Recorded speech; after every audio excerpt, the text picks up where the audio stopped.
Sima. Water. Oh yes, you go come here.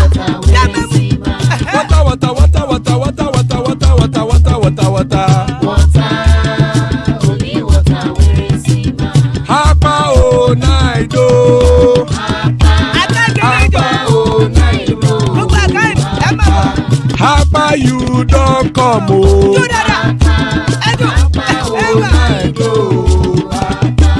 Hapa o naido.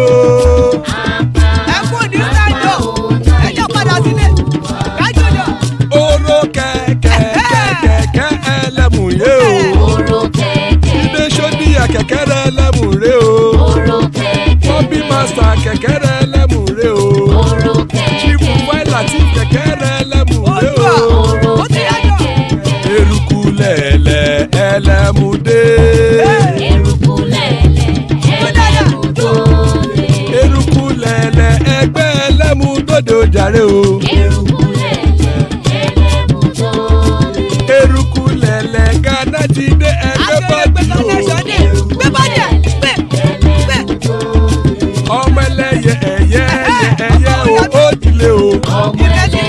Odúyẹ̀lá ẹyẹ o ó dilé o. Petrosonama ẹyẹ o ó dilé o. Petrosodúnkẹ́ ẹyẹ rẹ̀ ó dilé o. Ẹlẹ́kọ̀ ọ̀run mú ìní o.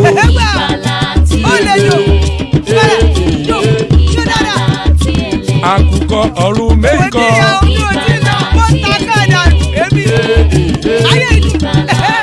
Ikú kò ní ríwà gbéṣe o.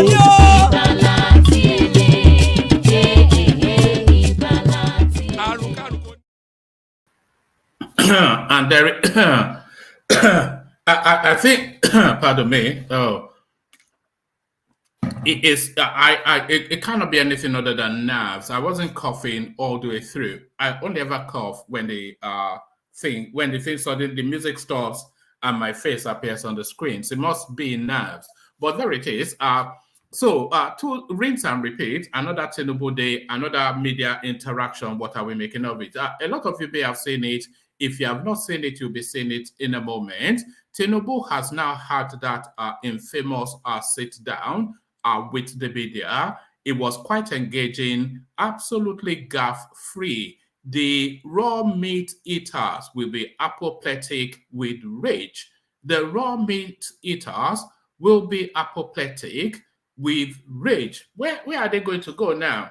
He's had a public interaction. He's had a sit-down interview. He's campaigning on several rostrums. Where do they go now?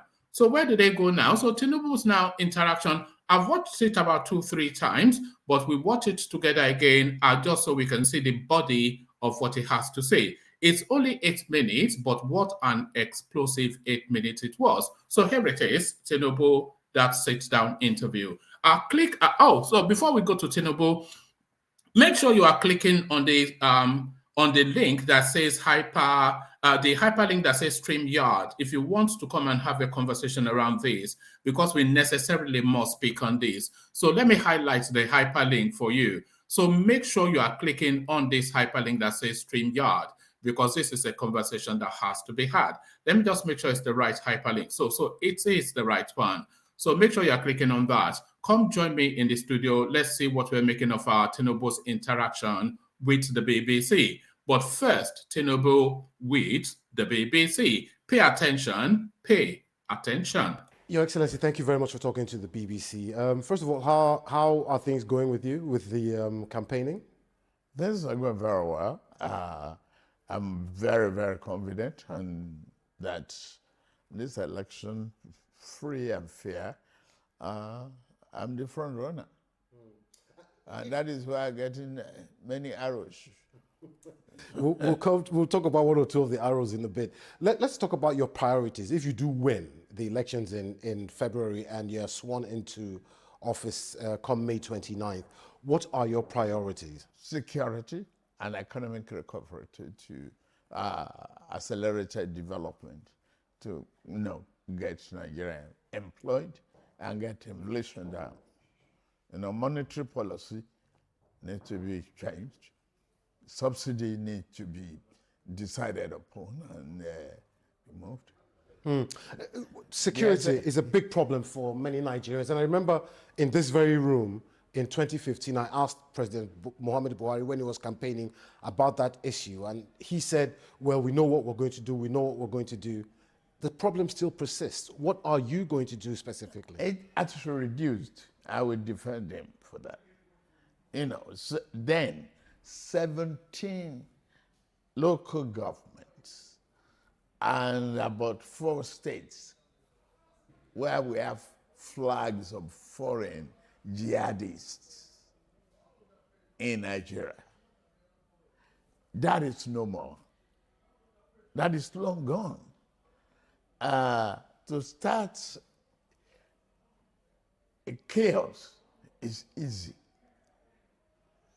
To bring normalcy and redecorate is more difficult. Here we are.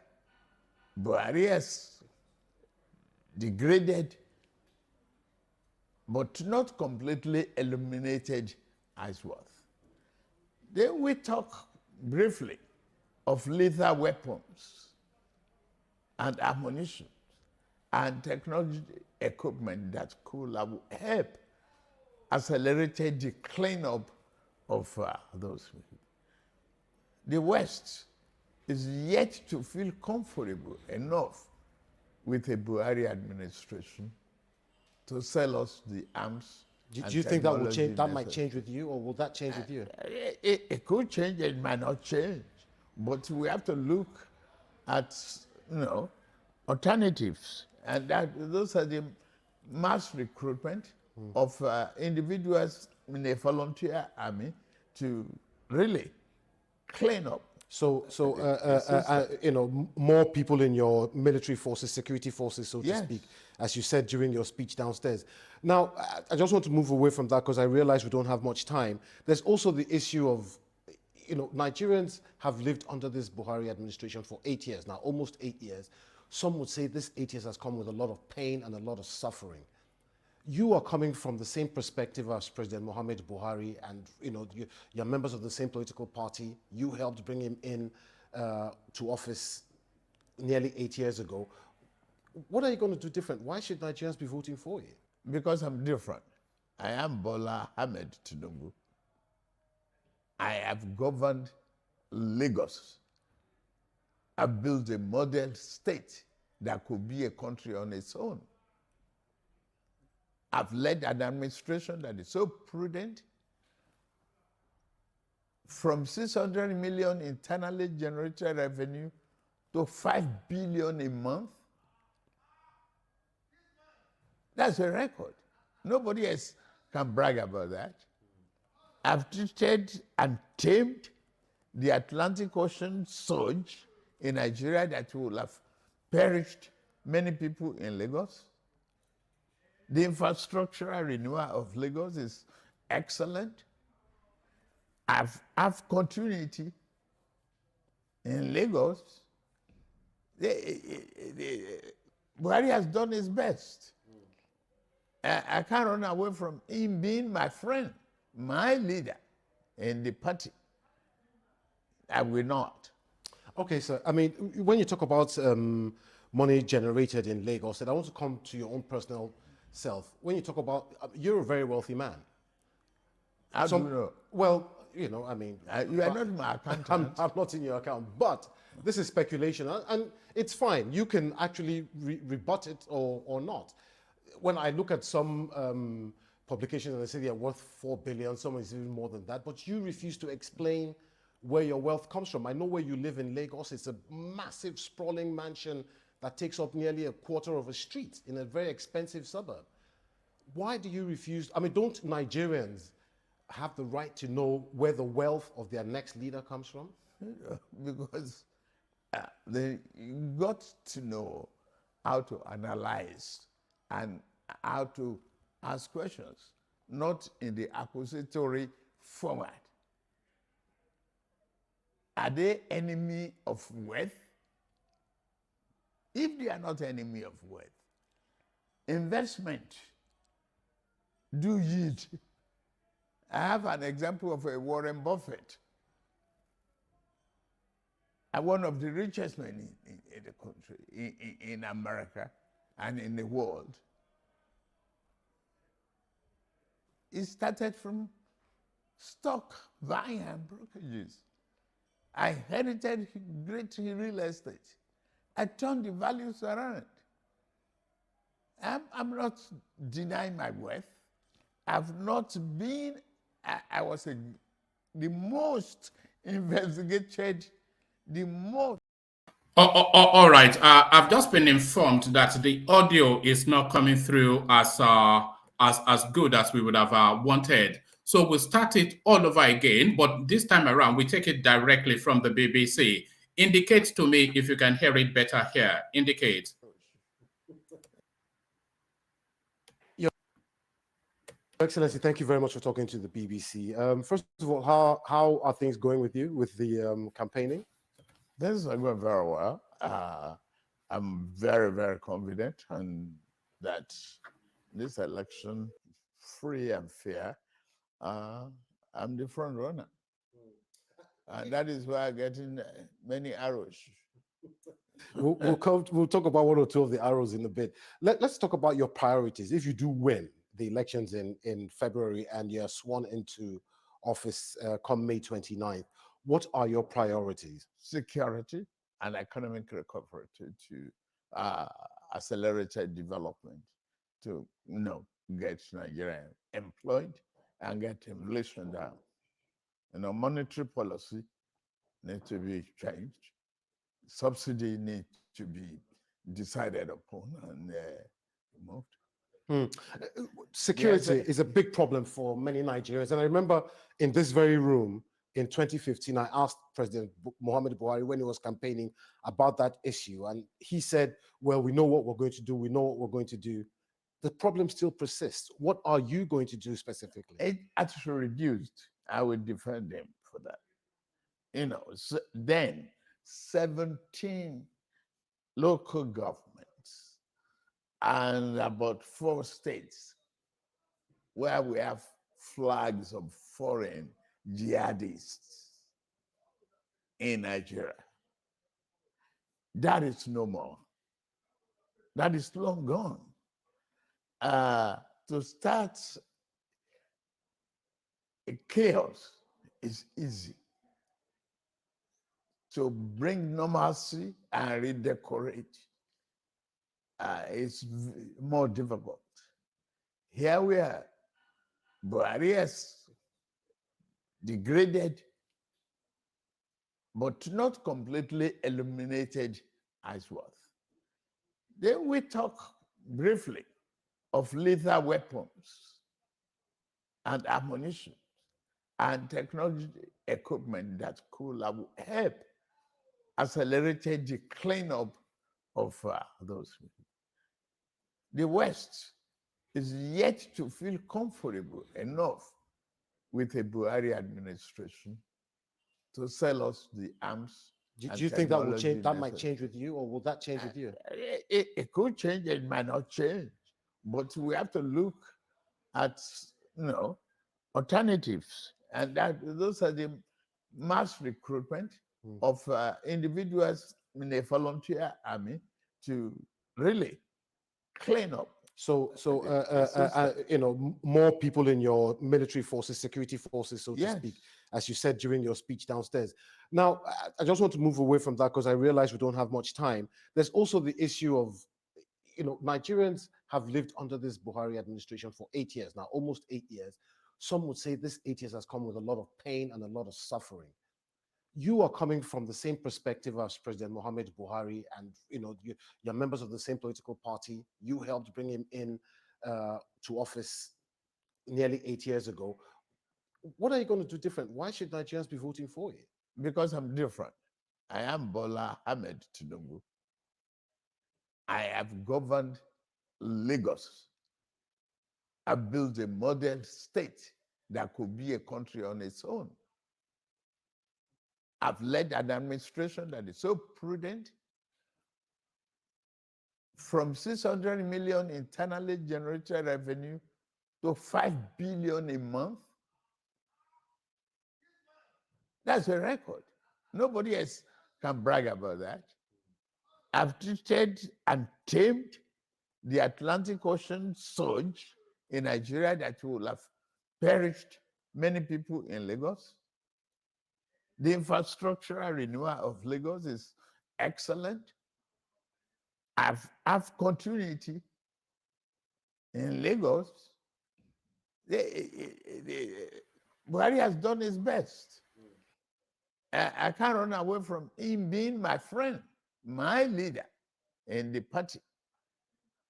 I will not. Okay, so I mean, when you talk about money generated in Lagos, and I want to come to your own personal self. When you talk about, you're a very wealthy man. How do you know? Well, you know, I mean, You are not my accountant. I'm not in your account, but this is speculation, and it's fine. You can actually rebut it or not. When I look at some publications and they say they are worth 4 billion, some is even more than that, but you refuse to explain where your wealth comes from. I know where you live in Lagos. It's a massive, sprawling mansion that takes up nearly a quarter of a street in a very expensive suburb. Why do you refuse? I mean, don't Nigerians have the right to know where the wealth of their next leader comes from? Because they got to know how to analyze and how to ask questions, not in the accusatory format. Are they enemy of wealth? If they are not enemy of wealth, investment do yield. I have an example of a Warren Buffett, one of the richest men in the country, in America and in the world. He started from stock buying and brokerages. I inherited great real estate. I turned the values around. I'm not denying my wealth. I've not been, I was the most investigated, the most accused governor in the opposition up to, from for 8 years and up to 2007.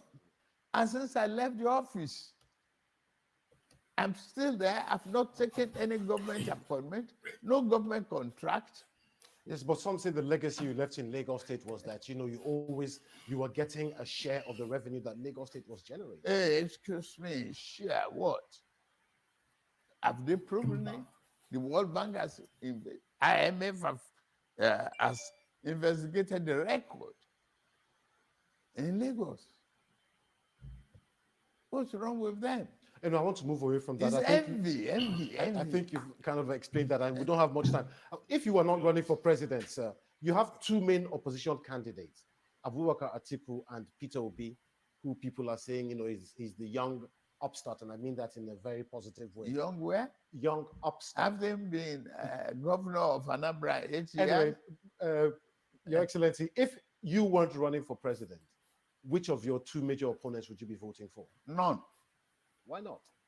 Because they are not as competent as any other person out there. They have no track record. None of them is qualified except me. And there it is. There it is. Sharp, combative, articulate, ready, dominant. I mean, these are words that came to your mind, a superior being. Sorry, did nobody send Tinubu the memo that it was meant to have dementia? It was meant to be confused now. The raw meat eaters will be apoplectic with rage. They will be banging their heads on the wall now, the raw meat eaters. They will be apoplectic with rage. Apoplectic with rage, but let me show you this before we delve straight into it. Strong people, now, I'm glad that we have people coming early because this is very important. Alexander Gomez, of course, Thomas, Ajale Koko and Kulata. But Alexander, you may not have seen this, but look at your screen. I did say they will be apoplectic with rage, and I was just not saying that as a throwaway comment. So you saw the guy in the three-piece suit that was interviewing Tinubu. It's a senior BBC, but of course, it's their senior most person, of course, that they will tell to go and interview Tinubu. So that's an independent media looking to tackle him on the key issues that they have identified in Nigeria. They tackled him and he batted back. Quite elegant and quite, pungent. Apoplectic with rage is what I said. This is what the guy tweeted out. The guy that did the interview, the chap in the suit. He says, it is amazing the amount of abuse I am getting online about my interview with at official ABAT, an interview that you have not even watched yet. But I am a big man with broad shoulders, so the joke is on you. So the joke is on you. So that's the guy, of course. Immediately, the obedience straight in there, slashing and stabbing at this chap. But Alexander, there it is. Well, did they not tell Tinubu that it was meant to be confused and dithering? What is he trying to do? Looking like a sharp and ready man. That wasn't the script, surely, Alexander. Well, I think good afternoon, everybody. All like CM will say, all protocol observed. Oh, Chineke. We're looking at the next president of Nigeria, and this man is going to turn us into a world-class economy. He's too sophisticated for the Nigerian polity. I think that's what's coming across. He said it all. He has managed, been able to turn a rather mediocre state into the fifth largest economy in Africa, being able to be called a country on his own. What more do you want in a leader? As far as I'm concerned, what I want to see, and I need to add this: people are coming across and abusing me, myself personally, that I am a Tinubu fan. Okay, let me say this, and I'm going to say this for the last time, because I know a lot of people are obedient on this platform. I've just realized that. So let me say this for the last time. I don't have a horse in the race, one. Secondly, I'm an extremely educated, successful businessman. So I deal with people with high capacity. I recognize high capacity. I employ over 1,000 people in the United States. My family personally has paid over 20,000 US dollars to the OB campaign fund. So I do not want anybody looking at me and say, I am a Tinubu man. Tinubu is personally destroyed my brother's campaign in Lagos, because Tinubu and I come from the same local government. Tinubu's family house and my family house is a walking distance. So let me just put that out there. But based on what I see, based on capacity, based on antecedents, this man, and based on the projection as it happens, as we have available today, Bola Tinubu will be the president of Nigeria 2023. Alexander, that question that seemed to agitate a lot of people yesterday. Why do you want to be president? Would you say that question was answered in this interview and more? Of course it was. Of course it was answered. Wow. What people have to realize, and I was telling Ovie yesterday when I was having a conversation with him, people have different managerial styles. Everything is stylistic. The way you present your show, one man, is different from the way Dr. Damages prefers. It's a style thing.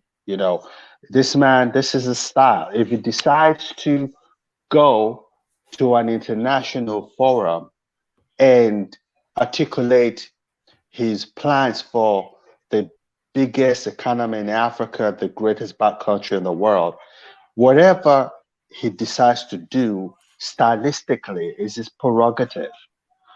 Like Kolata said yesterday, I think a lot of people are probably not his words, but my words, probably semi-illiterates or did not have that leadership capacity to recognize what this man displayed at Chatham House yesterday.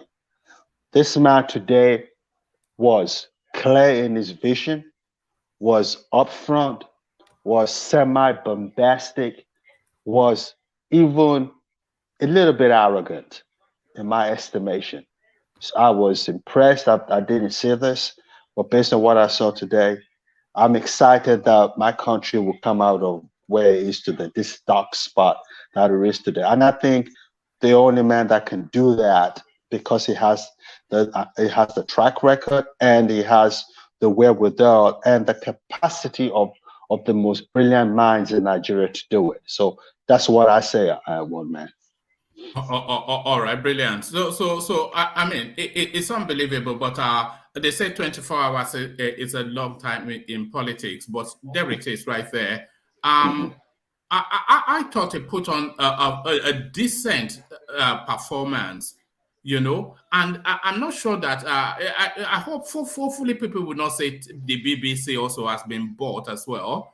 So that argument has been removed. You don't get more Well, in the I yeah. think I was sitting down today and I was wondering why people essentially obedience are not going after Atiku, because I think that they know that the front runner is Tinubu, and they know that that's the person they need to. They know what they know themselves. Obedience, and even my brother-in-law Peter Obi knows that Tinubu is the person to beat in this race. So if they're trying to character assassinate him, they're just playing politics. I'm not. Whatever they want to do, they can do to the man. At the end of the day, I just want our country out of where it is today and to taking it to another level, taking it to where it's supposed to be. In the 70s, let me say this. Let me say this. In the 70s, at a point, Nigeria was the eighth richest country in the world. At a point in the 70s. So, and that was when we didn't have the level of sophistication we have today. So, and that's when we didn't discover all the natural resources that we have today. So we are capable of going back to where we were back in the day. It's just getting the right people with the prerequisitional capacity to take us to where we have to be. That's it, one man. All right, brilliant. Alexander, stay with us just for as long as you can. Okay. Let's hear Ajanle Koko's opinion, because Ajanle Koko was not especially enamored by Tinubu's performance yesterday, but he has turned up on the BBC now. So let's see if he's somewhat reversed his view, but he still remains unimpressed. So Ajanle Koko, what did you make of Tinubu's interaction with the BBC? Yeah, thank you, one man. Greetings to our listeners around the world. Click on the like button, share, and subscribe if you haven't done so. I think for that few minutes interview, 8 minutes. yeah, for that few minutes, 8 minutes. I mean, that's not an interview as far as I'm concerned. There's a lot of questions that should have been asked from him. So I don't know why. I've never seen that kind of interview for short minutes in my life for a president, somebody that want to be president of a country. So it is to me just a kind of boju interview. But at the same time, I will say that he did well. He answered all the questions well. This is what he should have done. Sitting down with Nigerian media and you know have a question and answer session with them, and all this criticism of his incapability or lack of capacity has been described of him wouldn't have um, be a topic of discussion. So, but you see, but there's one thing that we as people have to hold our leaders accountable to at every point in time is that the implication of their action. Um, um, we should hold them responsible. We should be able to, um, you know, the implication of their action really matter before they get to the position of power. So the action of Tinubu, not to sit down with Nigerian media, but to sit down with BBC, indicate to me that he doesn't value his people. He doesn't value Nigerian media. He doesn't respect them. And that is not good for somebody that want to be a president of our country. Charity begins at home. And the implication of that to me is that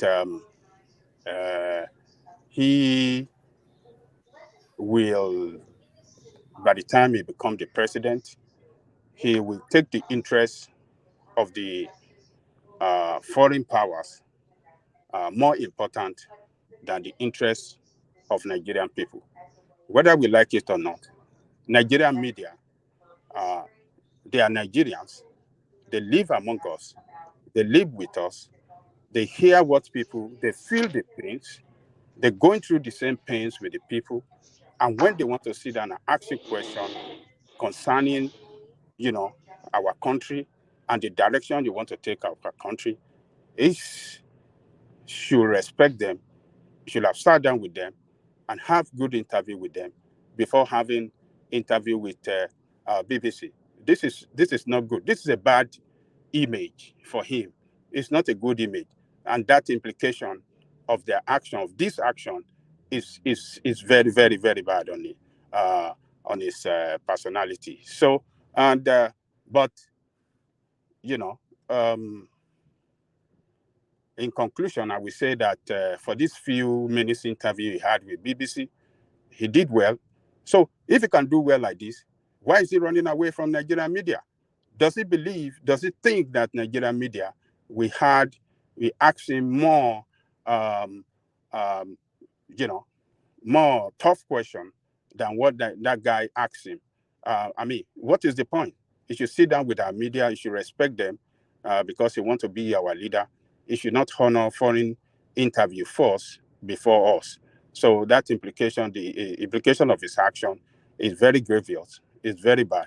It's not good for him, for somebody that wants to be our president.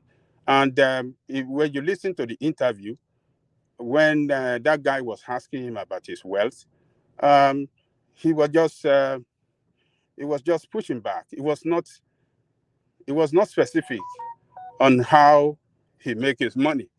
It wasn't specific. It was just say, oh, I inherited some property. I turned it around. What did he say again? Warren Buffett make a lot of money by investing in stock, and so it should come out cleaner than that. It should be more specific. But for that interview, if I want to grade him, I would say I will give him 80 over 100. He did quite well.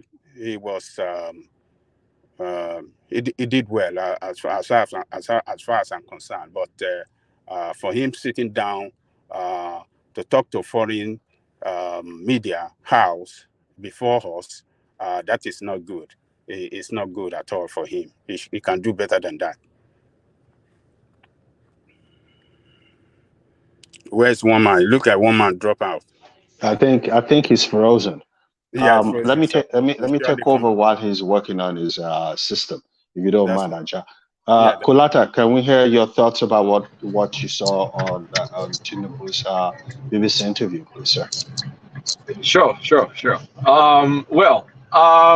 One thing everybody needs to realize now, like Tinubu is a man that works at his own schedule. So you cannot crow or bully him to do things the way you expect him to do. So that is not going to happen. The man sets his own pace. Whether you like it or not, you can feel free to hate him and not vote for him. But Doc was they've given him low expectations, and the man, being a smart man, knew that they've given him low expectations. So all he has to do is just a tiny move to beat the low expectation they gave him. Because as far as people are concerned, this is someone that's supposed to be demented, probably invalid, probably will get in the car park and won't recognize where his car is parked. So all he has to do is open his mouth and be coherent. And of course, he's way more capable than that. And this is an international interview. So, for example, Obi's CNN interview probably was like 5 minutes or 6 minutes or something. So I don't think BBC is going to give you a 30 minutes interview, especially it's also BBC Africa. So it's BBC Africa is you can really consider it as even local media because it's is the service that is directed to Africa. So I will say it did it right because it went to a neutral arbiter, and you can't spin BBC and say BBC is a PDP affiliated channel. No, it's an APC affiliated channel. It's the best of the best journalism you'll get worldwide. That's the gold standard right there. And the man came out, it was fluid, it was lucid, he did well, he answered his questions correctly. Um, I- it's a pass mark for him. And it's just people keep making all those mistakes. Do not project. People are projecting a lot of their insecurities on this guy, and this man is addressing them in a very intelligent way. He knows he's a foreigner. He knows he's the one leading this election, but it will not let you bully him into doing things the way you want him to do it. Now it's gradually checking the box because this is another box checked. How Now it's taking away your actually? talking points that he hasn't done any interview. Now he's done an interview. Now it's one on one. Now you can say there's no assist. So that checkbox is done. What else is the next one? I mean, the next goalpost that will be given to him. I'm sure he'll do it, but he'll do it in his own time. So it's high time people stop focusing on the way this man decides to do his campaigning, and just focus on whether you want him to be in the office or not. Because he's every single thing is checking the box. You just don't like his timing. You probably just don't like him or the way he does things. A sign of a very intelligent person is someone that is doing something and makes it look easy. So it looks like he's using a cheat code. The man is just strategic and is coming across in the way he's carrying himself. So the interview itself, I did not see anything. There was no gaffes. I mean, that's the low. That's even the low level we've given him to be searching for gaps. Of course, there are no gaps. And in terms of answering the questions, he answered the questions appropriately, and he also took it to some level. And the question of his wealth, how you to answer the question of your wealth? If you're an investor, am I going to say is one particular trade that turned me to a millionaire?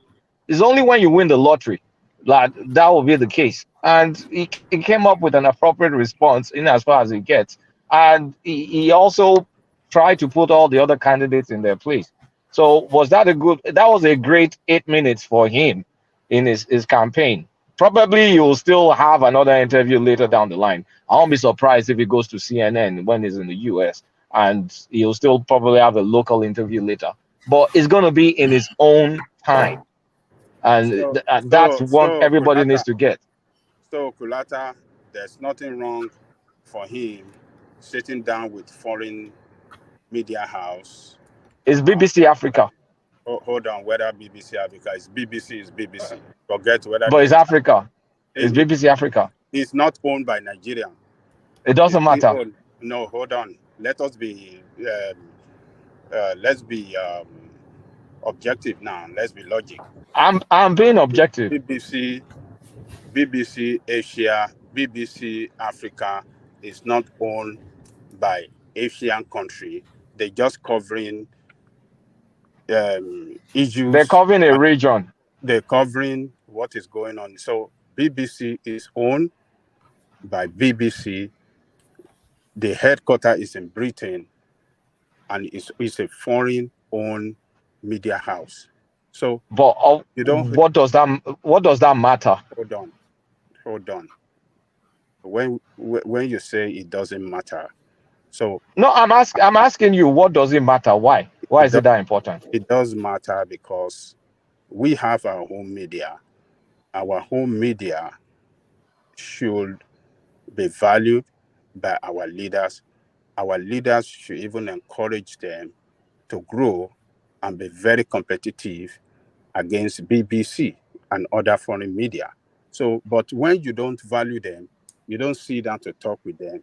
It's like you So you the criticism is value. no longer the performance; it's now the platform. No, Is no, that no, no, no. Apparently. right? One man, Yeah. I am not. You were not here when I said Yes, I this. lost connection. Sorry. Yeah. I said this. Yeah. He did good. I don't see the reason why he cannot respect us as people. Our media live with us. They are us. They are mouthpiece of the people. You should have respected them. You should have granted them interview before granting foreign media interview. The foreign media does not represent Nigerian interests. It's our own media that represent our interests, and they will always speak for us at all times. So him not sitting down with our media first before speaking to foreign media is not good enough. It's like the implication is huge. It's a disrespect to them, and the leader should not disrespect his people, and they should not disrespect particularly the media, our press in democracy. Respect them, Okay.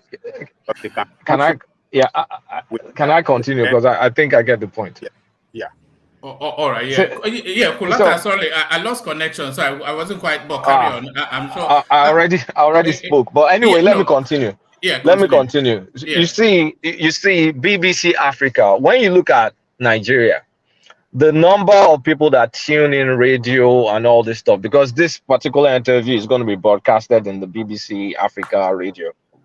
The consumers, the northern people that use their transistor radio, this is what they listen to. They listen to BBC. They don't even listen to Voice of America or Dutch Relay or whatever that other German one is called. They listen to BBC Africa. He's speaking to his audience. Perhaps he's even getting more coverage with his audience, because I don't think a TVC interview or an Arise interview will be broadcasted to the northern transistor radios. The person that's interviewing him is Nigerian by birth or by, I from mean, this, yeah, by birth, I suspect, by but birth, I from suspect. But the he has, southeast, from the yeah, he southeast. has Yeah, Okay, he has Nigerian origins. So the yeah. person interviewing has a stake in it.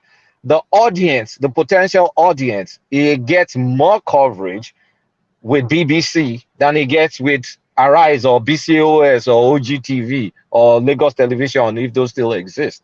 So I don't see all these less than disrespect, no disrespect. No, it's a media. It's like saying you posting on Facebook because it's owned by an American, a candidate posting on Facebook on social media that's not owned by Nigerian social media is disrespect to Nigerian social media entrepreneur. No, this is 2022. Media is media. BBC Africa is BBC Africa. A lot of Northerners do tune into BBC Africa. They will hear him out. They probably won't hear anything from Arise. So this being the first interview he's doing, it checks all the box because it's going to get more coverage. Northerner doesn't tune to BBC Africa. They tune to They BBC Hausa. Hold on. They tune to they will BBC interpret. Hausa. I just No, said that they're going to interpret they this tune interview. to I BBC just, well, Hausa program. you heard what I So said, all that this they're going to. spinning, all this spinning, Ajale not. cool. Let It me doesn't finish work my. with. Let me No, finish no. my We should be talk. able to interject and But you counter will what you allow are me No, saying. make no. my point first Hold on. before you Your point. interject. Hold on. Hold You on. will allow me make my point. Yes, I think Kulata was saying that it will be interpreted into the It will house be interpreted and broadcasted across all because transistor radios. yes, because the target audience are Africans and Nigerians. So it wasn't the international community can listen in, but I think the target audience are mainly Nigerians and Africans. So yeah. Because I'm sure if you go to BBC Pidgin English website now, that interview will be there. But if it's not there tonight, it will be there by tomorrow. Same thing with BBC Hausa and Yoruba. they'll put it all there. There's more coverage. And it's not like one Oyinbo person interviewing him. It's a Nigerian. The same way with the Peter Obi CNN interview, was interviewed by a Nigerian.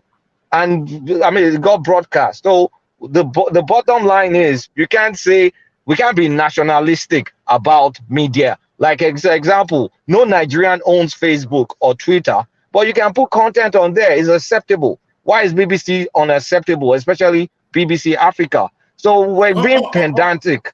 We're being very all right. pedantic on something. Let's Kulata, Sure. let's leave the platform to one side for a moment and concentrate on the content, because Yeah, this is and it was at the same space, by the way.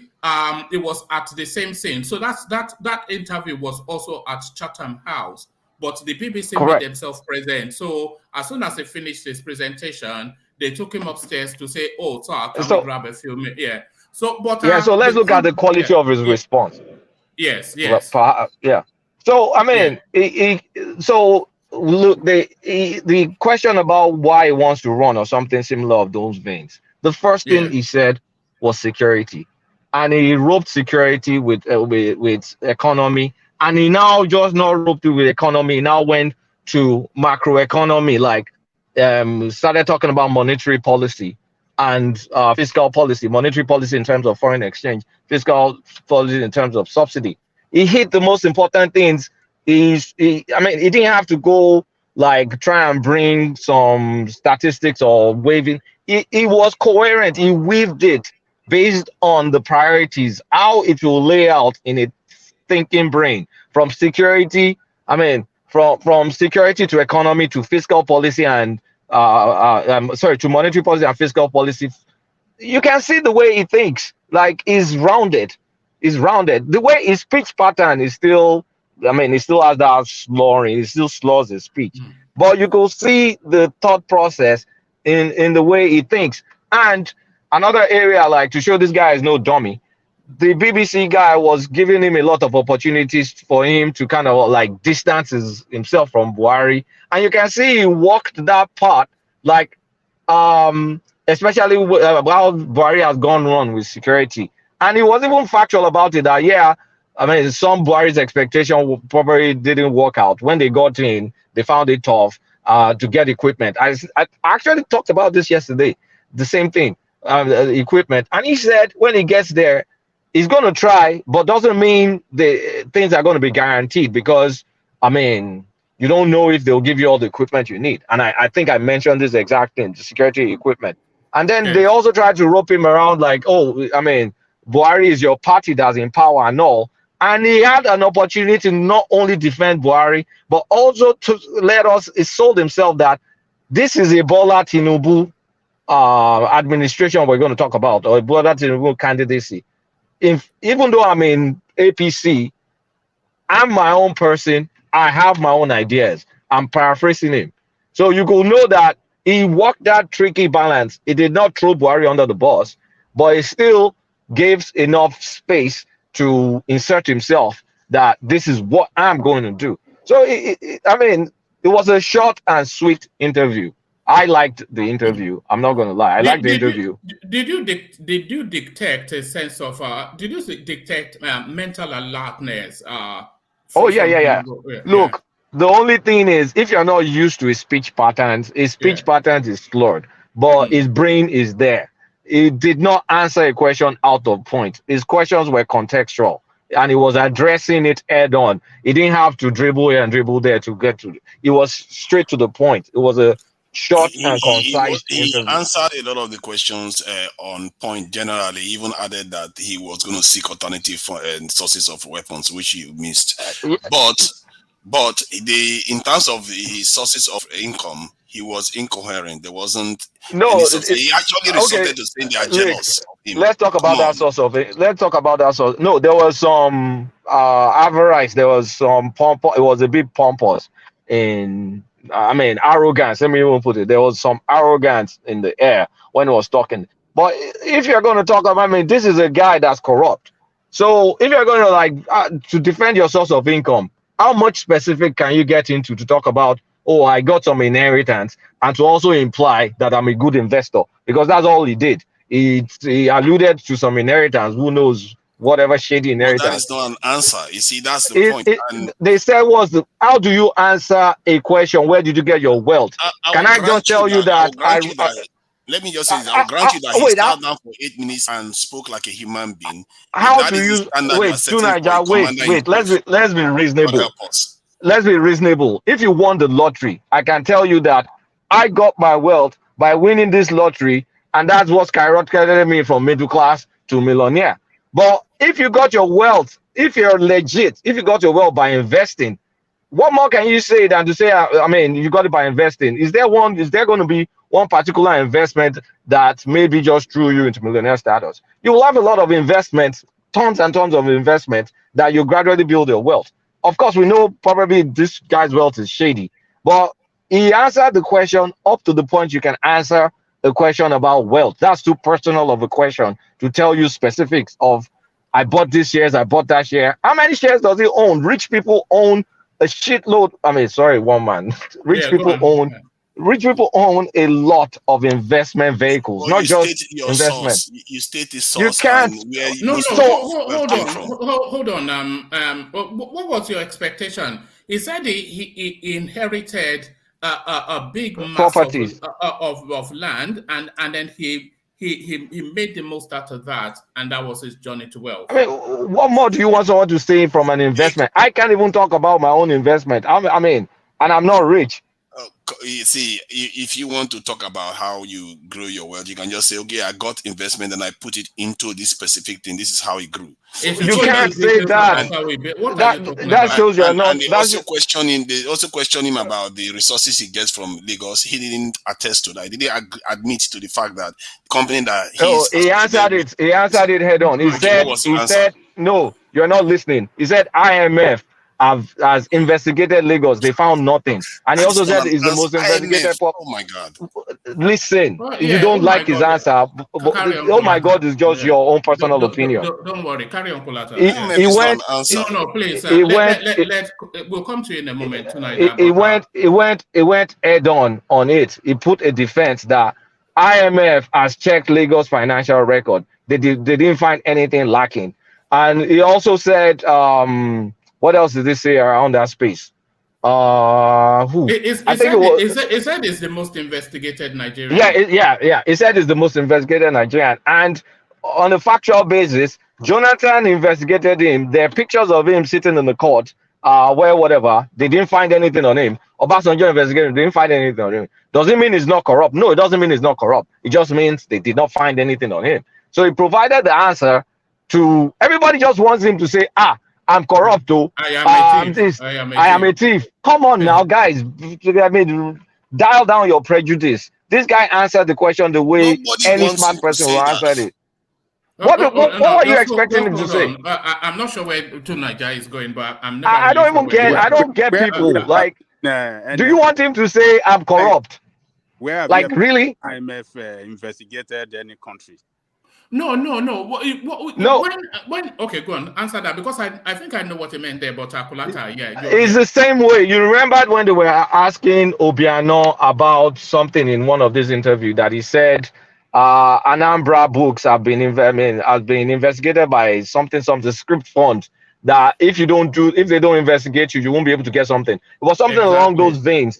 It's exactly because when he was saying it, my mind went to that. My mind went to that debate, that Obiano debate. To state. So even if IMF, Tinubu is referring to states too. He said the man said he's stealing Lagos money from whatever, and he said if he's stealing Lagos money, these guys have already investigated Lagos funds. They did not find anything. Yeah, but that's one. When they investigate, it doesn't mean that they investigate. We said it. We just said it doesn't mean it's not corrupt, but at least he put a defense. Yeah, but that defense is not tenable now. I mean, what is a defense is a credible defense, because if IMF checks your books, I don't know exactly. You and I don't know exactly what IMF is checking. I'm sure IMF is not police. IMF They're not doesn't check police. Donald Trump's book, and they want to check his book. God help us. Is If this is Donald Trump is No, not a no, was no, not a run state sorry. governor. IMF. Let me just take this guy down. Sorry, carry on, Kula. He never Look, understands the I don't know conversation why very people well. can't be contextual about things. Donald Trump Yeah. was not a governor. The IMF wasn't checking what if it was the governor of New York, and IMF had to check New York finances. You can say, did they check it? Well, Trump was a governor. I mean, put some context into these things. People just get irrational. When they're saying IMF checked the books, that IMF, and they are not investigators, of course. If IMF wants to lend you money, if they want to lend you money, then yes, that's exactly they it. will audit you now. They will check your books I now. don't think people understand, and then they just form opinions. They just Yeah. try and understand before you just start jumping in and jumping in. But it doesn't mean IMF did full forensics. But is it a defense? It's a defense. It's a credible defense too. And a credible defenses have been the most investigated politicians. And Jonathan investigated him, Obasanjo investigated, they didn't find anything. It just means he's a smart criminal, because you and I know the man is corrupt. We all know he's corrupt. But he's smart. Top five in corruption in Nigeria. Probably, yeah, it's going to be top 5 corruption in Nigerian politicians ever. But can he defend himself intelligently? He just did it right in front of us, because what he said was factual. They've investigated him and they didn't find anything on him. Do you think Obasanjo will let him go if they found something on him? Or do you think Jonathan? This was the guy that battled PDP, but they didn't find anything on him. So he's a sharp guy, but is he not corrupt? He's probably corrupt, but it's all allegations. You and I will never know the full details. So the man still has a brain. Can we just bury that thought that this guy's brain is not functioning and try and attack him in other ways? I don't think that conversation about his brain, no, I don't think it can continue. After these 2 days, then it's just a folly. If you're still saying, what do you expect someone? They ask a millionaire, a very wealthy person, how did you make your money? Am I going to say, oh no, I bought Amazon stock, I bought Google stock? You don't even know if he has a blind trust. You don't know all sorts of investment This is a people. short interview now. This is just 8 minutes. It's not enough to really drill him. There's still more. I personally think he's still going to have one more interview or two. Hold on. Yeah, so this 8 minutes is just short. There are various questions that should have been asked. Yeah, but this is a short interview. We cannot use this to really determine his capacity. This is just too short. It's not. I'm judging him based on this interview, nothing more. What I saw is what I'm talking about. It's your mouth from time, but to a lot of us that are not convincing him, we still want to see more. We still want to see him sitting down with Nigerians media and let Nigerian-made question come directly to him. Questioned by Arise, questioned by channels, questioned by Kadura. What is them? They are all Nigerian-made. They are Nigerian people a question, and it should be able to sit down with them and convince Nigerians that, look, I want to lead you, and I have the capacity to lead you well. It should sit down with them and not 8 kangaroo meeting in London, 8 minutes, and I'm using that to bamboozle you, and you want to carry that and start, proclaiming around that, oh, he's the champion. Ajanogoko, CNN interview. How long is the Peter Obi CNN interview or the article? I think article had one. 4 years ago. Before Obi CNN interview. No, he has done many interviews, but I'm just asking you how long? How long is a typical international interview? Look, that is not American president or British prime minister. How long? He hasn't done anything in Nigeria yet. You've made that point. I'm just asking. I'm asking you. I'm asking a specific question. Hold on. Can you just answer that specific question first before you move? No, it is not. Look. Just answer that specific question first. What is your question? I said when CNN or BBC, they're interviewing all these African candidates or president or whatever. Typically, how long are they? Are they long? Not usually. Okay. That's all I was Yeah, asking. not usually. But the point is that Obi, before having interview with CNN, I've had several interviews with Nigerian media. With That is Nigerian media and with radio, Nigerian yes. media houses. And that is a man that is showing to us that I respect Nigerian media. I will help you to grow. I will help you to succeed. Make money out of me as much as you can. But this man that is sent is a revenue generator. He is telling us, he told us yesterday, oh, they want to use me to make money, and I don't want them to make money. No, And you want to be our leader. Adan Lekoko, if you hold on Yes. a moment, Obi is not, I suspect it's not any of those things that you've just said. Obi is trying to play catch up with senior politics because it's an unknown quantity. So he needs to do more interview. He needs to show his face more in order to come up to the level of the APC and PDP, which he succeeded in doing in some, but he had to do that because in terms of one-on-one, in terms of one-on-one interview, Atiku has done one with Arise, which is if Obi had not done all of those interviews that he has done, nobody would know him. He'll be unknown. So one man you. Sorry, you're breaking off, Adan Lekoko. I think it's broken off. One man. One man. Yes. So you are telling me now that Tinubu, because he's an established politician, is showing arrogancy. We don't matter to him. Nigerian media don't matter to him. He doesn't have to. No. That is the implication of what you are saying. Did you listen to what I said earlier? Our media are too small to see that. But listen to what I said earlier. I said this is a guy. This is a guy that cannot. I'd rather go and surrender myself to foreign media. Let the foreign media make money out of me, but no Nigerian media. I don't care about Nigerian media. I just want to govern you. All right. One man wasn't here when I said this. I said, first thing I said was, this man is demonstrating that he's not a man that cannot be cowed. He's a man that will do things at his own time. So whatever you project that you do this. Who want to cow this? Wait, Ajaleko go ahead and check your land. That this is a guy proving that this is my schedule. He's going to dance to his own tune. If you don't like how he does it, it's almost like you guys can go and suck on a lemon. At the time he's ready to interview with Nigerian media, he will do it. But it's not going to be based on the noise everybody makes. It's just going to be on how he reads it, favoring his own election prospect, not based on demand. Kulata, you see, there are two, from my own understanding, the way I say it, there are two things happening here, two things. Atiku and Peter Obi, by a further distance back, by the way, just as a wild card. So Atiku and Peter Obi as a wild card, they are campaigning to be the Nigerian president. But what Tinubu is actually doing is just to manage what he has already, which is almost like a guarantee for the Nigerian presidency. So he's not going to do anything that would stymie him or undermine him. He's a front runner. So he's just going to try and maintain his status quo just as much as he can and take that all the way to the 25th of February. He's not going to do anything that will throw away his advantages. Because if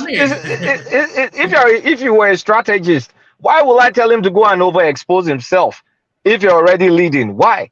I mean, if you know you have a risk of gaffes, why will I now tell you no? The best thing you should do now to improve your chances is to now start opening your mouth everywhere they want to hear your mouth. No.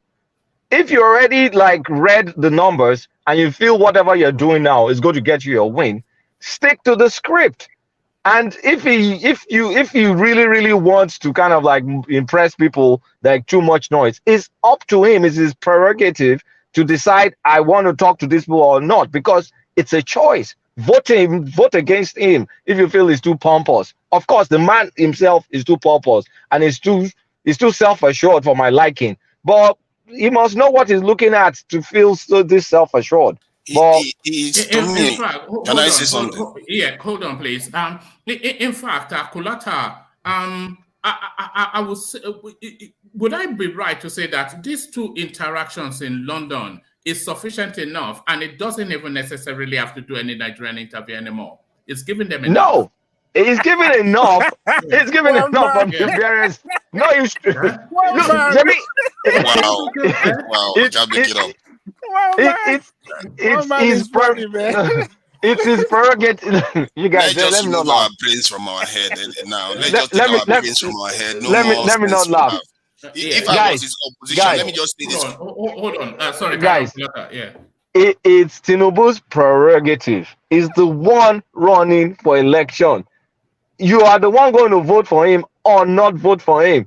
If he decides that I've had enough of these pesky people that want to hear my voice, he can say so. What's the worst that can happen? You will vote against him. Do you know why I suggested that, Kolata? I think all of the areas of concern around Tinubu have been addressed over these last 2 days. His physical health has been addressed. He told you that he wasn't going to do WWE wrestling. It's not Anthony Joshua. So it's strong enough for the purpose. It's not about to collapse and die. We saw that. And in this, because would you say that the BBC guy, was that a soft sell interview? Was that a party man interview? It was not. See, that's the thing. So yeah. BBC cannot be accused of collusion. It's BBC, for crying out loud. That's one of the best. That's one of the best news agencies in the world, whether you like it or not. BBC is credible. They asked him questions. I mean, the reason why we're not laughing is because he did not he did not stumble upon himself on those questions. If he had stumbled upon himself on those questions, we'll all be laughing. He came out and answered those questions appropriately, whether you like it or not. So at this point in time, if his calculation is for me to win this presidency, I've done enough for these people, he can make that choice. That's his choice to make. It's not my choice to make. My choice is to vote for him or to vote against him. And if I'm pissed off, I will vote against him. Period. But has he talked to the press? Yes. Has he done some sort of like rigged town hall that he did for himself? The one that's not blah blah blah blah blah. Yes, he's done it. Do you like it? If you don't like it, go suck a lemon. Don't vote for him. So Okay, you say go suck a lemon. They are not sucking a lemon, or they are throwing stones at the interviewer. What are you making of the interviewer crying what? out on I Twitter? mean, for crying out loud, the man did his job and he did it well. Why are you now going to abuse the interviewer because Tinubu did not mess up? I mean, is it his fault that Tinubu did not mess up? Or is he supposed to throw nuclear? I mean, maybe they want to see a Rufai to bring one random statistic and be trying to do a gotcha. Kulata, Try I because think there was no gotcha. There was no gotcha. Kulata, I Yes, think sir. you are getting it wrong. You are saying that people are looking for him to gas. No, Why is that is everybody not upset? what people are looking for. People are looking for him to show that capacity that he's been telling us that he have, to sit down and tell us the direction he want to take us. That is what people are looking. Because look, let me tell you this. Tinubu is the person to beat among all of them, considering the fact, He knows. The man knows. considering the fact that he's the leader of the ruling party, the candidate of the ruling party. They have everything that it takes to retain power than any other candidate. So people are not satisfied with their party. And here come another person. Imagine, it's looking good that he will be the next president. On what direction will this man take us? Looking at his physical and mental health, which look challenging to everybody in that country. People want to really know that this man will not be a sick or halfway dead like the one that we have already, that have brought this nation down, failed in all ways you want to look at it. So it is not that people are looking for him to just mess up. They just Adale want to Koko, reconvene. hold on Yes. now, Kolata. Adale Koko, how do you think those areas of concerns can be addressed? How it can be addressed? Look, let me tell you.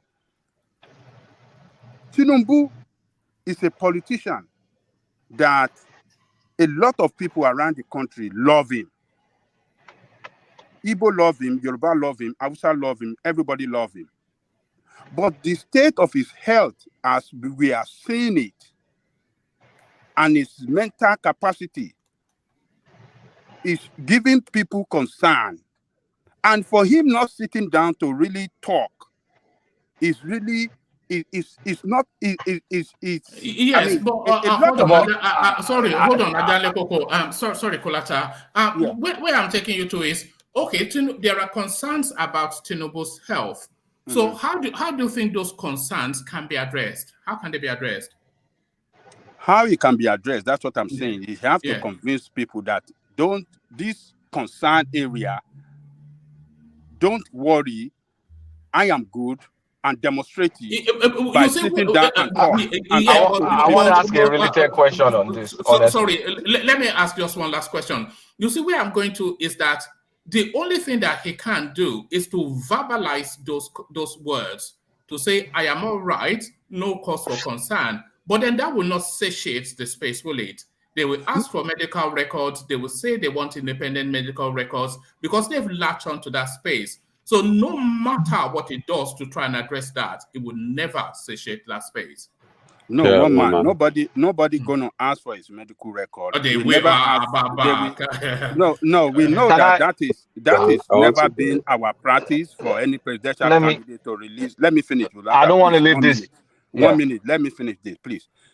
Nobody will. That is never done. Buhari did not read. Obasanjo did not even release his record, even though he was at 50 something by the time in 1999. So, but what we want to see is that yes, if he becomes the president, is not going to destroy this country completely.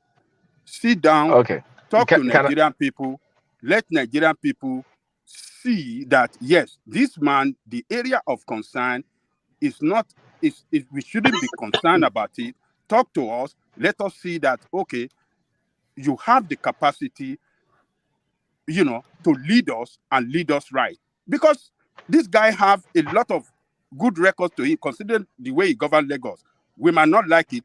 It might not be convincing too much. I mean, some people might say, oh, he didn't achieve so much as he claimed, but at least there are some record of achievement, particularly in the area of revenue generation. So he should be able to see that, convince Nigerians, and just let everybody have peace of mind. But you are not doing so. Okay. Let me ask. The problem will never leave you. Ajale Koko. Take a question from Kulata. Take a question from Kulata. Ajale Koko. You've seen Tinubu. You've seen him. You can make a judgment call about his health. Have you seen enough about his health? Because health is one thing like this. If I have doubts, then I carry the doubts. If I have doubts about his health, I feel he's not healthy. What's the rational next thing to do? I vote against him. If I don't have doubts, then I vote. I mean, if I like him, I vote for him. I believe at this point, everybody has seen enough to make a judgment call about this man's health to make a voting decision. So there's nothing you can ask him to do apart from maybe do upscotch or jump on trampoline and turn upside down and also print 15,000 copies of a clean bill of health that will convince anybody. Everybody has made a decision about this man's health. The next thing they need to do is to make a voting call on what they've seen. Let's stop kidding ourselves that I want him to see him do this. I want him to see him do that. You have made your judgment about his health. Act on that judgment and let's not fooling ourselves. All right. Can I say something? No, hold on. Kulata, stay there. I want to push you a little bit more, but just give me a moment to Niger. I want to bring in Snowman, who's joining us for the first time. We always like to hear the politics of new voices. Snowman, good to have you. We're discussing the Tinubu's appearance on the BBC, which adds on to his appearance at Chatham House yesterday. And a lot of people are claiming that he has dispelled all of the concerns that people have been circulating around him. So has it convinced you even more with these two appearances? Snowman, unmute. Yes, thank you. This is the first time I'm on the show. I've watched you and listened to you guys for months. Um, my mom even laughs at Adale Koko when he, talks sometimes. You say Ajale But Koko captures everybody from the yes, mothers to the yes, grandmas to the children. Ajale exactly, Koko, Okobogo one. exactly. All right, carry on. Yes. So I think he should, from the Chatham House discussion he had, he's been able to convince a lot of people that yes, he can, withstand those tough questions that Nigerians would like to ask him. I think the problem that maybe why he didn't go to an Arise is because I listen to Arise sometimes and I see that they seem like a politically motivated Sorry, can somebody mute station. It's themselves? like a Yeah, carry on, carry on. it seems like Arise pretty much favors PDP. So I don't know why he would want to go to Arise, to go debate people, knowing full well that that is not the right, station to be. I live in Minnesota here. Some Democrats do not go to Fox News to go talk to them because they know that that is not the right audience for them. Uh, with regards to his health, even No, American president. before sorry, Snowman, Mhm. before you go to his health, Adale Koko's concerns that he has not actually addressed Nigerians directly. Is that not a legitimate concern? Is that not? He's not looking to govern the UK. So why is he doing the media appearances in the UK? He must address Nigerians on home soil. He's done that at different forums. He's had more campaigns in different states, probably more than Atiku and probably Obi combined. So I am sure he's been able to state out what his agenda is. I heard Peter Obi just released his own manifesto. It's you know he he's done that. I don't know what else you want from this man. Definitely, I know he has health challenges. Here in America, I think, or sorry, in Pennsylvania, they just elected a senator who had stroke. A lieutenant governor just became a senator who had stroke. He slurred. People listened to him, noticed that he was slurring, and people do get better. I'm sure But we can remember. hold on, Snowman. The concerns around Mhm. his health, they are legitimate because this is the guy seeking to govern and have oversight decisions over the life of well in excess 200 million people. It is a very grueling job, very taxing, both mentally and physically. And if you're not up to it, then we're experiencing now. If you don't have the mental and physical fitness to take on the job, Buhari has given us an example of what would happen. So after that Buhari example, people are a bit reticent that they want another 8 years of that. So legitimate concerns which must be addressed. I agree it is, but again, you have to, juxtapose that with a Jonathan, who was healthy but didn't have capacity. Right now, we need someone who's got capacity, and the fitness he's shown that. He stood up to answer questions. Yes, he may slow in a little bit, but again, most presidents or most good leaders have people around them who are probably the most brilliant minds. And Tinubu has shown that in the past. I'm suspecting from what I've heard in a lot, is that uh, former governor Fashola probably would be his chief of staff. Those are the things you want to look at. Someone who has ideas to take us from where we are right now and turn things around. Peter Obi cannot do it. His statistics in Anambra State has shown that he couldn't. And now we're talking about a state, that a PDP government, held up their funds for years, and he was able to mastermind, how, we could generate revenue from other sources and took us from where Lagos was to where it is now, to a point where, we don't need to go go to IMF as often as other states to go loan money. So we should give this man a chance. Yes, health concerns. As time progresses, he will probably get better. You say give this man a chance, but Yes. are we in any position to play dice with the future again? We played dice in 2014, and look at what it brought us. We don't have the room anymore. We need to be a bit more assured that the person that we're going to be electing is fit for that purpose. And the only person, Peter Obi seems to fit that mark. From the choice we have, aspirants running for president, he seems like the most capable. Again, Ajale Koko, normally I think there is someone that he mentions, okay, go to another party, but they don't have enough coverage to actually, rule the country. That's the thing. Do I have a little bit of concerns about his health? I do. But do I think those things are surmountable as time progresses? Medical technology has advanced that I think you get over time. Sorry, Snowman. Do you not think he should let his health conditions? Do you not think he should let his health conditions be known so that then we can make that decision if we are able to carry what his health is or not? We don't know how debilitated or how debilitating the health conditions are. So I mean, and it looks like a man that can barely stand upright.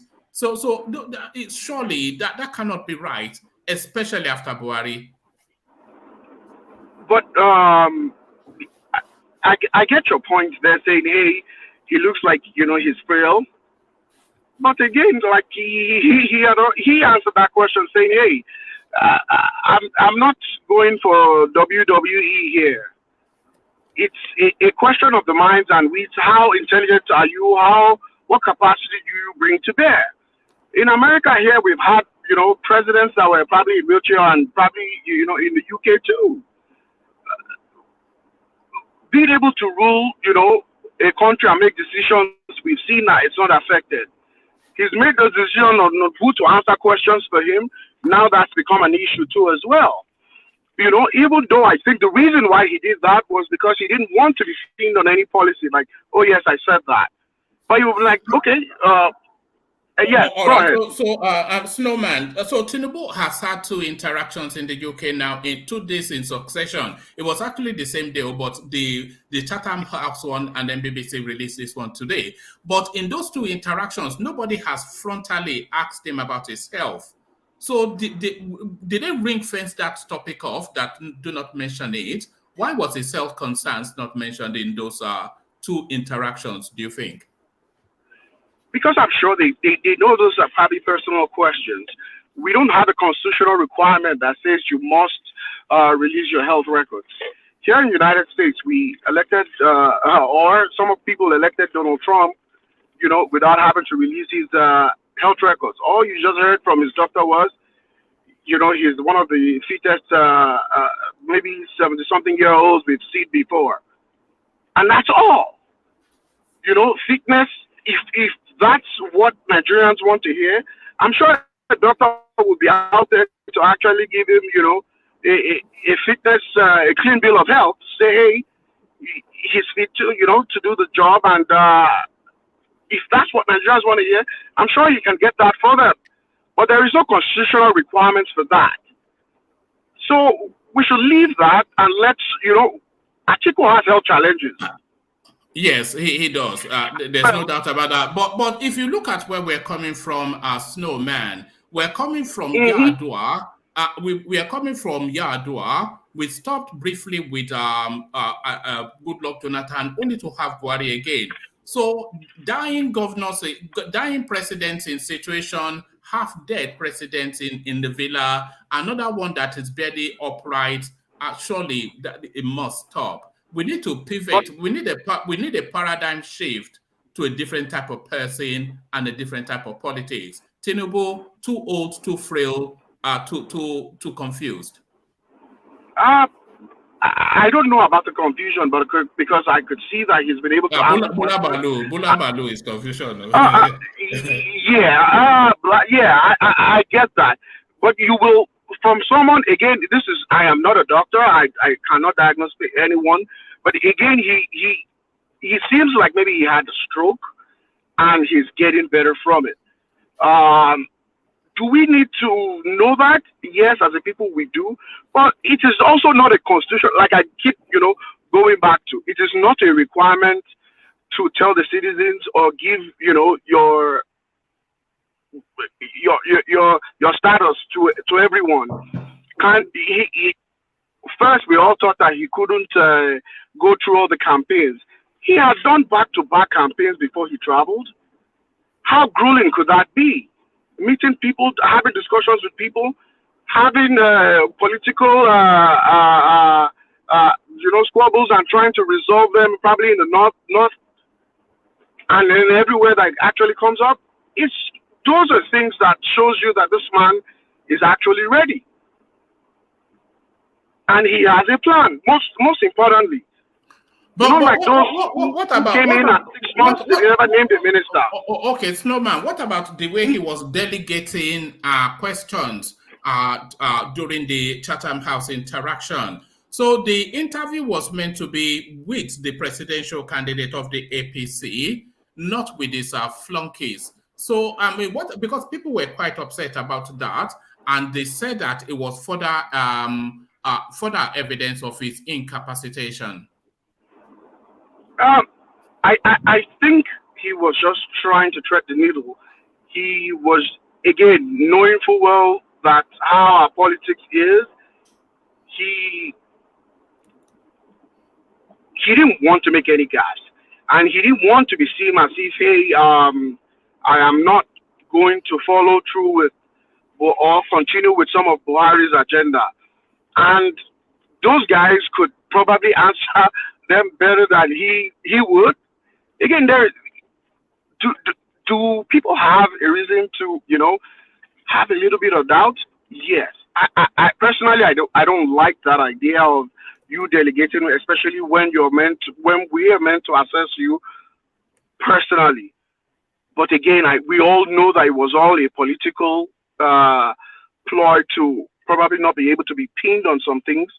They do it here in America. You send someone else to go, go through those policies, and if it doesn't work out the way you say, oh, but your communications minister may say, oh, but you never heard that from his mouth. Someone else actually did say that.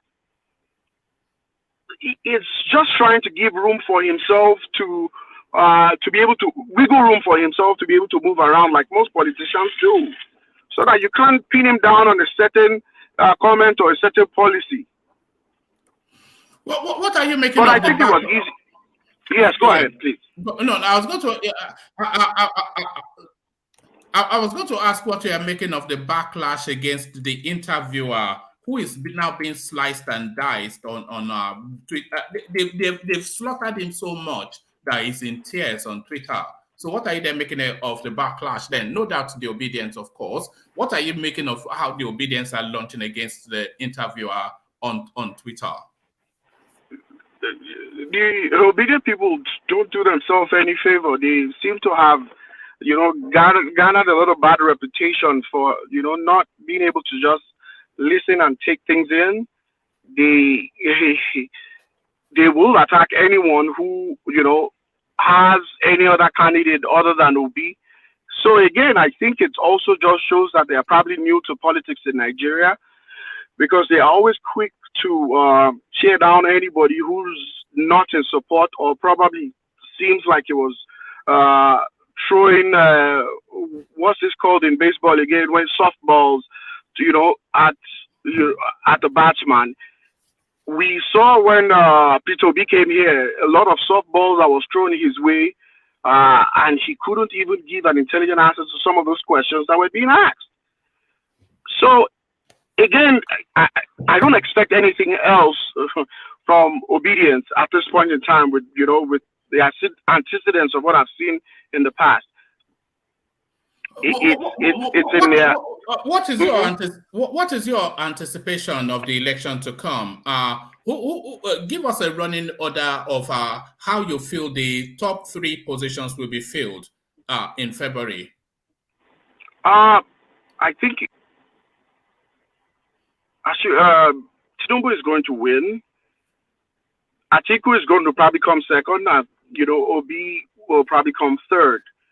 Uh, the fact that he's running is good for Tinubu's campaign. We would like him to take some of those southeast and south votes from uh, Atiku. Then Tinubu would probably be able to sweep, some of those northern states. Southwest would be his, and he may be able to make some inroads into some, southeast states with APC governors. And 25% is what we're trying to get here. So of those states is what we're looking for. Even though yes, it's the majority of the numbers. Tinubu has a stronger chance. Snowman, saying we, of course, betrays the fact that you are very much in the Tinubu camp. Is that your politics? Are you a Tinubu? Full disclosure, yes, I am. Yes. Yeah. I fully support Tinubu. I am from Lagos State and I fully support Tinubu. I have seen what he's been able to accomplish. Not necessarily Omawani. He is the one with the, if things were turned around and probably Osinbajo was probably his Labour Party, I may well have gone with Osinbajo because he shows that he's capable and he's got the capacity to do it and to turn things around. But now, from the lot that we've been dealt, he's the best choice. He's clearly the best choice, to actually turn things around in that country. Even with all of his debilitation, is the best choice. Is that what you're saying? Clearly,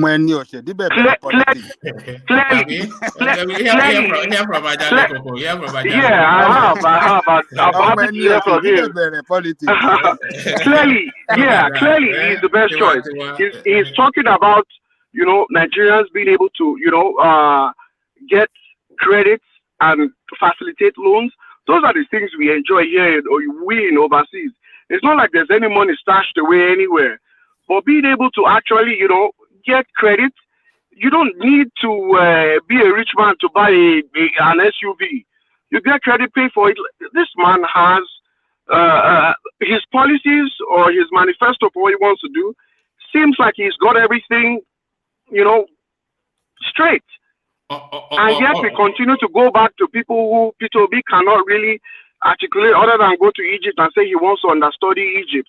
When the world is moving to clean fuel and clean energy, and you want us to go back, he was in Iowa House and we talked about energy, and he was able to answer you guys and say, hey. Hold on, Snowman, hear from I want to ask him something.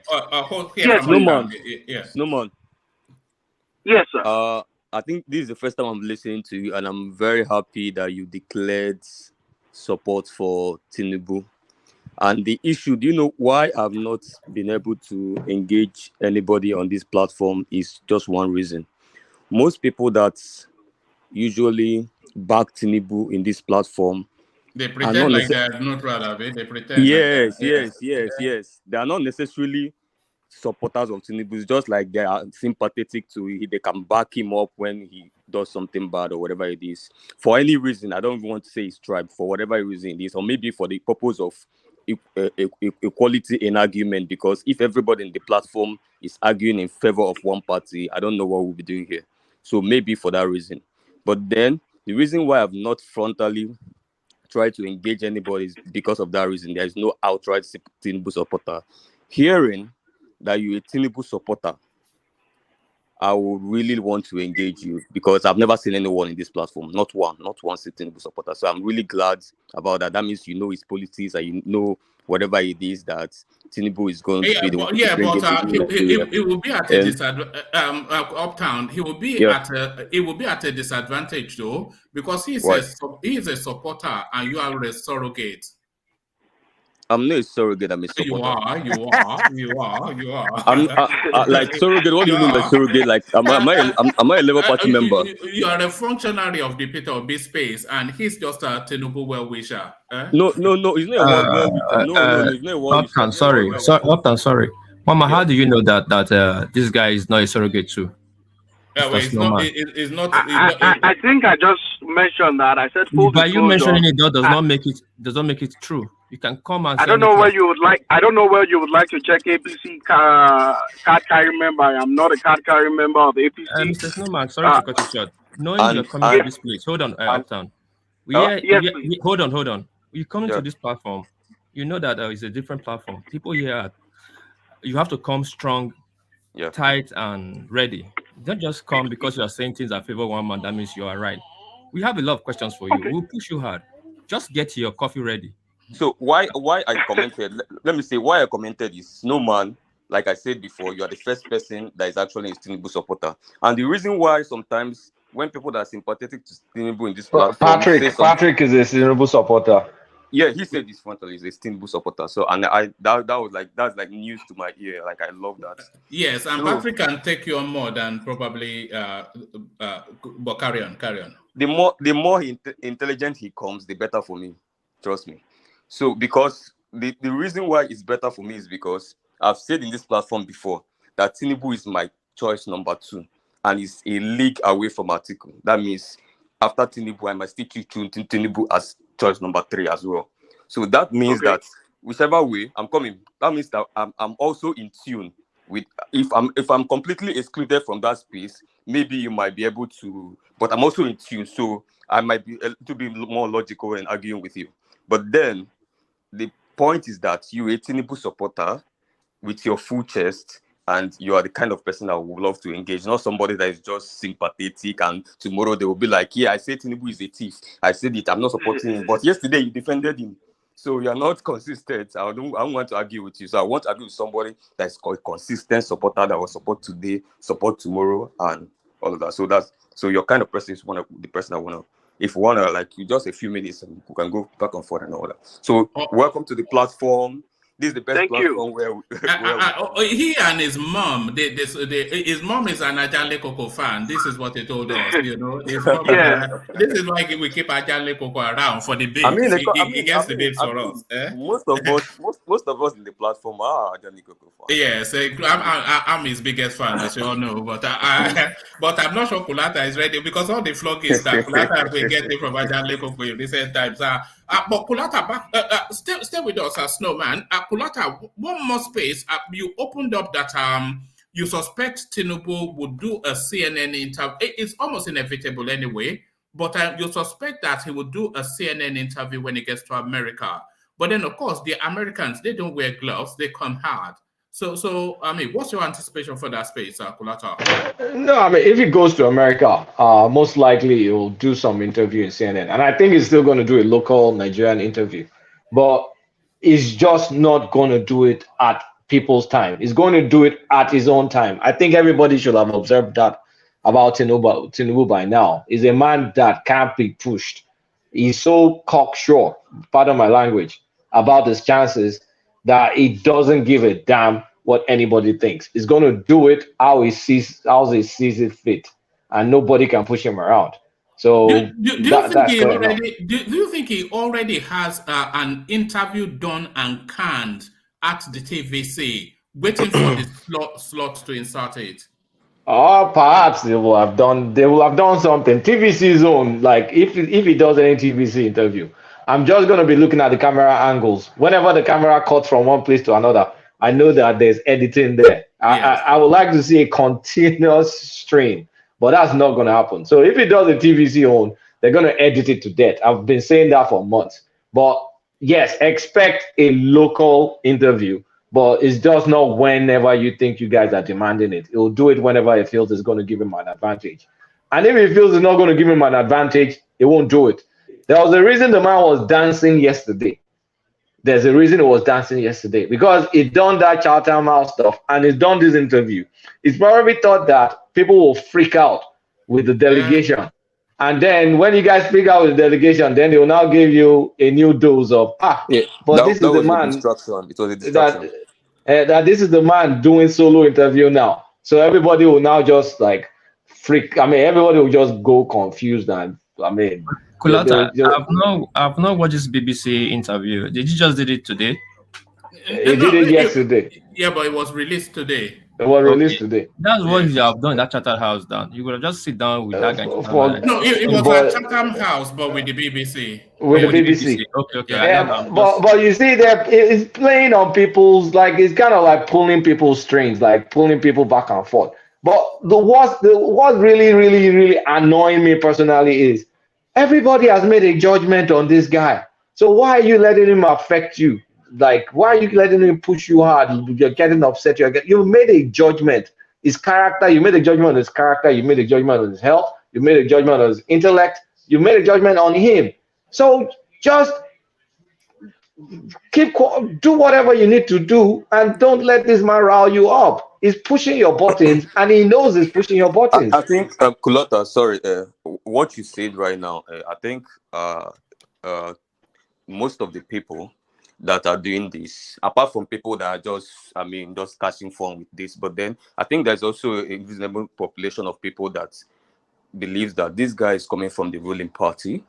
That means that naturally he's on advantage to win, that this guy might end up being my president. So it's a psychological thing to feel like, okay, even if he's bad, I know I'm not for him, but then I won't have the psychological feeling that what I'm getting is it's not going to be as bad as I've accepted already. It's not going to be more worse than what the badness I've accepted already. You know what I'm saying? So I'm like, okay, we know he's corrupt, we know he's this. No, not this again, not another addition.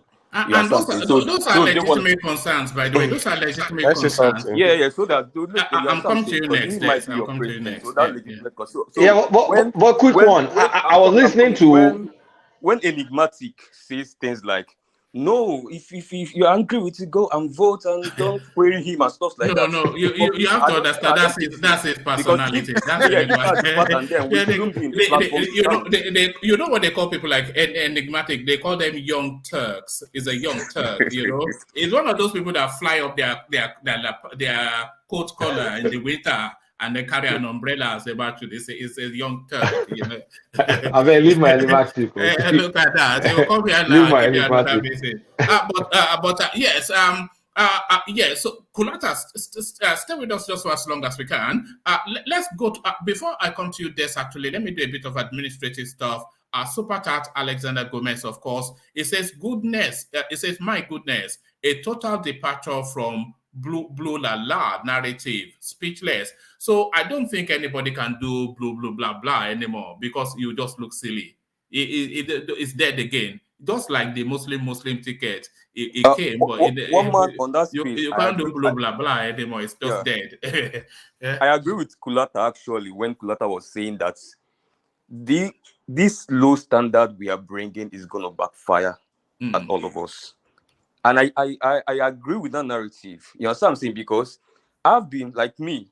I was okay. Let me even confess this. I was a Buharist. I was a Buhari supporter as a 2015. You know what I'm saying?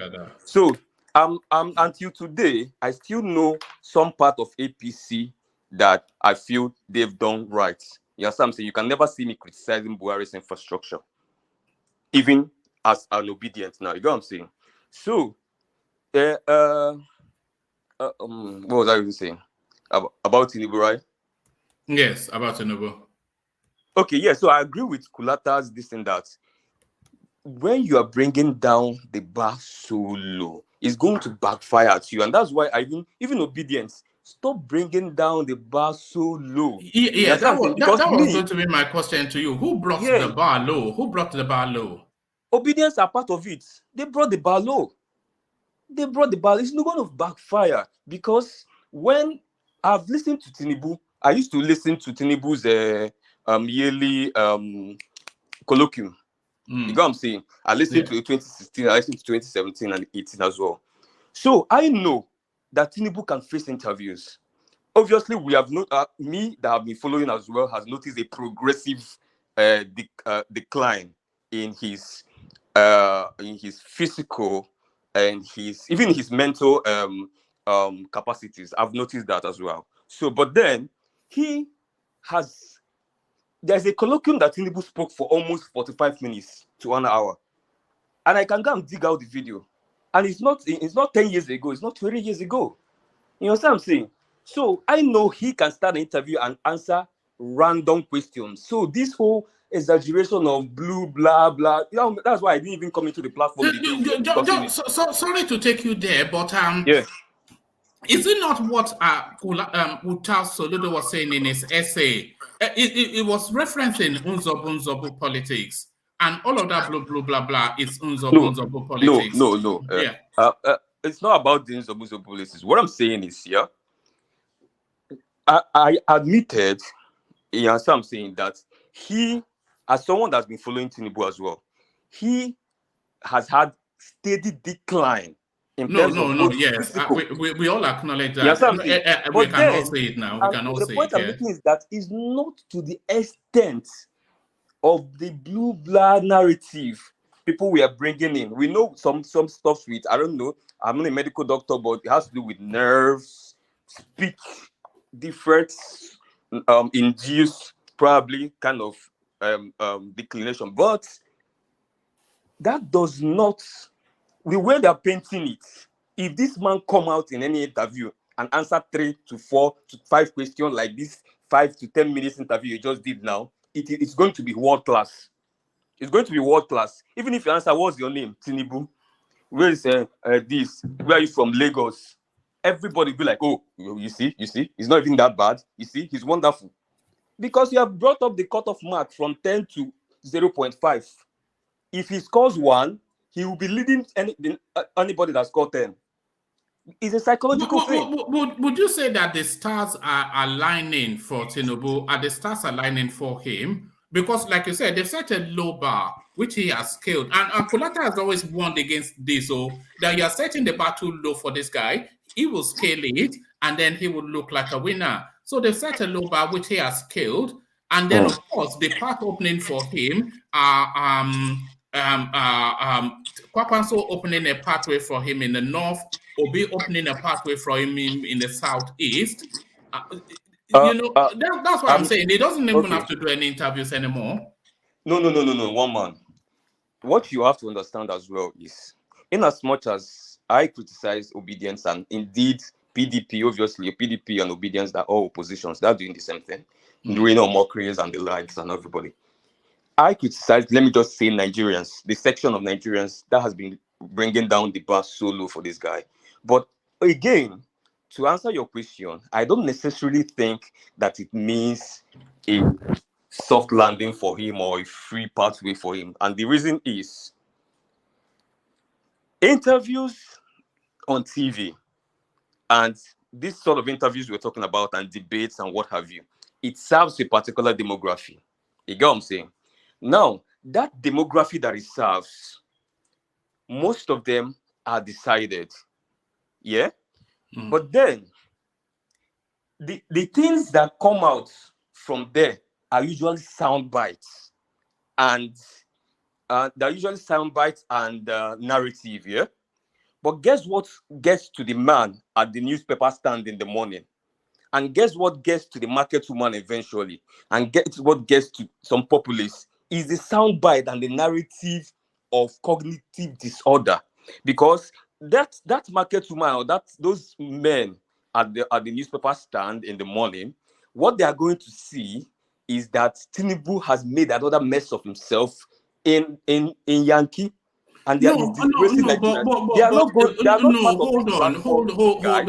Hold on. I know what you're saying. That is just the snapshot of it, but that snapshot is increasingly more difficult to hold on to as the guy continues to make media appearances, which they can see, and when they hear that it's in cognitive decline, they will want to have a peep to see how he is, and then they're seeing somebody being engaging and articulate. No. One man.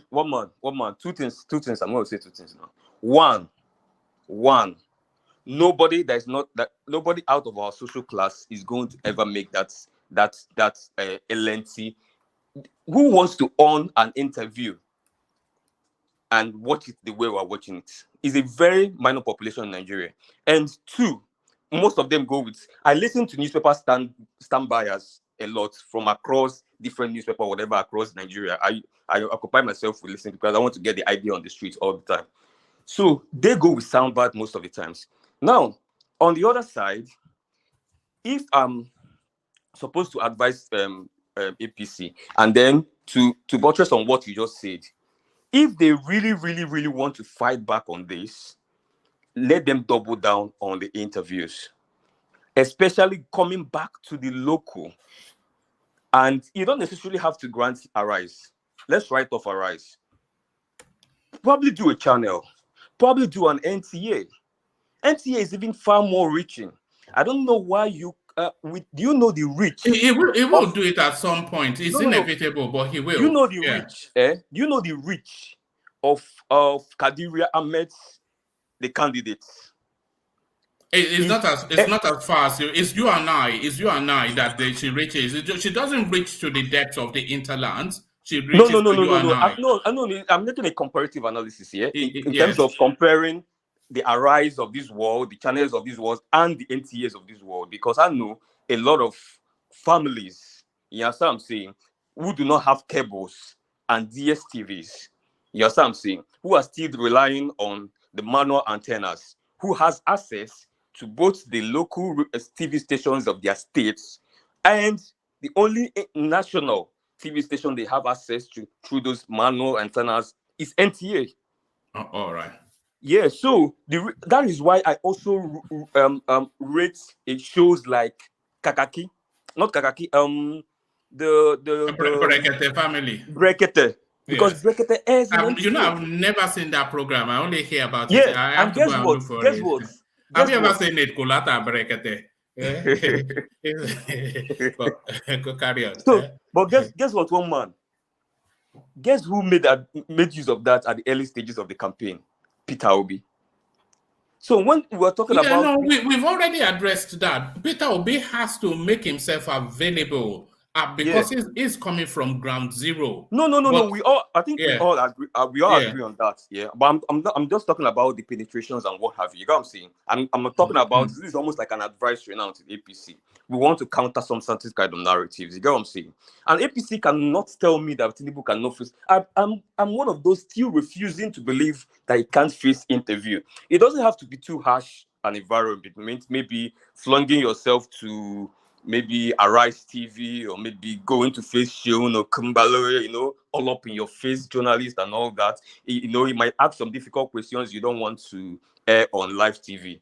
So maybe go smart, shoot two birds with a stone.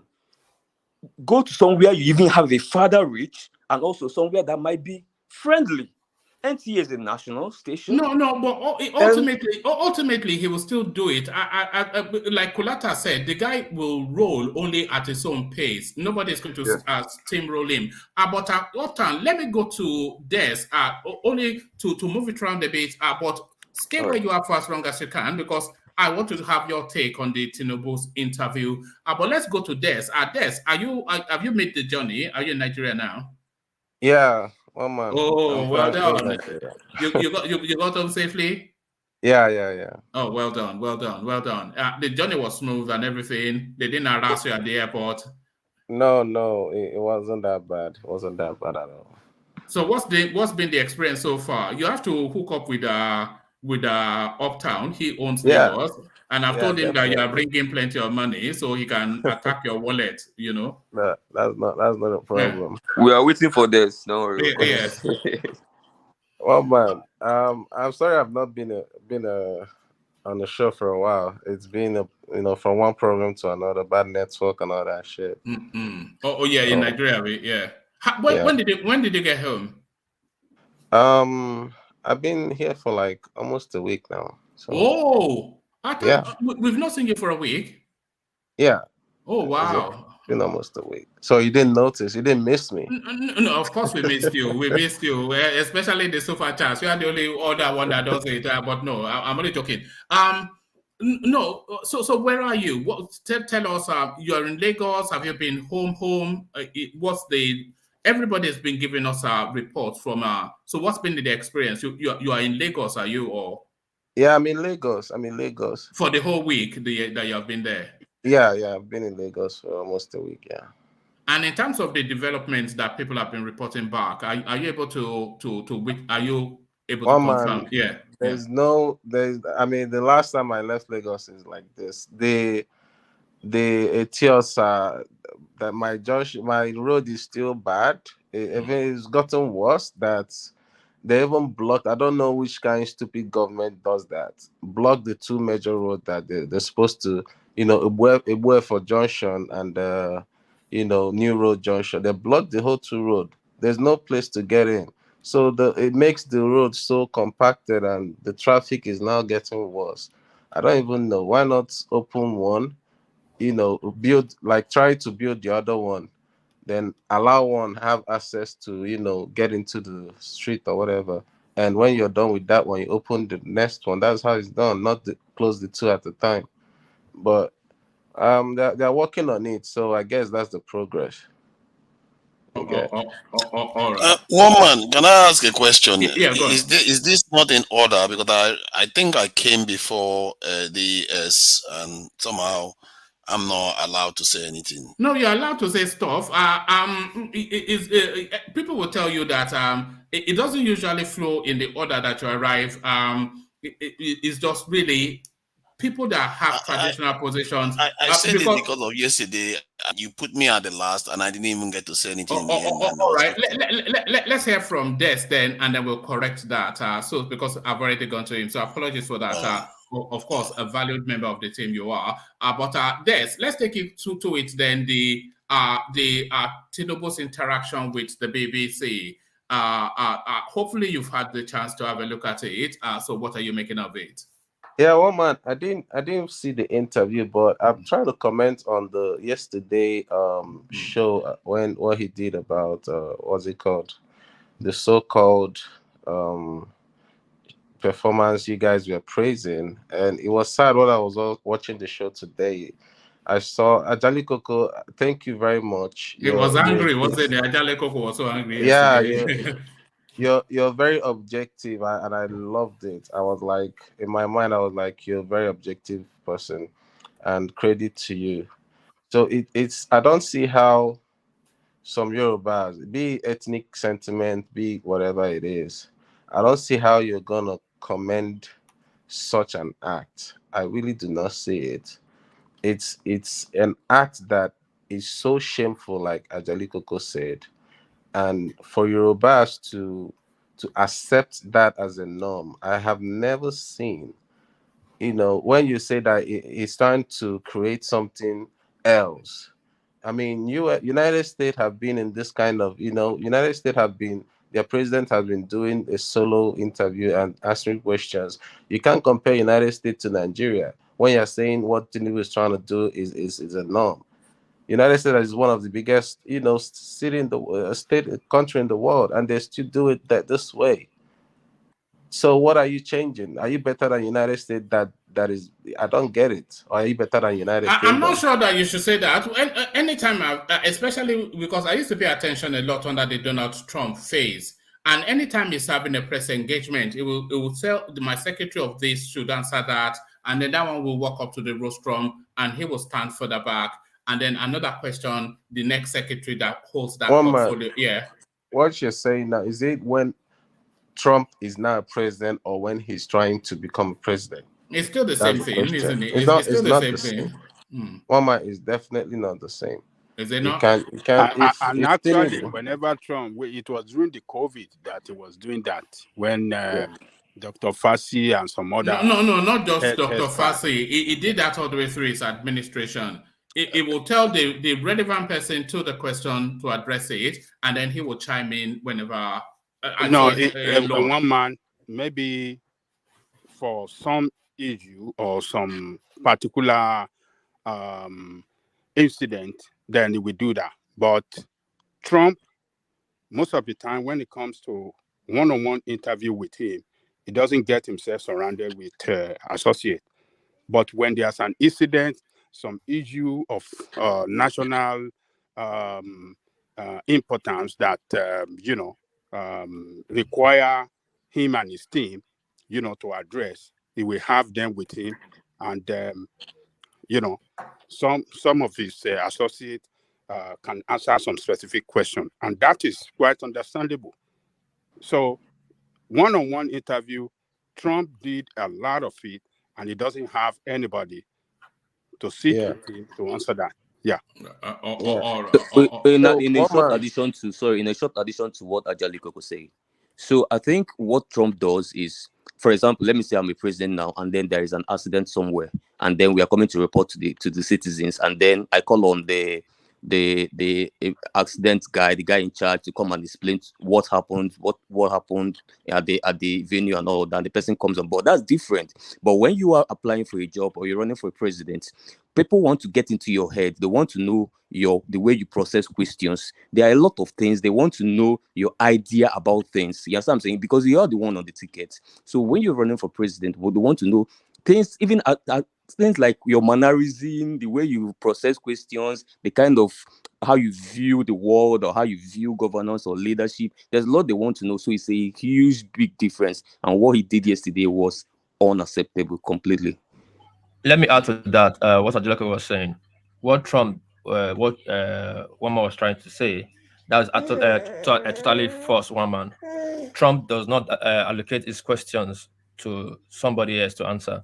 He's only went like, I've seen him do it. I just don't okay, want to make the okay, effort to go and yeah, look for no, no, it. no, That's no. all. He does it all the time. Numbers does All the not lie, time. one man. Yeah. Is you I saw it. Is when Trump is coming to press conference to address people what he just did as president. And then he will come with maybe Fauci or Secretary of State, or then he will make a speech first. Then he will give the podium to the Homeland Security man to continue and to electing the people. That's what they have to tell the people what they want to do. But when Trump was campaigning to become a president, even when he was a president campaigning, going around campaigning, it does not allocate his questions to somebody else. American media and how will I say, we eat him up. So that is not right, woman. So No, it is right. I've seen him do it, but I don't no, want no, to no. level. What you are trying to say here, All you are right, go spinning on. it. That's not right. I'm not spinning it. You're just doing It just does. what if. That's what you're Anyway, doing. No, one man. no, I'm not spinning it, but It don't. I'll dig it up at some point just to make the point. But back to you, Des. One man. It don't really matter what Mm-mm. Tinubu does. I hope he still keeps doing what he's doing. I really hope he keeps doing it. I don't want him to change it because what he's doing is driving people that is even supporting him. I want him to keep doing it. He's driving a lot of people that are supporting him that are not tribal bigots or whatever away from him. People that are like, thinking that he built Lagos and like he can be able to do it again. I mean, people that are not basically tribal, he's driving them away from him. So I want him to keep doing it. Let him not stop. Let that whatever the strategy keeps going. That's just what I want. And if I think I listened to what about, I don't know, you guys saying about he had a BBC whatever 8 minutes or whatever. It can't Yes. be 8 minutes is not enough time for someone. I mean, I play music for 8 minutes. That doesn't even rhyme. So he needs what he needs. Hold on, Des. His interaction with Chatham House yesterday, it addressed a lot of the things that have been levied against him. So he stood up for 20 minutes to have half an hour and delivered a coherent and also an engaging speech. He did that. You saw Oh man, it. let me Hold tell on. you something. Right. Hold on, As hold soon as on. And yeah. then he had a question and answer session, there were 10 questions in total. He answered 4. He delegated 6, and then maybe added even inputs on what his surrogates added. So I don't think that there's any way around that. Oh man, Mm. when I was watching that thing, I watched it the whole thing. Right. So when after his 20-minute speech, it was Mm. okay. He read it from the book, fine and good. I have no problem with that. But when they're not asking that question, immediately he made that comment about first question I'll give it. I was so pissed. I mean, I've never been pissed like this watching anybody. I was so pissed, and I know a lot of people will be so pissed.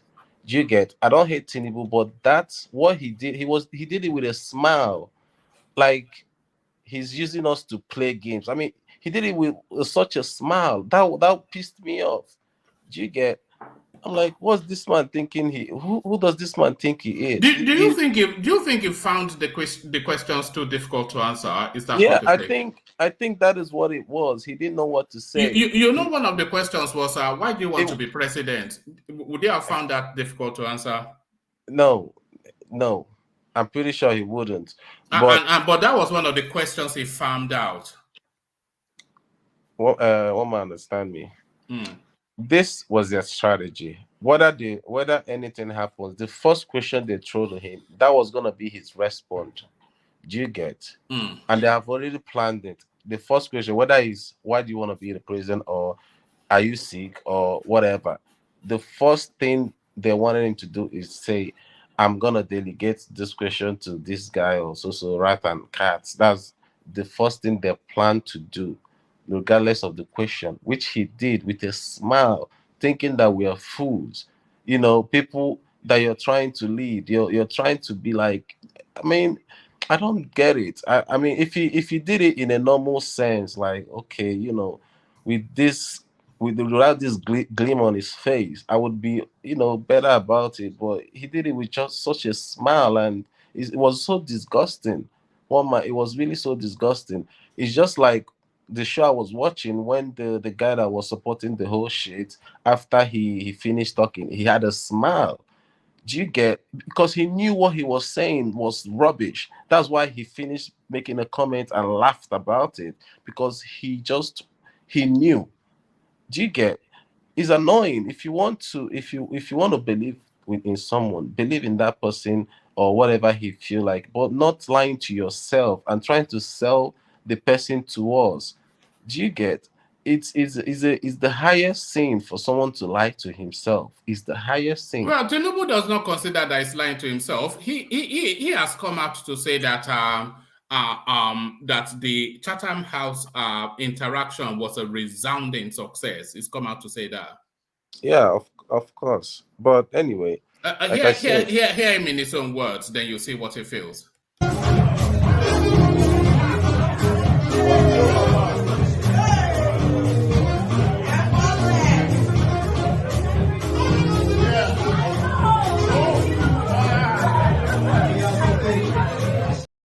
So that's Tinubu right there, telling you that the Chatham House engagement a resounding success. Of course, he's dancing to his stupidity. Look at That's what I would say. That's what I would say. One man, all his teams, they are dancing because they feel like Nigerians are full. But I pray and I hope that during that election, that dance is gonna turn to sadness. Wow. That laugh he's laughing, he was laughing, thinking we are fools. It's gonna turn to sadness. I'm not wishing him. I'm It not won't wishing take way him now. to. It won't take way. It won't take way now. One man, I'm not wishing him to die or anything, but if that man gets there, I can 100% tell you Nigeria is doomed. But I why mean, so? Why so? He has a track record of success. So why? Where is? Okay, tell me then. Where is this? He has you unequivocally, with copious examples that we know, he has a track record of success in governance and administration. So where is this doom and gloom coming from? one man, I really do not see the track record. I mean, You don't. Lagos, right? Lagos is beautiful and all that. The IGR is whatever, is high. I'm here in Lekki. You can't even see any government school here. What Yeah, is but that he plan? created that like you're in. What is that plan that you can't even see one single government school here? Every school here is private school. Does that mean that every person in Lekki is rich? No. There's some Do you stuff know how that, many public schools he built? We went through his list just the other day. You know how many public schools he built during this window of his administration? I don't know, one man, but Ah, One month, one month. whatever. Sorry, can I interject? yeah. Sure. Okay. So, I just want to answer the question you asked this about Tinubu. I think the big thing we have to worry about is the divisive style of politics he plays. Do you know what do you know what is more threatening than hunger in Nigeria right now in Nigeria? You know what's more threatening than insecurity? You know what's more threatening than hunger? Religion, Abi, religion. Both religion and tribal divisiveness. Nigeria, Buhari Is has Tinubu pieces. playing tribal politics? No. You don't understand what I'm saying. Okay, sorry. I called it, I used the phrase divisive style of politics. Let me elaborate a little bit on that. Now, for example, Buhari, we all agree in this platform that Buhari has pieces this country with knife. Like, this country is in segments. This is like the most divided we have been. So if we have ever wanted somebody that has a unifying figure in this history of this Nigeria, it is now. Now, how do you come with the divisive policies of you did something you know say you go to pay them yesterday, and then in the evening you dance for them to tell them if you pay you make you pay you well. Now that no, I'm coming one man. And Yes. then they ask you that people in Nigeria are complaining about asking questions about your source of wealth, and then your reply was that it's envy. So you're playing a politics of it's me against them. That can never unite Nigeria, and until Nigeria can never be productive till it unites. Insecurity will never go until it unites. So that means that you will tell people in the Yoruba nation that I'm bigger than you and you guys are noisemakers, and then they will keep causing trouble in Southwest. You will tell the Southeasterners I'm bigger than you, I'm the Lord Almighty. It's And you a guys real are... no, come on, man. It's a No. real I'm leap. trying. It's a real No. leap to get to where you are. It's a real No. leap. Wait, one man. Let me explain Okay. to you the style of politics these guys are playing. The politics that you feel you are not accountable to the people. The politics that you feel that the people do not have right to question you. And if you do not answer, I don't have, and Tinubu has it in his this is embedded in his personality, and it's playing out in his style of politicking. And it's Wow. like I'm coming, yeah. For example, let me tell you, you ask an article, people are questioning your source of wealth. They say you are corrupt. What is your source of wealth? Atiku, guess what? Out of three of them, Atiku I hate pass you. My hatred for Atiku is that I won't even vote him for my local government chairman. But Atiku will tell you, we calm down and say, well, I have this university, I've done this, I started off as this. At least a sense of accountability, because it's your people that is asking the question. You are not the landlord. Tinubu is playing a land. You have one man. Have you ever had a landlord in Lagos? A typical landlord. No, I've never had a landlord in my He's life. playing a landlord character. Landlord. I have been a landlord, though. I have It's been. funny, but it's not I funny. still It's have. funny, but it's not funny. I don't know if you've had a landlord in Lagos mainland, Yeah. somewhere in Surrey or Oshodi. You should know their typical behavior. Yes. So when they believe that your success in their house is as a result that they build that house, therefore they are not accountable to you. So he has a landlord mentality. And if you listen to the analysis of one guy at Channels TV today, he said that he's playing a principal student kind of character, where he's going to be like a principal. Let's say a principal There that... is a certain arrogance to leadership. No. But it's usually confidence that then spills over into arrogance. When people often get things right in life with increasing frequency, they get more right than they do. They get wrong. No. One man. So it's self That doesn't. confidence. It's self confidence that you are conflating to be that you are. No. One man. Listen Are to you me. saying it's Listen to me. arrogant? Is that what Listen you're to saying? me. One man. Yeah. You can never respond to a question where an interviewer says Nigerians are asking about your source of wealth, and you end your answer with is envy on international TV. Oh God. And then you also answer, I'm coming. And You're then you really also... scraping the barrel, though. You're really No, scraping the now barrel. we're talking about red signs. We're talking about see, we saw a few red lights before Buhari came in, and he came and he played out. Now again, you're asked a question about your what did they ask him at Chatham House about why are you not having one-on-one interviews in Nigeria? You understand what I'm saying? If you have an explanation that is less arrogant, you understand? Because now you are facing the international community, And then you are, as the incoming president of Nigeria, you are the chief marketing officer of Nigeria. That means you must not demarket your country. And now you say, where they're telling you that you're not facing the Nigerian media, you're not facing the press in Nigeria, and you're not having direct interviews. And what do you go ahead to say? They want to make money out of you. That is divisive in a country that is divided. See, let me tell you. That is you are No, really one leaping. man, wait. Tinubu is my second choice, and he's fast climbing down that stairs. There is no Wait, I'm consistency. coming. Wait, one No, man now. Wait, it's let a me just real land. no, but okay, go on, Lando. But I'm not sure Yeah. that you're looking good from what you're saying. But go on. Well, luckily for me, you are not the only person on the platform, one man. So I believe a lot of people will listen to what I'm saying. I'm saying from a detached point of view, but carry on, Lando point. No. I'm analyzing. Now listen. Yeah, go on. If Tinubu was on level 8 and my second and number 2, he has probably gone down to level 4, and that is why I related with what they said, that he's fast making people that probably want to tilt towards him to start losing confidence. And I want to make an example, and it's because of how you relate to people. There is a lot of people that is even obedient that can change, and then there's people that are not obedient or Tinubu or whatever it is, but then they are like, is it here or here? And then you're giving them more reasons to switch out. Let me give you an example. An approach is everything. Let me list two people. If you listen to Sam Omasen, I hope I pronounced that very well, in TVC, if you listen to him defend APC, and versus if you listen to, please, can someone on platform remind me the name of the fair guy, the Buhari advisor, the fair fine boy?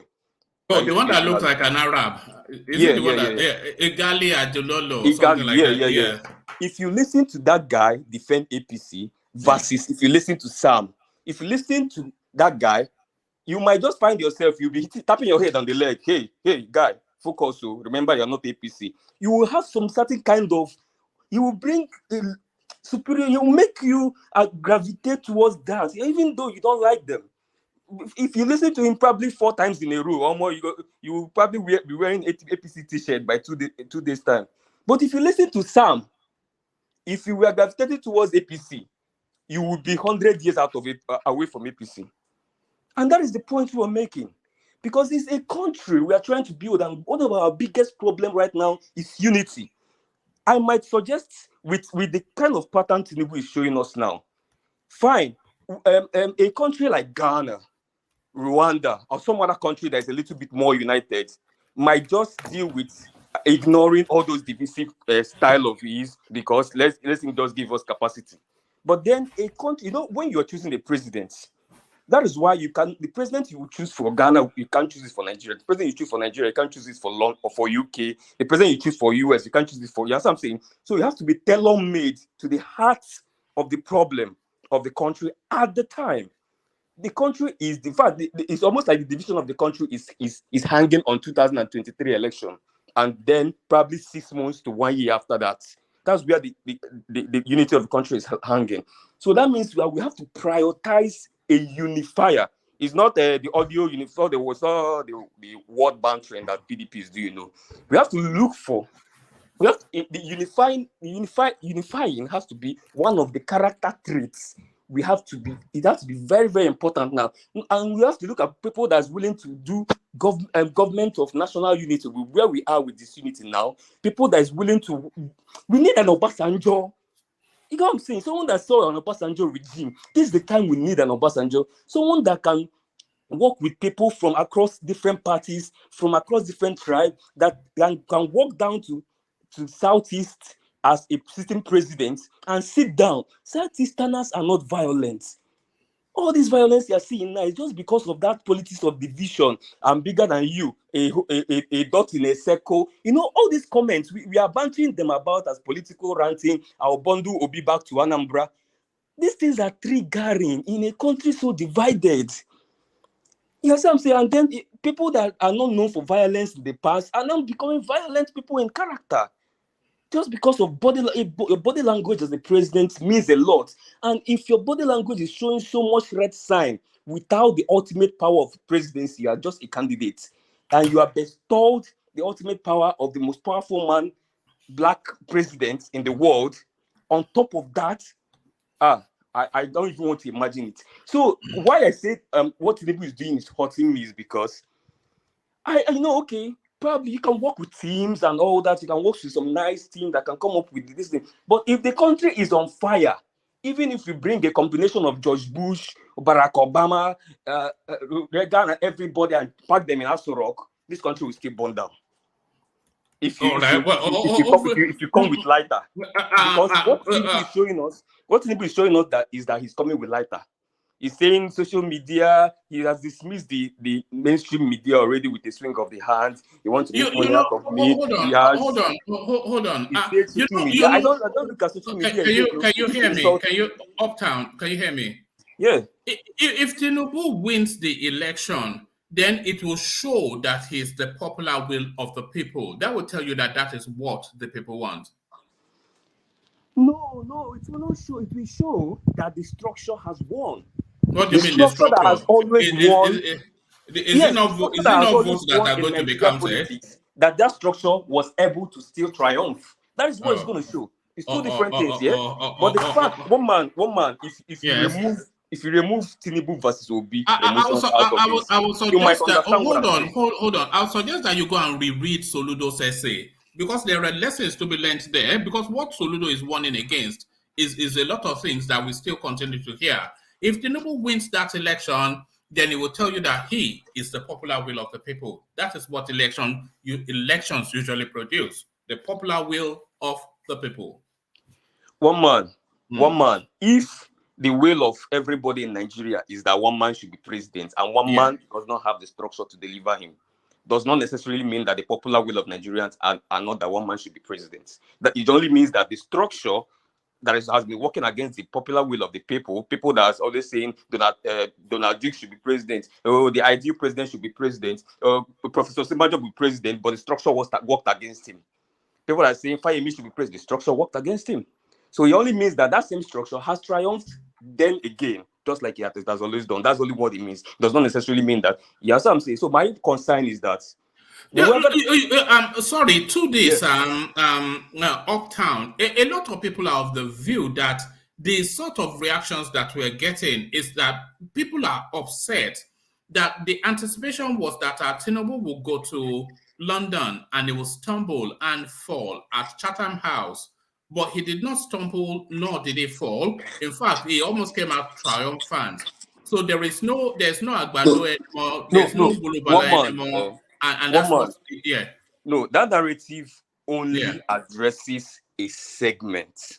And if you listen before I started talking, I gave credence to that segment. I said there is a particular segment which I used the word.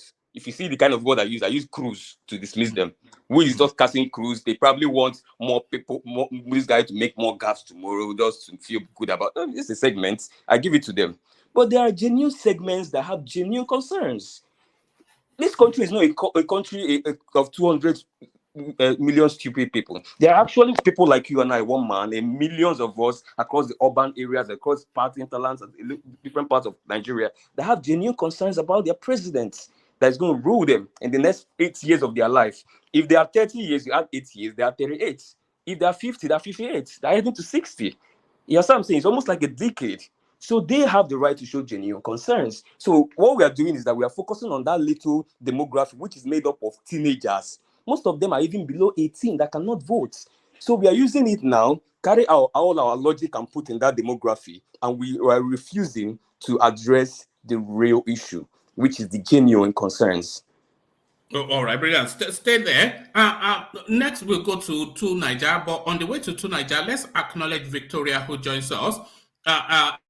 Only because we like to acknowledge new voices. Victoria, have you been here before? Are you the young Victoria that came on once upon a time, Victoria?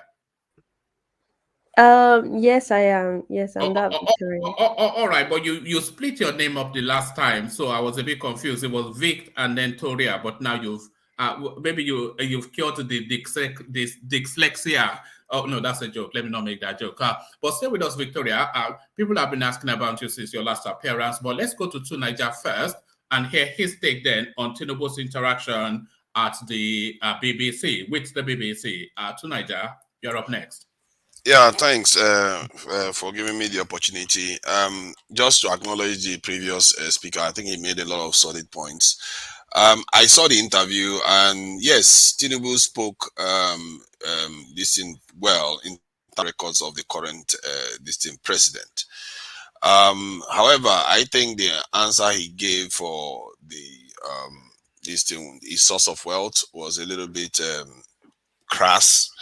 He could have, said a lot of things that is a little bit more conciliatory, not necessarily trying to put people's backs up.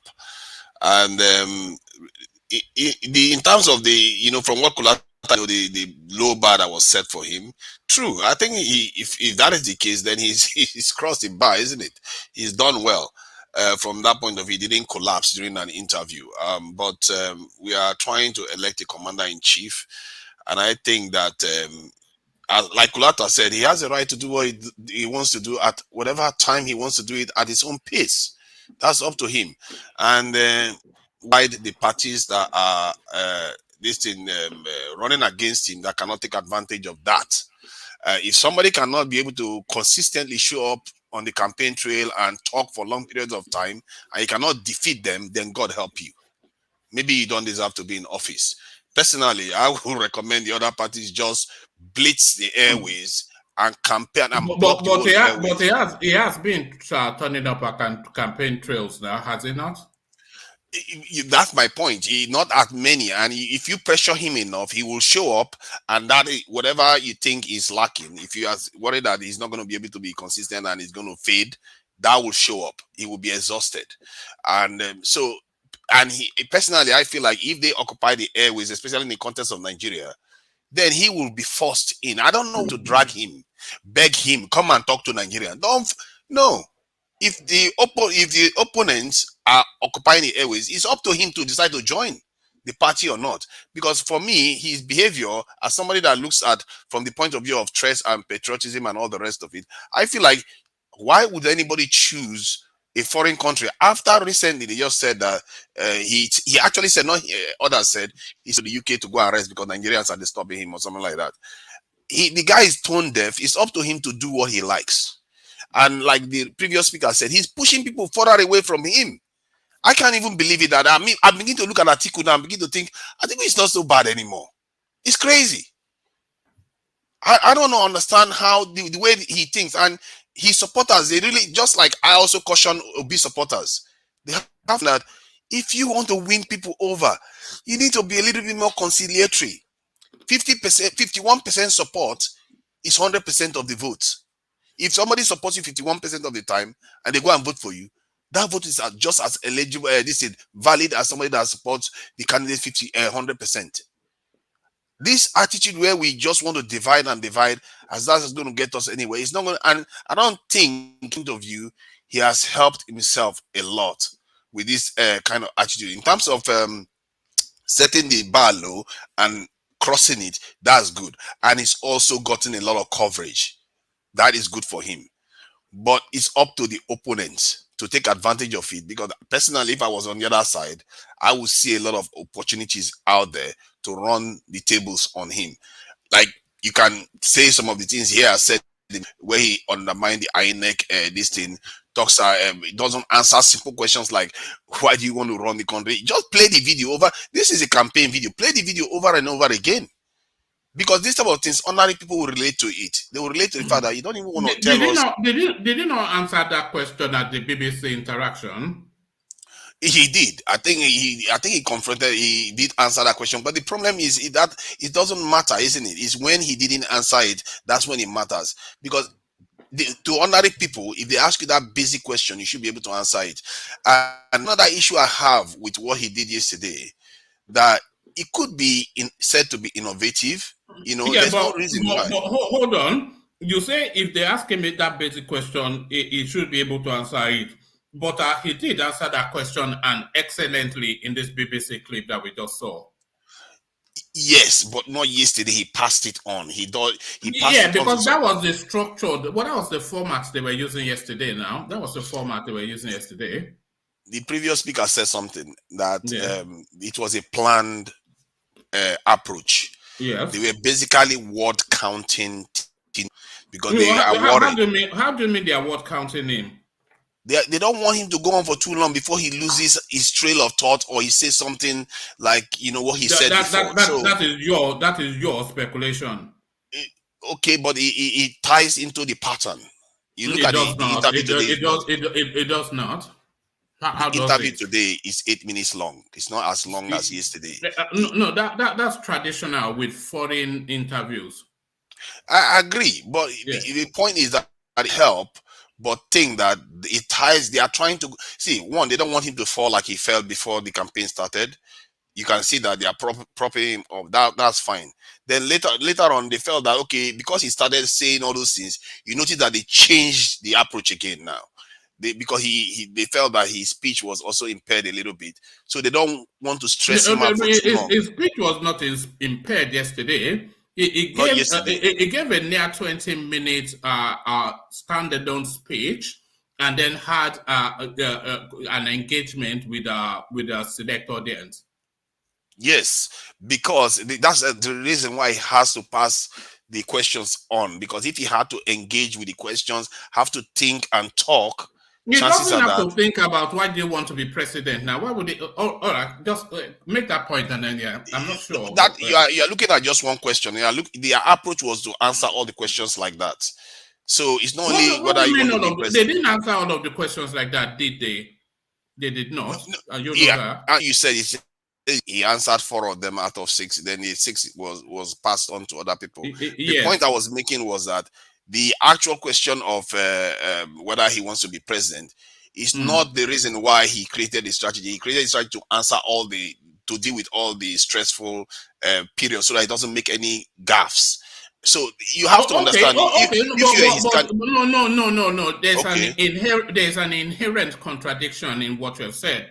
If you are saying that it's created the strategy to subordinate certain questions because of whatever it is that you've just said, the more difficult questions, then that runs contrary to why do you want to be president? Because anything that he says in that space would have been sufficient. That is not at all even a question. So that's not the answer itself. It's how he answers. It's not the answer that is the problem. It's how he answers it. Whether he slurs his speech, that the slurry speech. Anyway, of course, he slurs. And I don't think people are still hung up on him slurring. He was slurring in the BBC interview. No, that's not the same. I think it was quite the slurry. The interview comes incoherent, like the blah blah blah blue kind of stuff. That's what we are talking about here. So that is what they are trying to avoid. If think about it. If you are his handler, what they are saying, it doesn't cohere now. Okay, you think about it yourself now. If you are Tinubu's handler, what would you do? So if you're his handler, you allow him to just go out in the open and just answer questions openly. Who do they allow to go out? No, the politicians don't go out. Politicians have guarded and guided engagements. I think so it's nothing. The handlers, they manage the space to avoid as many faux pas as possible. Whether it's Macron or Tinubu, they are all managed. True. Exactly. Yes. That's exactly the point I'm making. They are trying to manage that aspect, because if you have the reason why they manage the aspect of the incoherent speech. Right. So they are trying to manage that one. They don't want that one to come out. Hence why they limit the kind of questions he answers, the timeline, and hence that's why I said that is your speculation. That is your speculation. Speculation, of course, it's speculation, but it falls in line. It's logical. It falls in line. It doesn't, because if you are saying they are trying to ease him off tasking questions. And they then asked him, why are you going to be president? Which, whatever state of mind he is able to answer, then there's no consistency in that logical flow. Because they've already strategized. That's why he had to pass the question. The previous speaker said it. He passed the question even when he could have easily answered it. And remember, it's about time exhaustion. If he went to a BBC interview or any other interview and spent 1 hour, I would say your statement is correct. It still falls in line with they don't want him to spend too long. There's no logical consistency in that. So to Niger, So Yeah. Tunaja, since he had that interview yesterday, so his condition, does it respond to like pauses? So he spoke 20 minutes, took 4 questions out of 10, then sat down for a BBC interview and knocked it out of the park. So based on the premise, it looks like if he rests a little bit, he will charge up and perform, right? Is that the Yes. trick you should use going forward? And then there's no Yes. problem. And then Yeah, exactly. and then there's no problem then. I mean, if they The- need to rest him for a few minutes, he charges back and he knocks it out of the park. What else? What else do you want? he can do that 5 minutes at a time, 20 minutes at a time, but maybe not continuously where he will go for 20, 30 minutes as somebody's It's not questioning him and pressing him. it's not going to be an exhilarating experience now because he'll be able to manage his space and time.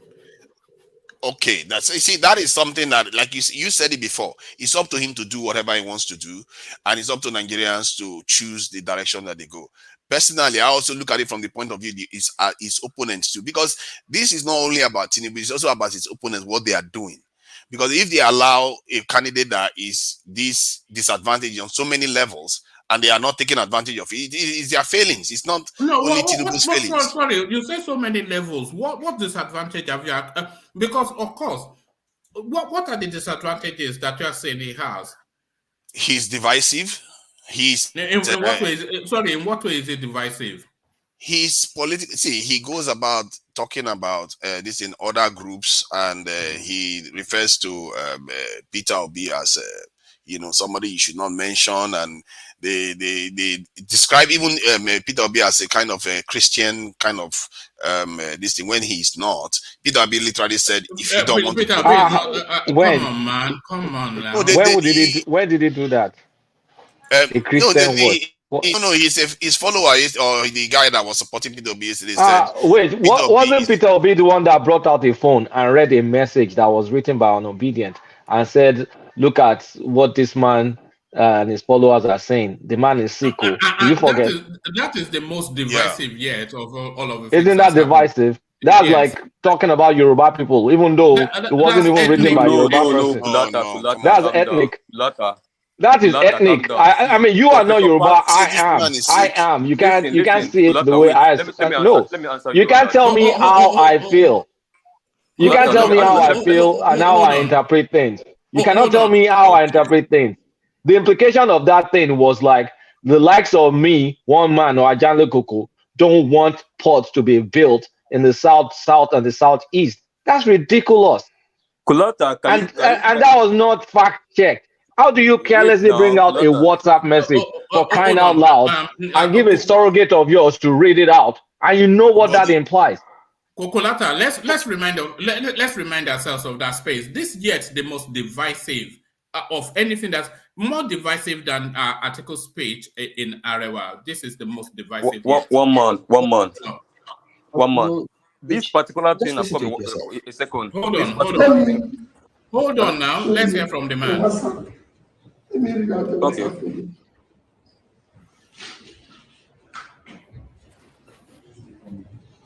Let me just show you WhatsApp I sent to somebody.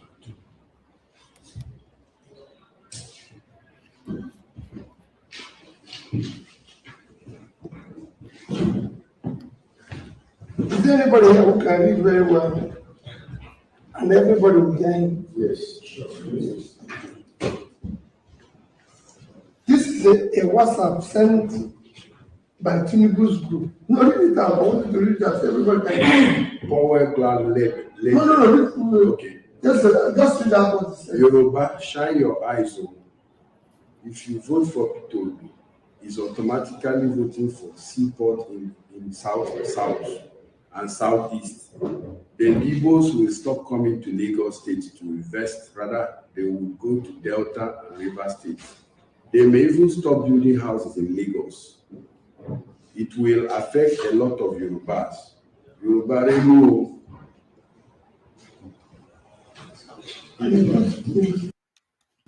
This is your context. You don't see the value of let's have something better. So that I think is the most divisive thing yet in the course of the Kulata. Sorry. Yeah, go on. Can I talk? To be fair to Peter Obi, he was saying it in the context of trying to condemn such statements, not necessarily. Yeah, that's very But I get your point. that's I very get your point. I convenient. get. See, can I let me concede some points? I get your point that the way any Yoruba man may interpret it is that bringing that kind of topic up in the first place is highlighting the fault lines in Nigeria, isn't it? So I think that was a mistake. Is that more divisive than anything that Tinubu or Atiku has ever done? And he saw himself getting recorded. He saw himself getting recorded, and he did not stop himself. Yeah, no, I think that was a mistake. I think if you look at it, he didn't think that far, but he was condemning that kind of discussion, that is not good. He was trying to say that it's actually good for Nigerians to work together. And remember, Peter Obi is one of the few that said, don't vote for me if you think because I'm Southeast That's or a Christian stump or speech. anything. A stump speech is different from what you do within within the comfort zone of your friends. A stump speech is a stump I agree speech. with what you're saying. It was a mistake. Okay, go ahead. Yeah, let me talk. So, funny enough, what we are talking about now, Patrick Tommy talked about it yesterday in his interview, in his Zoom meet call. And he said he actually was painting the scenario of that place. He said it's actually their manifesto, where they were writing their manifesto in London, in that room, their hotel room, that they were talking about the national unity, and then they were talking about the divisive languages that people are spreading around and how it's affecting our national unity. You understand what I'm saying? Because we were discussing how there's a segment of that manifesto, if you go back to that manifesto, that focused on national unity. And then Peter Obi was telling them that the language that people and the kind of false news, whether correct or not, that people are spreading around during this election is the reason why Nigeria is divided. And then he brought out that thing as an example from his phone. He said, for example, probably somebody has sent him that thing before, see what Tinubu group people are spreading. I now brought out it. I said, for example, look at this, read it out. See, how can someone write down this kind of thing, knowing how divisive it's going to be? That's why you see, this is your country. Instead of people focusing on capacity of people running for government, they are talking about tribe, go to seaport to east and south and all of these. That this is what divide us. And if you listen, if you look at, It was I'm a coming. dog whistle. Wait, It let was me a land dog now. whistle. It was Let a me dog land. whistle. And if you look at just last week, the same proponents, and guess what? Both Tinubu, Obedient, and Atiku group, everybody, I'm Playtown. coming. That I'm is coming. Wait, let that me is what land they now. If I call land, you can talk. that is red meat. Wait now. Let me land. If I land, I will also tell you where you probably got it wrong. Now, Obedience, the Baptist, and everybody, they are all the narrative that's spreading around this election is very, very dangerous for our unity. Now, because last week as well, they also brought up a narrative against Tinubu, saying that Tinubu want to take capital from Lagos, Abuja to Lagos. Why? Do you know what that narrative is supposed to do? It's supposed to make Northerners Yeah, we know it's politics. go It's against negative. Tinubu. It's And negative I'm politics. coming. But And no, what I'm we're trying to seeing a say, lot of there's that no narrative being spread out. wait. Now, I'm coming Playtown. now. Everybody, hold on. Don't take us on a long essay. Play town. So I'm done. I want to land, and then you can say what you want to say. What the Tinubu story is fake news. The Peter Obi story, we heard it from his man's own mouth. So that's not fake news. How is it fake news? Where wait. Festus Keyamo has come to talk about this thing. They even had to issue a statement about it. You know what I'm saying? But what I'm saying, There's no wait now, equivocation between Tinubu saying he doesn't want to call Peter Obi's name and Peter Obi when did passing I red cite? meat Wait, when to did I the cite? followers. When Because did I cite calling Peter Obi's name I now? believe that's how we landed on this topic, that Tinubu is very divisive. No. It's not very. Why I interject? No, Tinubu is very dismissive. Is very dismissive. Is very. listen to me. Wait, Tinubu is. Wait, Playtown. You talk. Hold on. I don't mind Play who down. speaks, but just one voice. I don't mind I'm who just going to speaks, make a 5-second statement. Yeah. Let's not conflict Tinubu being pompous and dismissive with divisive. He doesn't regard Peter Obi as a person, but that's different from a dog whistle of calling like a tribe doesn't want the progress of a region because they're supposedly supposed to be enjoying from one benefit or the other. That's different. No, Tinubu is arrogant, but it Kulata, doesn't mean what do you say is about bringing out tribal what do you say Kulata, sentiments. can about I just say something? wait Kulata, wait Kulata, I'm calling you Kulata, just said what you do you say cannot tell about people how to react to how they are criticized. You can see how when he says dismisses Peter Obi in that way, say I cannot even mention his name. Is They feel like dismissive he's of the dismissing them. person of wait Peter Obi is no not dismissive calm down. of Let me like even You, argue this you, is this. Let you me argue also how said you Kulata, cannot tell these people No, how don't to people have this behave. time react, and now. I No, no, acknowledge no. So that. sorry, everybody, please. We can't have three voices at the same time, please. So just one voice so can let me carry just on. round off. Yeah, So yeah. Kulata, in addition to that, if did you see the gathering where Tinubu and Shetima, they said they're going to send Atiku back to Abu Dhabi, and that Obi lives in Lagos, that don't go send him back to Anambra. What does it mean? Yes. Those are What does that divisive mean? languages. You're going to send him back to No. Anambra. Sending you You, back to you- we Anambra, are how is that all divisive? citizens of the country. Send him back to Anambra as the Oh owner of God. Lagos, Come Yeah. on. owner of Oh my That's God. a owner of reach. Abuja. That's a reach. That's a leap. Even is a So leap. Come on, if man. no Come no. on. Let me paint a reverse picture for you. If Oh Obi stands God. up today and says, there's a Yoruba man in Anambra, and say, No, that's different. These are I'm it's coming now. politics That to is his politics rival. now. Peter Obi was the I'm governor of coming. Anambra. I'm That's a coming. I'm different. coming.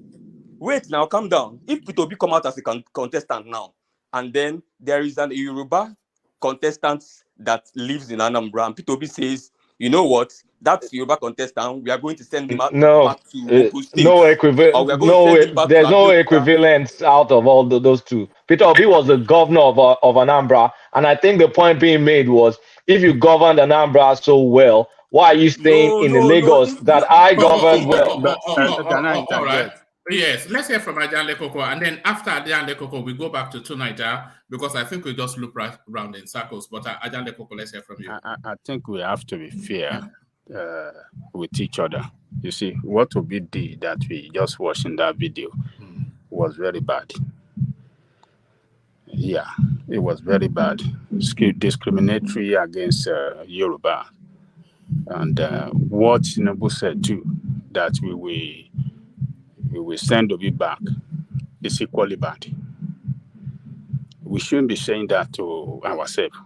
That country belongs to all of us, and we have the constitutional right to live in any part of the country that we believe is good for us. It's not good. We should not encourage that. It should not come out from the mouth of a leader. No circumstances should a leader, particularly somebody that wants to be president, to say that, oh, he should be, we should we kick him out of Lagos. It's bad. I want you guys to remember that has been done before by Nigerian leaders. If you remember the case of Sugarban in 1970, 1980 or 81 or something like that, they actually the Sugarban, they sent him back to Chad.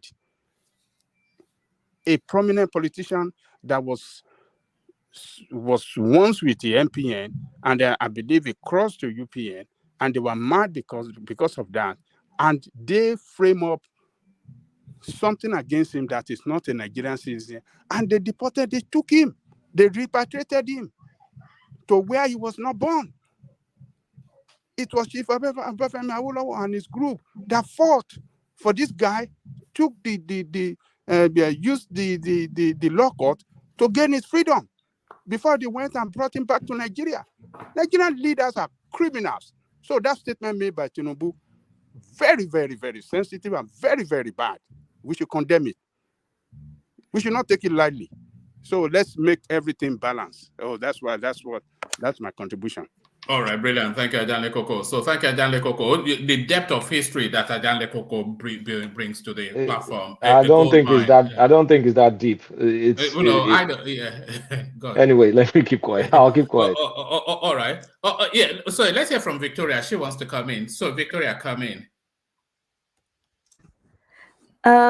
So in regards to what Tinubu said and what Peter Obi said, if I should understand from what Tinubu said about he doesn't want to mention Peter Obi's name, I don't think it's a bad thing to say or anything like very problematic. I mean, it's not something you should be saying in our state, like in our present situation, but it's not really a bad thing like that. I mean, you would expect better, but it's not that deep. But for what Peter B is saying too, I feel like we're also not understanding what he's trying to say. The text itself is already tribal. Like it literally says, Yoruba shine your eyes, something something, don't they're trying to take the everything from Lagos to another state. He's basically addressing that we cannot keep having this kind of mentality that every state in Nigeria should be equally like upgraded at the same time. And for us to really put that and say, oh, Peter B is trying to be tribal and is always attacking the whole Yoruba. Let me ask you something, Victoria. Do you think that text by Peter Obi, do you think it seeks to unite the ethnic groups of Nigeria, or do you think it could start division? Do you think it's divisive? I don't I don't think it's divisive, but I think Nigerians they're in a very fragile state whereby anything you say would actually just divide them. If we are in a point whereby we could critically think and actually are not very biased, we would understand that statement. Like I heard that statement. I didn't feel any attack as a Yoruba person. I only thought that he's referring to those set of people who are tribal, because we all know we have a tribal problem in Nigeria. And I feel like he's mostly referring to those ones, not Yoruba as a whole, because I didn't feel attacked. So maybe because I don't have a biasness for my fellow people, I feel like if you have a biasness, then you will feel attacked. And that's what he was trying to address. You see, Victoria, God bless you. God bless you. no, hold on. God bless you. I agree. Well, Victoria, you see, what the thing is Peter Obi was sat in a hall with a room full of people of his origins, and there's been that undercurrent between the southeasterners and the southwesterners, and then he reads that text, which fits very much. Man, Can you? you are missing. No, wait. Yeah, go on. No, you are missing one point. Yeah. There's a guy, a Yoruba guy, sitting across. That's who they were looking at. That guy supposedly is a Tinubu supporter. Go and listen to that video again. Everybody misses that point. Right. People, what comes across the optics of a Victoria is feeding red meat to the carnivores. Is feeding red meat to the carnivores. Is throwing red meat into the cage of ethnic division when it's pointing that the Yorubas are against the Igbo candidacy, which is the reading of that at the base level, Victoria. I can understand what you're saying, but one, I don't think that video was a public video. It was private, it was being leaked. Two, is something that we should actually address, and I think he is actually addressing it. Let's not lie, we do have that problem, and it really needs to be addressed, and that's what he's doing. You didn't play the whole video for us to get the full context. This is just a short clip, and I feel like maybe you should play the whole video so we can hear No, what. that was what was released, but I can give you. No, Pat will Yeah, come. He said he will put out the full video actually yesterday. yes, He says he's going to put it out for yes. people to see the context of the entire conversation. Right, but Exactly. that was what was in circulation. You know that what is in I feel circulation. like Yeah. that whoever did that too was very smart. Like I need to know what like you said, there's a Yoruba man. Then I need to know what the Yoruba man replied. If he was angry, if he was not angry, we don't know that. It's just that what 1 minute clip. We can't really tell much, but in that clip, what I got wasn't anything that he was trying to attack Yoruba. He was only trying to attack that narrative that he's going to steal things from people. And he said, you see, he's trying to say, I'm not going to steal it, but I'm not going to speak for him. This is just what I understood from it. If Tinubu had gone into a room filled with Yoruba people and invited them to lunch against the Southeasterners, would you be as placid and understandable as you have been now? One man, how did you know the ethnics, this thing of the people in that room? They were Let's start from clansmen there. now. Would the person be Abba, the person? you They are can clansmen His now. They are manifesto clansmen. team, you can like he's tell in it you that can tell cartel. you can tell a Shegun from an Uche now. Come on, we're Nigerians. They are Did you see the clansmen now. entire room? The video didn't even go round. They How are to talk say that his clansmen. There manifesto was team. this guy sitting in front That was when London. they were looking in his direction, and you could see he was fidgeting, he was smiling like a stray cat. Go and look at that video again. To that, you're not being fair. That video never showed that entire room. And a guy You in will the room see. already You said go just watch that that video and look at that this is a guy. collection. One man can play it again, so we don't have I'm to coming. talk. Kulata, the question is, how did you know that everybody in that room was Just one imported man. I don't want to talk. from Just play Anambra? that video. Look at Peter Obi's direction. Look at him looking at the guy, and I think he even referred to like, and this is the guy you are supporting or something like that. And he also mentioned like the man is sick. Oh. See. I'm Please not play that saying, video again. I don't want to talk about it. Kulata. Let's I'm watch not it with talking our own eyes. about. I'm not talking about. If you said the other man is a Tinubu supporter, good and fine. But I'm addressing what one man said. There is a room full of Igbo people, and he's trying to incite. He invited them to that room to incite them against the Yorubas. And this guy said a text from Tinubu group. But the problem here is what my sister said, that if you are not with bias, you won't find problem but if you are with bias, you will say It's that. not bias. I'm It's not coming part now. of bias. It's a matter of I'm coming. stoking. If you're with That bias, could stoke something. Tinubu group is not Ethnic Yoruba tension. group. That could stoke Tinubu ethnic group. tension. It's not bias. No, You need to I'm look coming. at it deeper. I'm It's a coming. delicate Do you know the only situation, problem? and Do you know nobody the only wants problem I any have with that issues. video? Do you know the only problem I have with that video? The only problem I have with that video is that whoever sent that video to Obi might have been sending, see what these groups, these Tinubu groups are spreading around. That's what I'm saying. But I feel that before Obi uses it to make example of the problems of Nigeria, he should have probably, even these days, how can you even double check to even know if it's really Tinubu group? But then he would have probably double check, or whatever it is to make But sure you it see, is that's why you Tinubu don't group. show random WhatsApp video as a presidential candidate. You're in a sensitive position. No. I wasn't Hold talking on. about to understand if he was making a divisive Can you hold on? comment or not. That's what we're trying to understand. Hold on. Let's listen to it one more time, and then we'll invite Victoria to see if she says it differently. But let's listen to it one more time. Let me show you a WhatsApp. Let me read out the WhatsApp for you.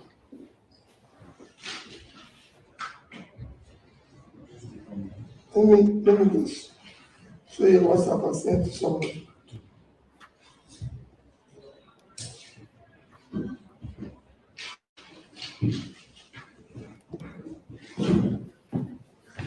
Is there anybody here who can read very well? And everybody will can. Yes.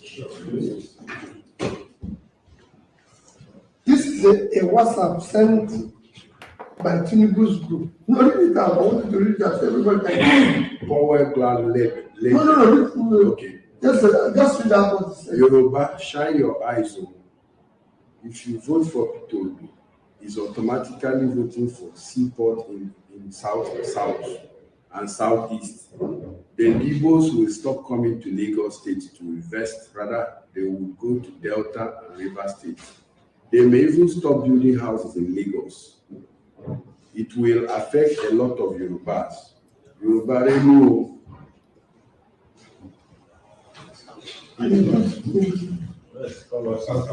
This is your context. He don't see the value of let's have something better. He leaves all the confusion. And that's it. And he was about. I'm not sorry, I'm not using it. It's okay. He was about to. It's okay. When because they are giving more, he said, Jagaban is the best country. Even when the man comes well. That's the problem of the country. That's the problem. Let's ask himself a question. Hey, he will tell you.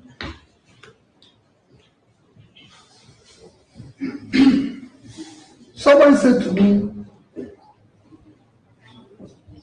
this candidate, there were people who fought about it to a standstill. It's okay. And even lost everything. All right. So, Victoria, you don't think that's a dog whistle? You don't think that's a dog whistle? It's not. If you listen No. to what he said one. Look at Tinubu's what did he say? Tinubu's people. He did not mention Yoruba people. He said people voting for Tinubu. One. Another thing, after thank God you played the whole video.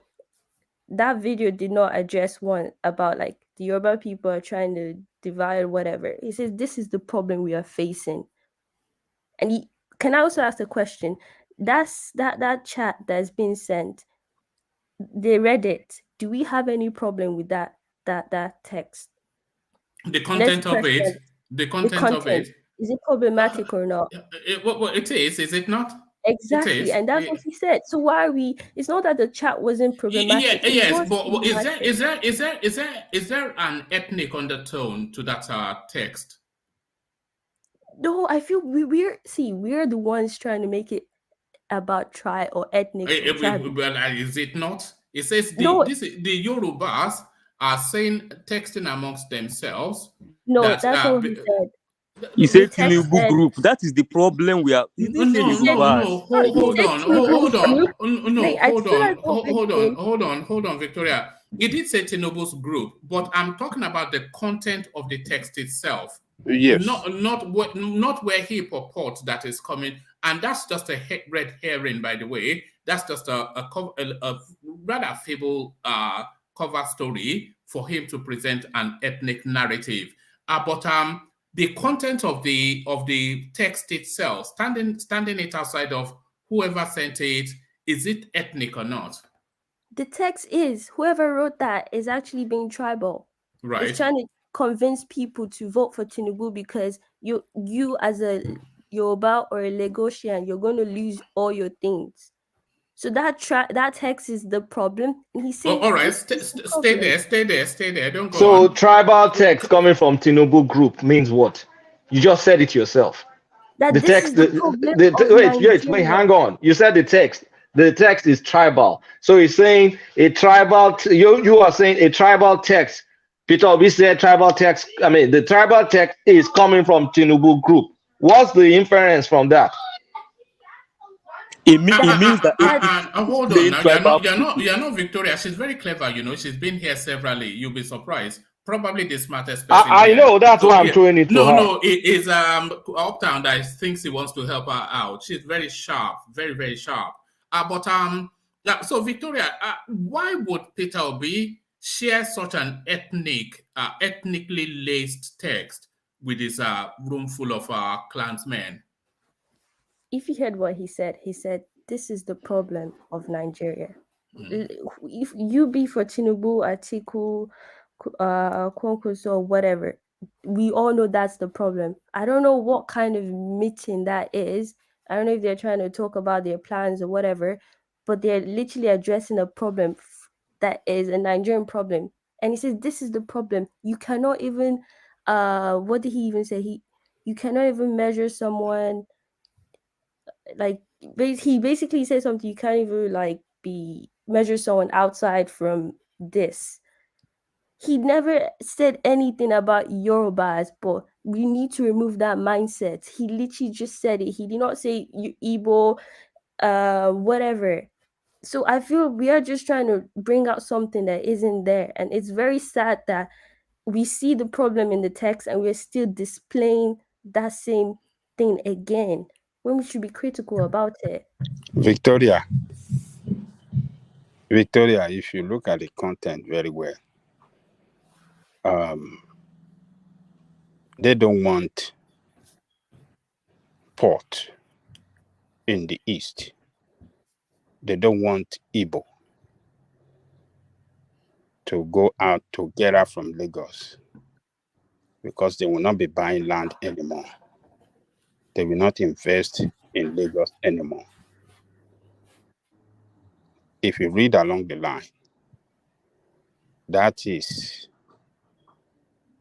a statement referring to Yoruba people. So we want you to focus on the content in that message. So we are not saying that Obi is not talking about the about the problem in Nigeria. But him, as a leader, sitting with his group of men, Easterner, a majority in that room, and pointing this thing out to them is to sell a message that Tinubu and his group doesn't want port in the east, because they know that if that happens, Igbos will move out of Lagos. So look, let us look at it objectively, and then point to where he did wrong. So he was technically, you know, trying to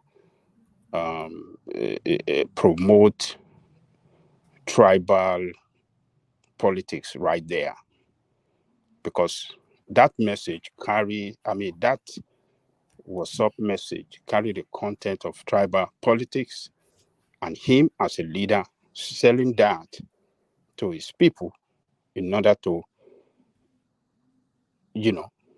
paint Tinubu bad, as well as paint Yoruba people behind that message bad as well. So he's wrong. What he did was totally wrong. Yes, it's stoking the ambers of Yeah. ethnic divide. It's Ethnic stoking divide, yeah. the ambers of ethnic divide. But Victoria, you're entitled to a different view, of course. That's the whole point. Yeah, okay. The way you explained it, I can see where you're coming from, and I guess it makes sense in that area. Maybe I'm just speaking from my own perspective.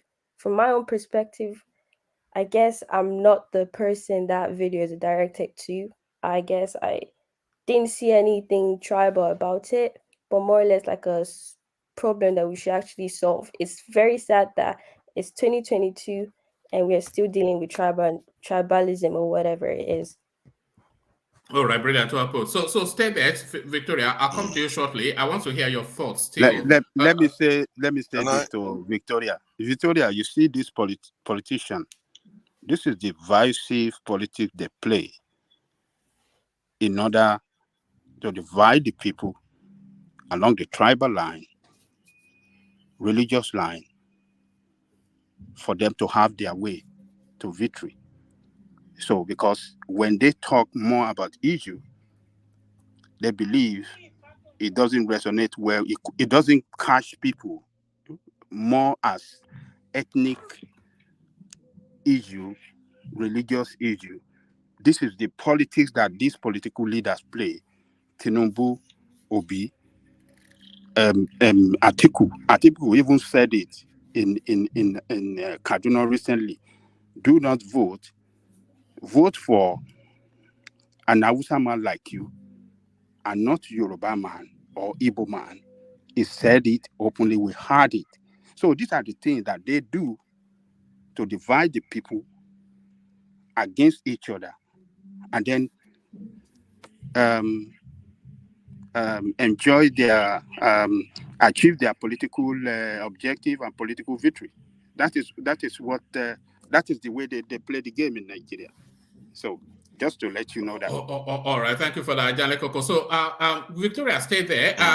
So people were so enraptured by you, and there's nobody more There's nobody on this platform that delights more in an excellent presentation, and that, of course, Alexander Gomez. He's super chatting your direction, Victoria. He says, Victoria is my favorite analyst on this platform. Wisdom beyond her age. I love her. She smacks of quality education. Listen and learn. So there it is.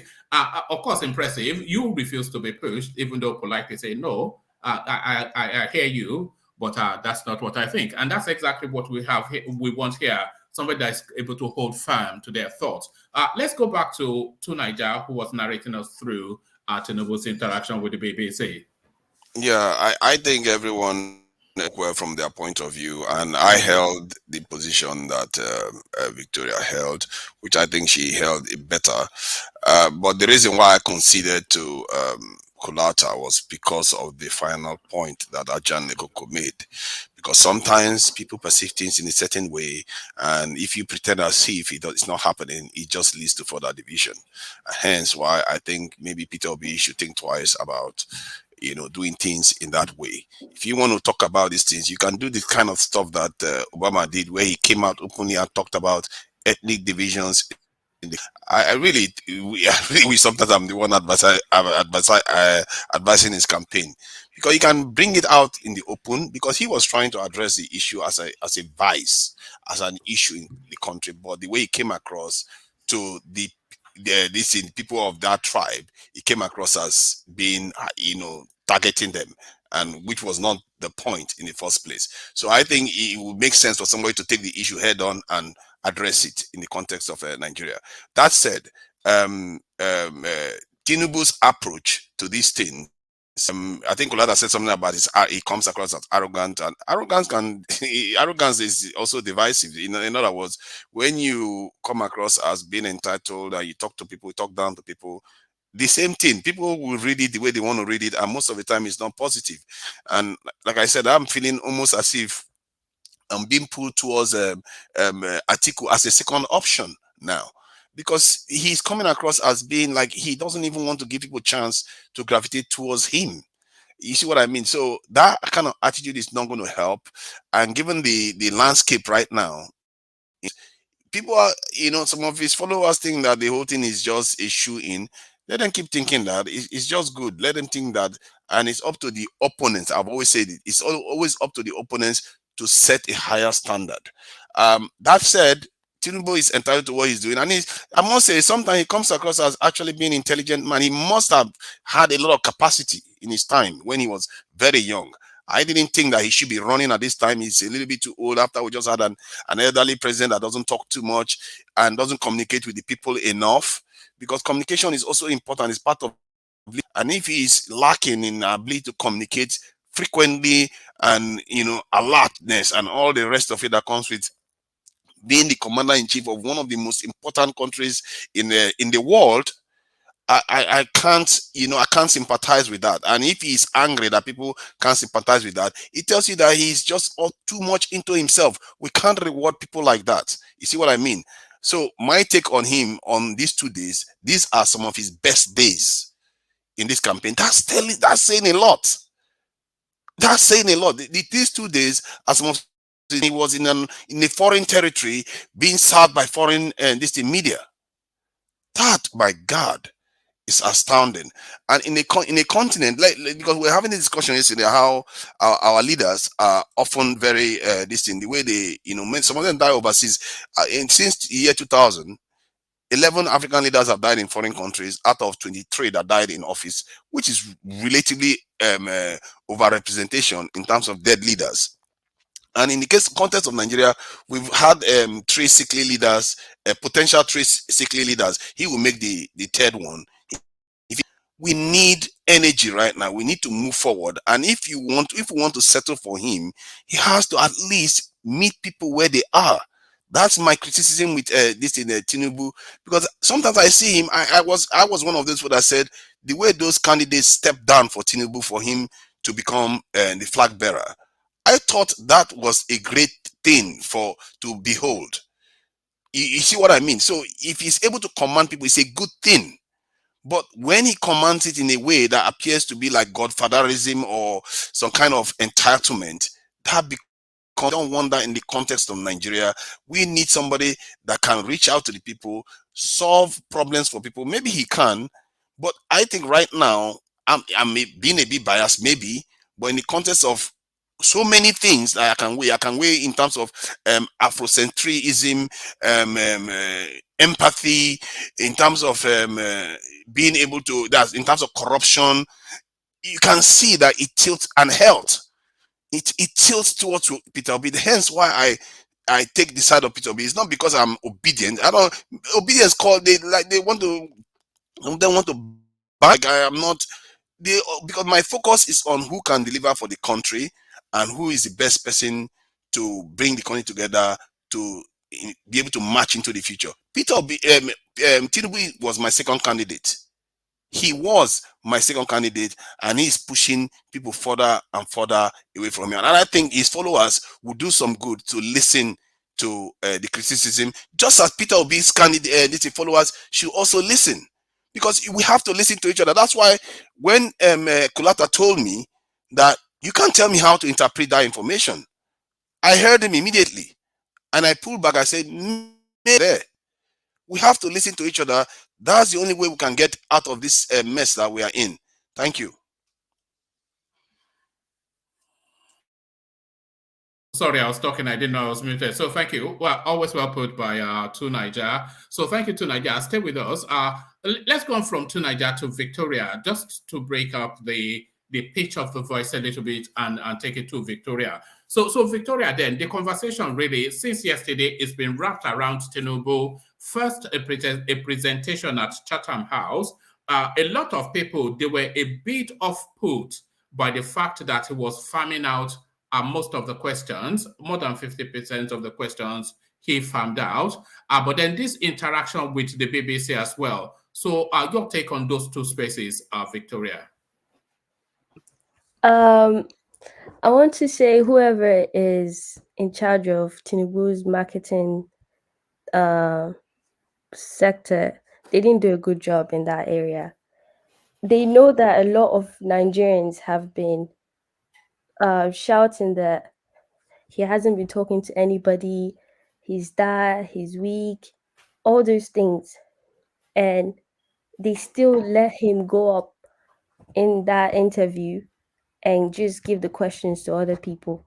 And I know people say he answered 4 questions out of 10. Well, if you really look at it, 4 of those questions, one was about his health. It's very simple and plain. Are you sick? Are you not sick? Period. The other, so basically, you only answered 3 questions about the country itself. So it's not really a lot. People have been waiting to actually see, like, this is your opportunity to actually persuade people to keep on, to either join you or to keep on persuading the people who have been following you to keep on staying. And it wasn't really, they didn't really do a good job at all, to be honest. And especially why the fact that and to even point out the fact that he said that he's not going to take he's not going to go on those town halls in Nigeria because they're trying to profit from him. He shouldn't have said that, because as much as you're trying to put your personal goals, you should know that you're running for presidency, and you need to put that aside and focus on the country. They're going to make money from you regardless. BBC has made money from you because no Nigeria can watch anything about you, so they went to BBC, Chatham, or whoever streamed that live. They got money from you too. So it's like they're going to make money from you. It's a presidential election. That's when all these platforms make money. But you need to prove to the people that you're actually going to be there and you're going to talk to them and you can actually listen or whatever you have to offer. Because Nigeria has had this past experience with a president that was basically playing hide and seek with them. They haven't seen him. He comes, pops it, whatever he does. And you're showing a bit of that same attribute. It's not really nice, to be honest. I feel like they could have done more, but yeah.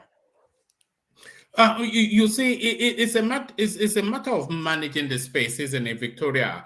Tinubu is prone to making faux pas in the course of a speech.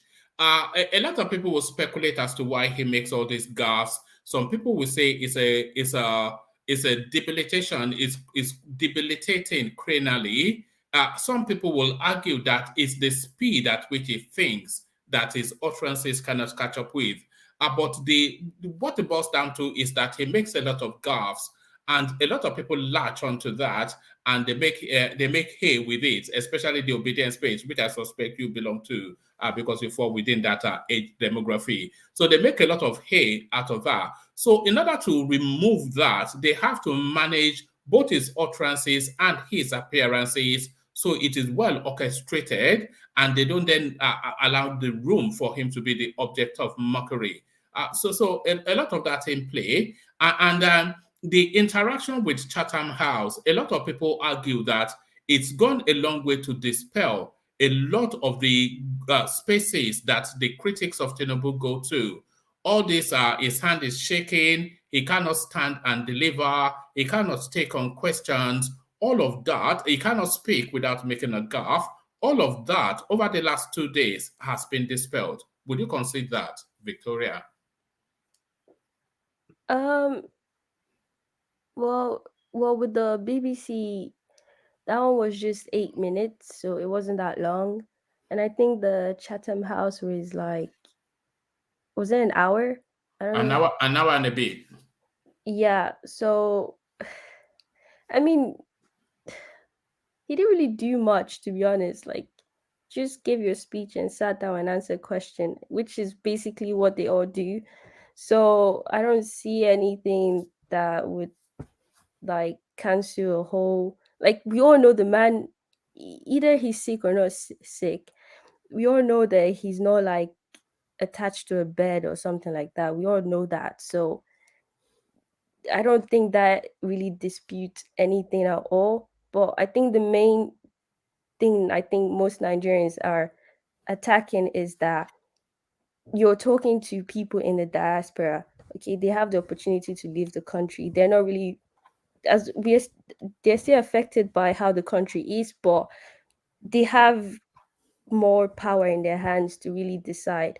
But it's like the people of your own, the people presently in the country who are facing everything, you're not actually talking to them. You're actually going to London or whatever. It's it's not a very nice, it's not a nice image to have for yourself, to be honest.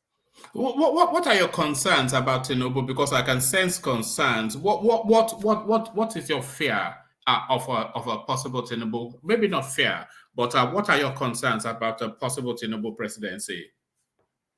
Um, my fear is that it's not really directed to Tinubu, to be honest. It's mostly directed to Nigerians themselves. I don't want us to have this narrative that this is how we should run our political election. It shouldn't be like that. No presidential election, no presidential candidate should be going outside the country to talk and not talk in their own country.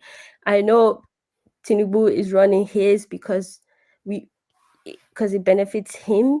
But for us as people, we should determine what we want, not him. He's doing it for his personal reasons, but we should decide whether or not we want you to stay in this country and answer the question if we want you outside. That's how it should be. And I think Kulata also said something similar, that if this continues, that we're basically having a, what's it called?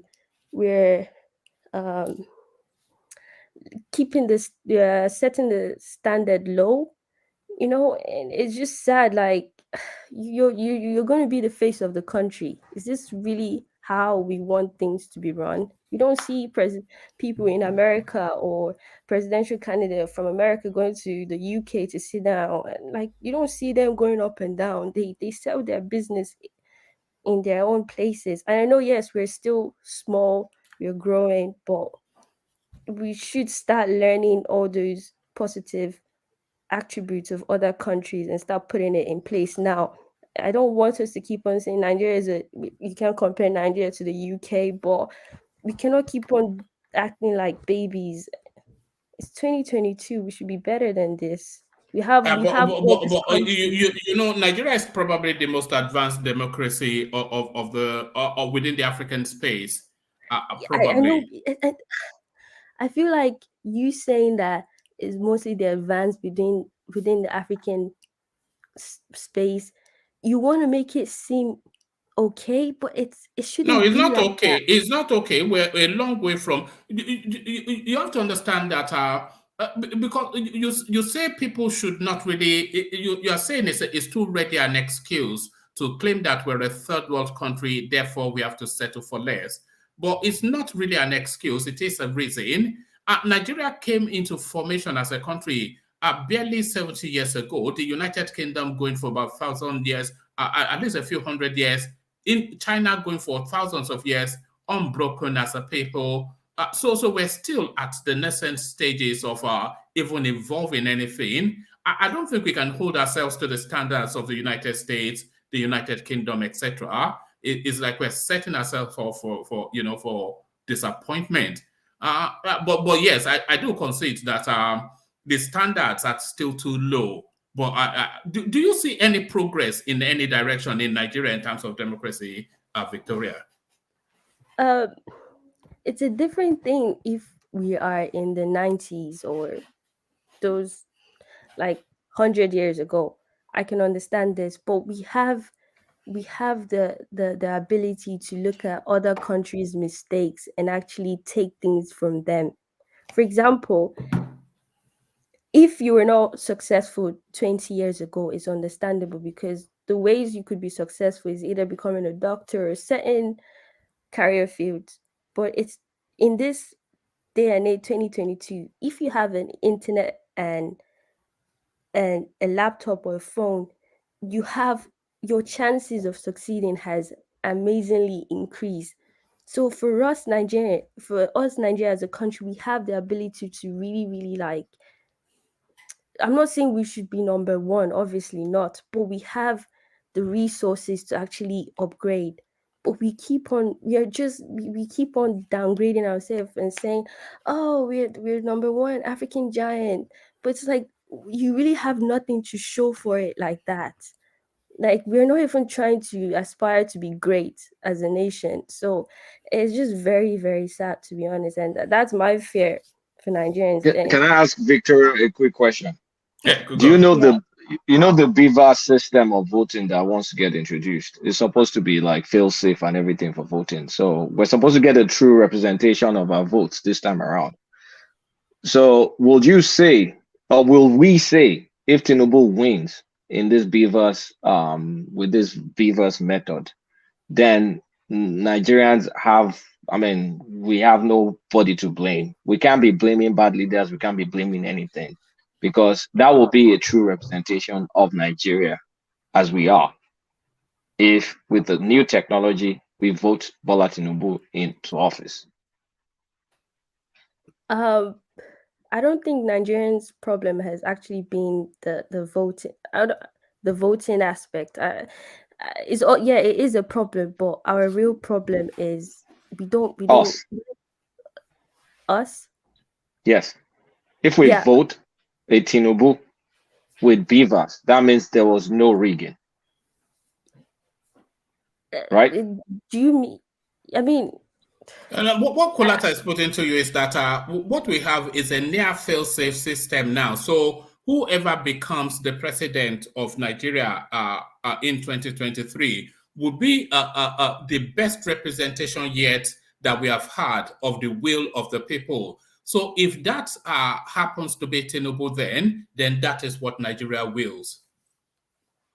um, in a way, yes, but we also need to know that you have to also put in account the the critical thinking of the people and also what influence that has Yeah, played. Like are the Nigerians are too dumb, Abby. Is that what you're saying? no. But we do have our style of voting. That's how we say that is Yeah, mostly. but our style, it will mean our style. We Yeah, love yeah. corrupt power. I mean, corrupt people, arrogant people, whatever it stands for. It means that is our choice. That is what we are. That is what we like. That is how we want to be represented. In that context, yes, that would mean we have actually voted for someone we actually want. Yes, but not that that's who we actually need, or because there are a lot of people who actually are not voting because they actually think this person. For example, if you look at the uh major four candidates, some people are saying, oh, they're not going to even vote for Shoria because like he may not have the chance to win. So they're basically settling for other people. So are we also putting accounts those people too? Kulata. Sorry, you, I was multitasking. So you're saying the people that want to vote for Sowore will not vote. It No, doesn't matter now. If they don't go and vote, it's still the same result. The result being we're proactively going to make a choice to go and vote for a person or a choice to sit at home. At the end of the day, if the technology works, whoever comes out of it is a true representation of us. If that person is corrupt, that means we need a revival. We need to search our souls because we're going to come out. Because if that is what we choose to represent us, that means that is who we choose. That represents our values. It represents who we trust to fix our problems. Whether that guy is sick, invalid, or whatever, that's what we want. So if people don't go out and go and vote Showore, it still means they made a choice, an active choice of letting the likes of Tinubu and Atiku win and Obi too, because all of them have corruption and all that stuff in their past. yes, I agree with you. Yes, in that way, then that's what the people have chosen. If that system is actually safe, and I don't know much about the voting, the new one, but if it's actually safe and there's no rigging, then whoever wins is actually who the people actually want. So, what would you like to see in 2023, Victoria? What would you like to see? What would have to happen in 2023 for you to say that progress has been made? What would you like to see in 2023, presidential space? To be honest, is all I want is for the people to hold whoever that has power accountable. That's it. That has been our biggest problem.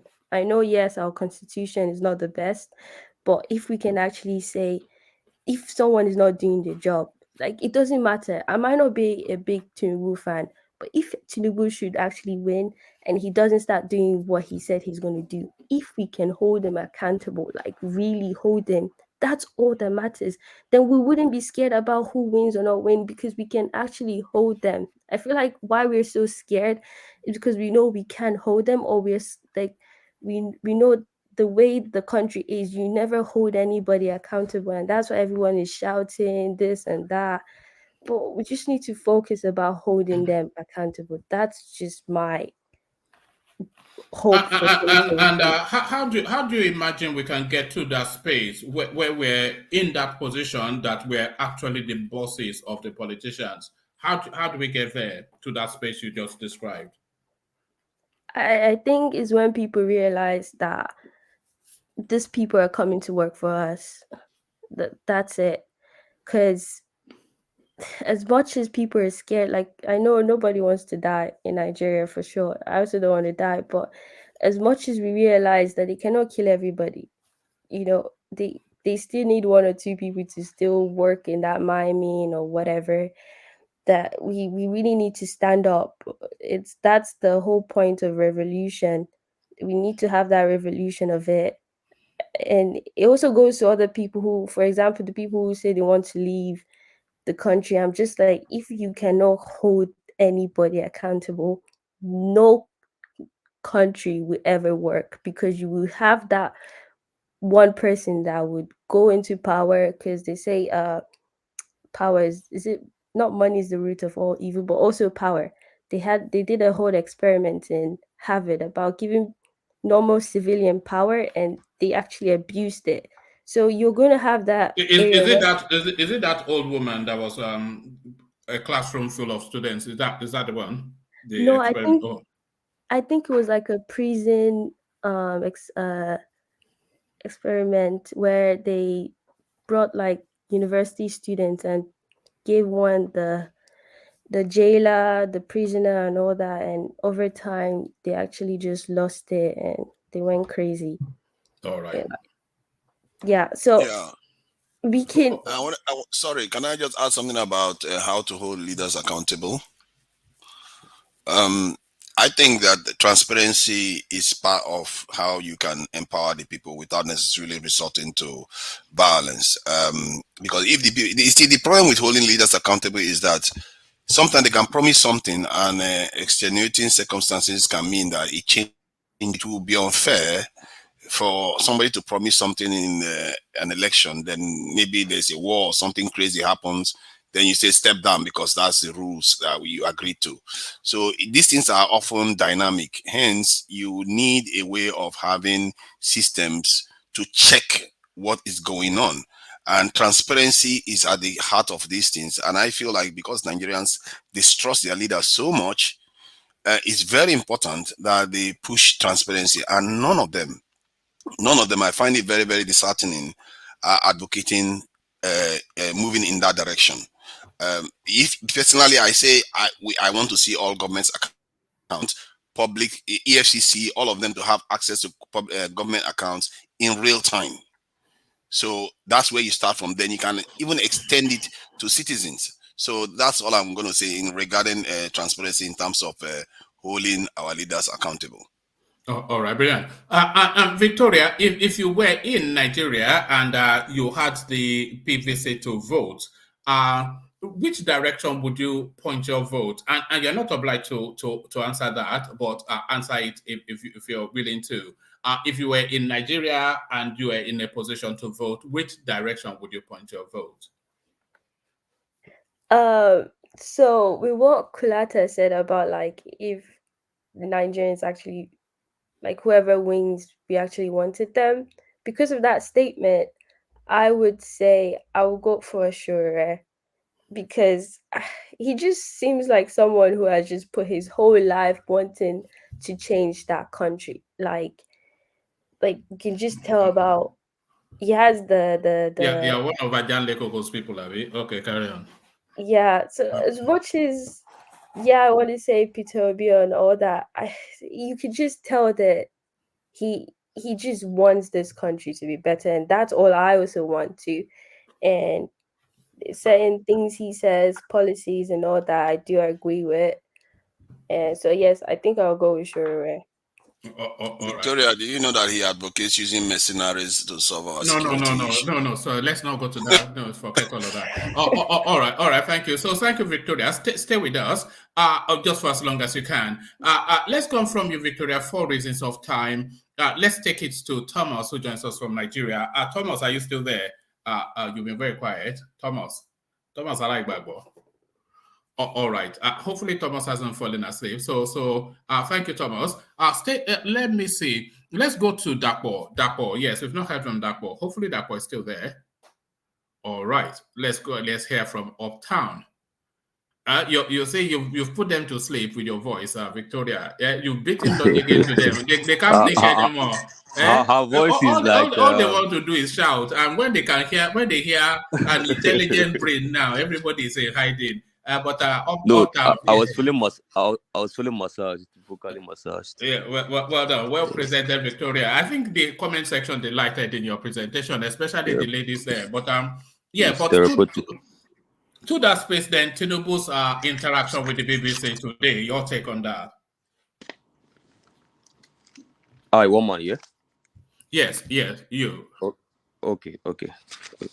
Um, his interaction with the BBC, for me, is good. His interaction with the BBC is good. I like the fact that he answered the questions there. Uh, I only have had one problem with that interview, and that is why I feel that if only Tinubu can just keep the divisive thing away, yeah. If only he can embrace more of a reconciliatory approach rather than us against you. maybe us against obedience, us against Article, us against any Nigerian that does not agree with APC, which APC has been playing that thing. Femi Adesina has been playing that. That's why they destroyed Buhari's government. Lai Mohammed have been playing that APC against the rest of the country. And I think it's an APC trait. And I think it should end with Buhari's government, because that's why this country was persist in terms of unity. It was divisive. I feel Tinubu is almost what he's showing me from that interview is like he's taking it to the next level. But he should actually be going back on that. Let the divisive rhetorics of you against us, because we are all Nigerians. We are all in this country. So it's not, if I'm not an APC supporter, then I do not matter. No. So they have done a lot of harm already, APC. And I was sympathetic to APC, and that has been my problem with APC. The lack of communication, the us against us rhetorics, and all of that has been a very big problem. So now Tinubu is giving me the green lights from these interviews that, see, if Buhari is paying you, I'm taking it to the next level. And I'm more concerned about that, because now I was impressed with the interview on BBC, because for me, it's just like when people are drilling Kwankwaso, B, and everybody. For me, I just want to see somebody that I can look at and say, this person means well for my country. He has the passion to serve, and he feels he's responsible to me, and he's going to answer to my problems and all that. You don't need to have the deep knowledge of central bank monetary policy to the depth of MFLA. You're not going to be the central bank governor. You're not going to be the health minister. But at least you have to, all I need to see is just a leadership skill that you can unite both those that agree with you and those that does not agree with you. Those are the matter. And you can see that, you can get that from simple conversations on interviews. I'm not concerned about somebody that can dish out, give me a professorial answer, whatever it is. You're a leader. You're not going to be the ministers. You're not going to be the ones occupying the commissions and all that. So for me, holding that standard, his BBC interview was good. But again, just when I was celebrating, he comes again with envy, envy, envy. I'm like, oh no, he spoils it again. Just put it out. Do you think over the last 2 days, Tinubu has defeated the go-to spaces of the obedience? All this handshake, is ridiculous now if it continues. So it's where the obedience hinge. They are the very heartbeat of their campaigning, which is to try and ridicule Tinubu as a person. That space has now been defeated over these last 2 days. So where do they now go? Okay, see the points, one man. The demography. So there are 3 demographies. One are Tinubu supporters. Tinubu does not have to do interview for them. They are literally APC supporters. Tinubu does not have to do interview to inconvenience them. If Tinubu does not do any interview from now, in fact, if he had followed strictly his no interview policies till the polling booth, they are still going to vote for him. The same thing with disobedience. If Tinubu deliver a world-class performance there, somehow that's still never gonna vote for Tinubu anyways. But the third demography is the reasonable Nigerians who are neither obedience nor APC members, but they are genuine Nigerians. You know what I'm saying? Who are concerned about who is going to be president. And for me, and I think some other people has alluded to that in this platform. I think to Niger, it was almost like when he was speaking, he was like he opened my head, collected my own brain and everything that's going on inside, and just said it in this platform. Because in the last 1 week, Tinubu has consistently declined on my list. And do you know what's going on? Atiku is climbing up. And I hate it because I don't like Atiku. you know, when he hates it when something you rather prefer is presenting more reasons for you that you cannot even prefer it, and then giving an opportunity for something you hate to present you with more reasons to gravitate towards it. It's a frustrating situation. I don't want Atiku in Aso Rock, but Tinubu is making Atiku climb up on my list so fast. I'm now looking at Atiku's interview and I'm feeling sympathetic to Atiku, which cannot happen before. I'm now feeling, okay, this guy's actually calm. Just maybe he can make a good president. At least maybe he can unify. I'm now having these thoughts, which normally I shouldn't have before. And it's Tinubu that is causing it, because he's driving me away from him. And automatically, I have to have a plan B. So a shoulder has to be there for me to rest on. Sadly, it's an article that I don't like. Now, the Uptown. point, Go yeah. on. Loud Okay, your so point, the point, then I'll ask you a so question. Yeah. okay, so the point I'm making is, I'm talking for those third demography. You get what I'm saying? Now he's moving them away, so that means that his outings in the last days, when you say has it closed that whatever obedience are saying, I don't think that third demography is even buying into that handshake, because I'm not buying into it. I'm not buying into No, Bulaba. you'll be surprised. So at the subliminal level, it sits at the back of your mind, and then slowly it starts to shape your No, no, decision. no. Yeah, One all man those there. are One man. hula baloo Let, let, let me by no. the Let me explain. obedience. Let me Yeah. explain this to you. Let me explain this to you. In that third demography I'm talking about, is two. Now, the enlightened ones, and then the ones I call maybe the newspaper bystanders, and the other, the fourth realm of it, which is what I said earlier, that he can get through to those people through maybe NT and all that.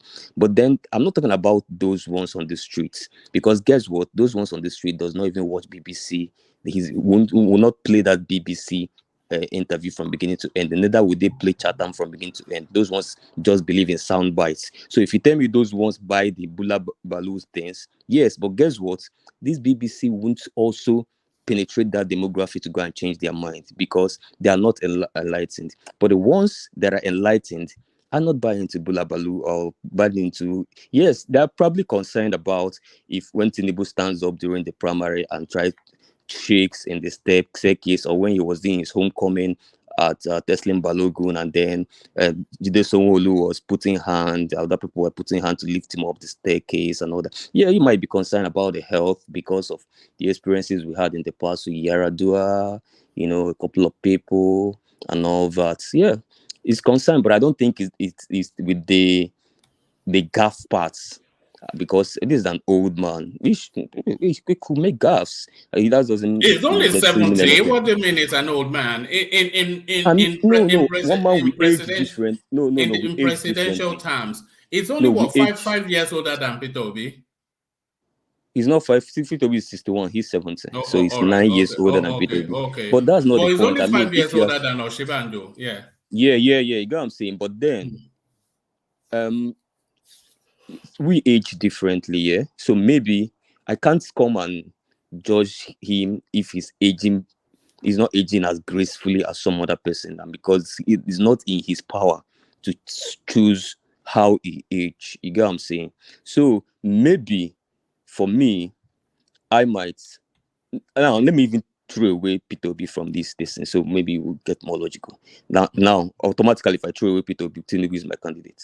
Now, as a Tinubu supporter, I'm concerned about these things, but then I'm concerned about the age, but then I'm hoping that I'm convinced by them that this is not going to be a problem.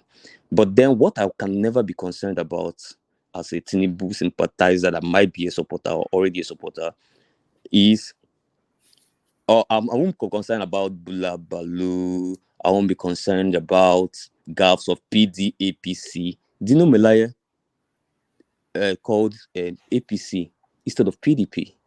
So, I mean, we could make those gaffes every now and then. So I'm not concerned about gaffes. I'm not concerned about Bulabalu. I'm not concerned about. I mean, there's the one he even made in Chatham House where he was trying to pronounce You're some not words. concerned about it, but you have a long list of it. Oh, but carry on. Yeah, so go on. I mean, it's famous. I mean, if you have a smartphone in Nigeria, these things are famous rhetorics everywhere, every nook and cranny of the internet space. You know what I'm saying? But I'm not No, go on. concerned about it. Those are if I start listing my concern for Tinubu, it's not gonna make it to the list. It can't make it to the list. My concern is okay. We see you staggering and we see your hand shaking.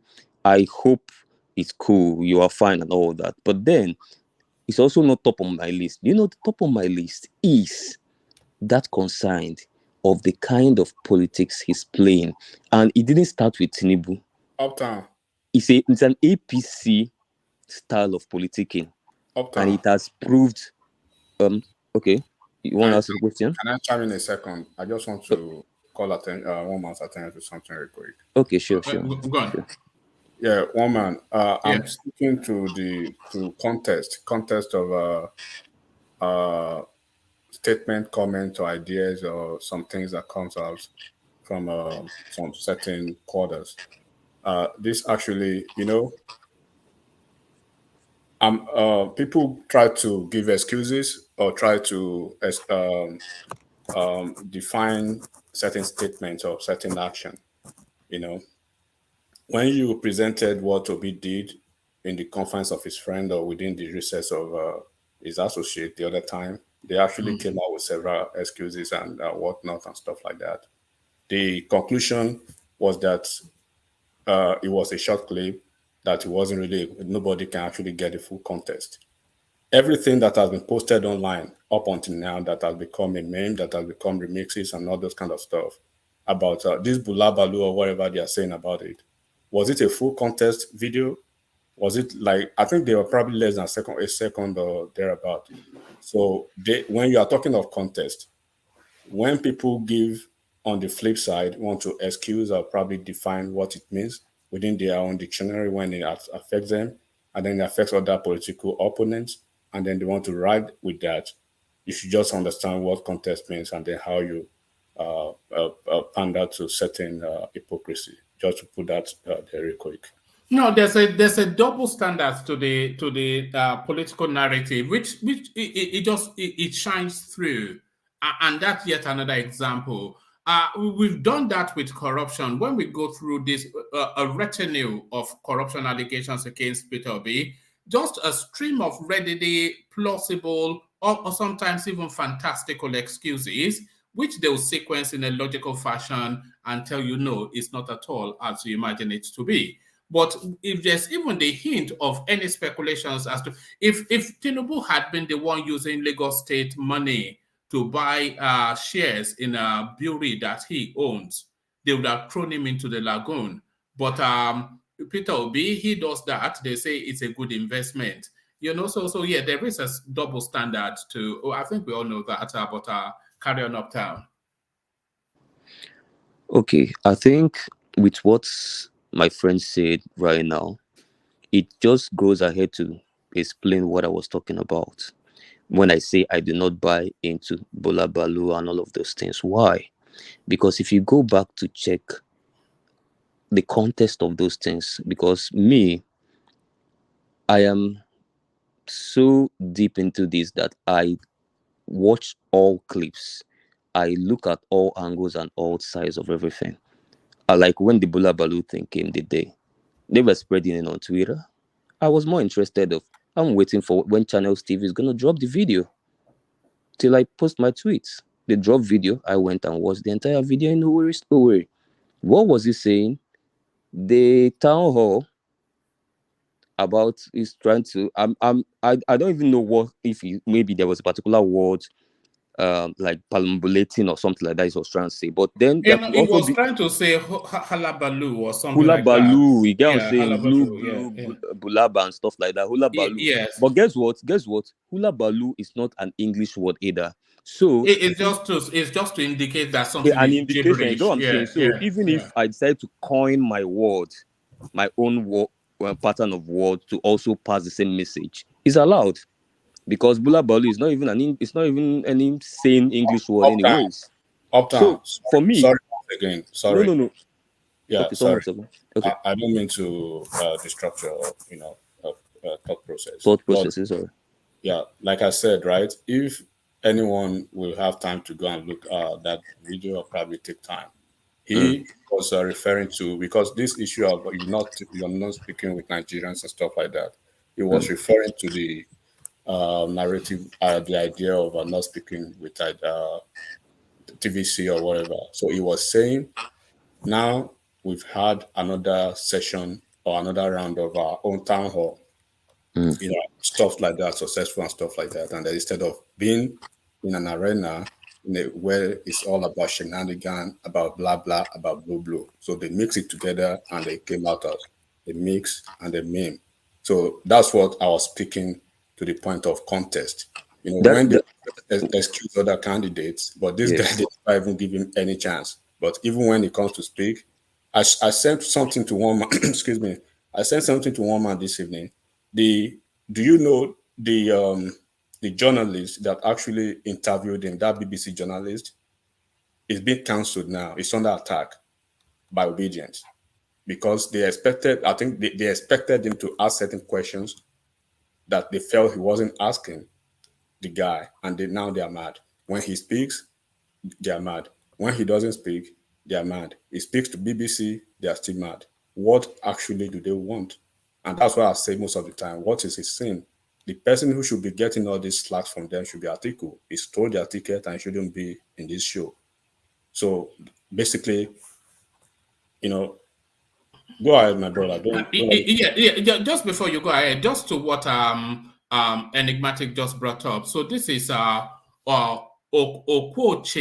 Who's the name of the person that interviewed Tinubu? The BBC journalist that interviewed is a BBC journalist of southeastern Nigerian heritage, and this is what he has tweeted out. On his, you can see the blue tick. So this is his verified Twitter space. It says, it is amazing the amount of abuse I am getting online about my interview with at official ABAT, an interview that you haven't even watched yet.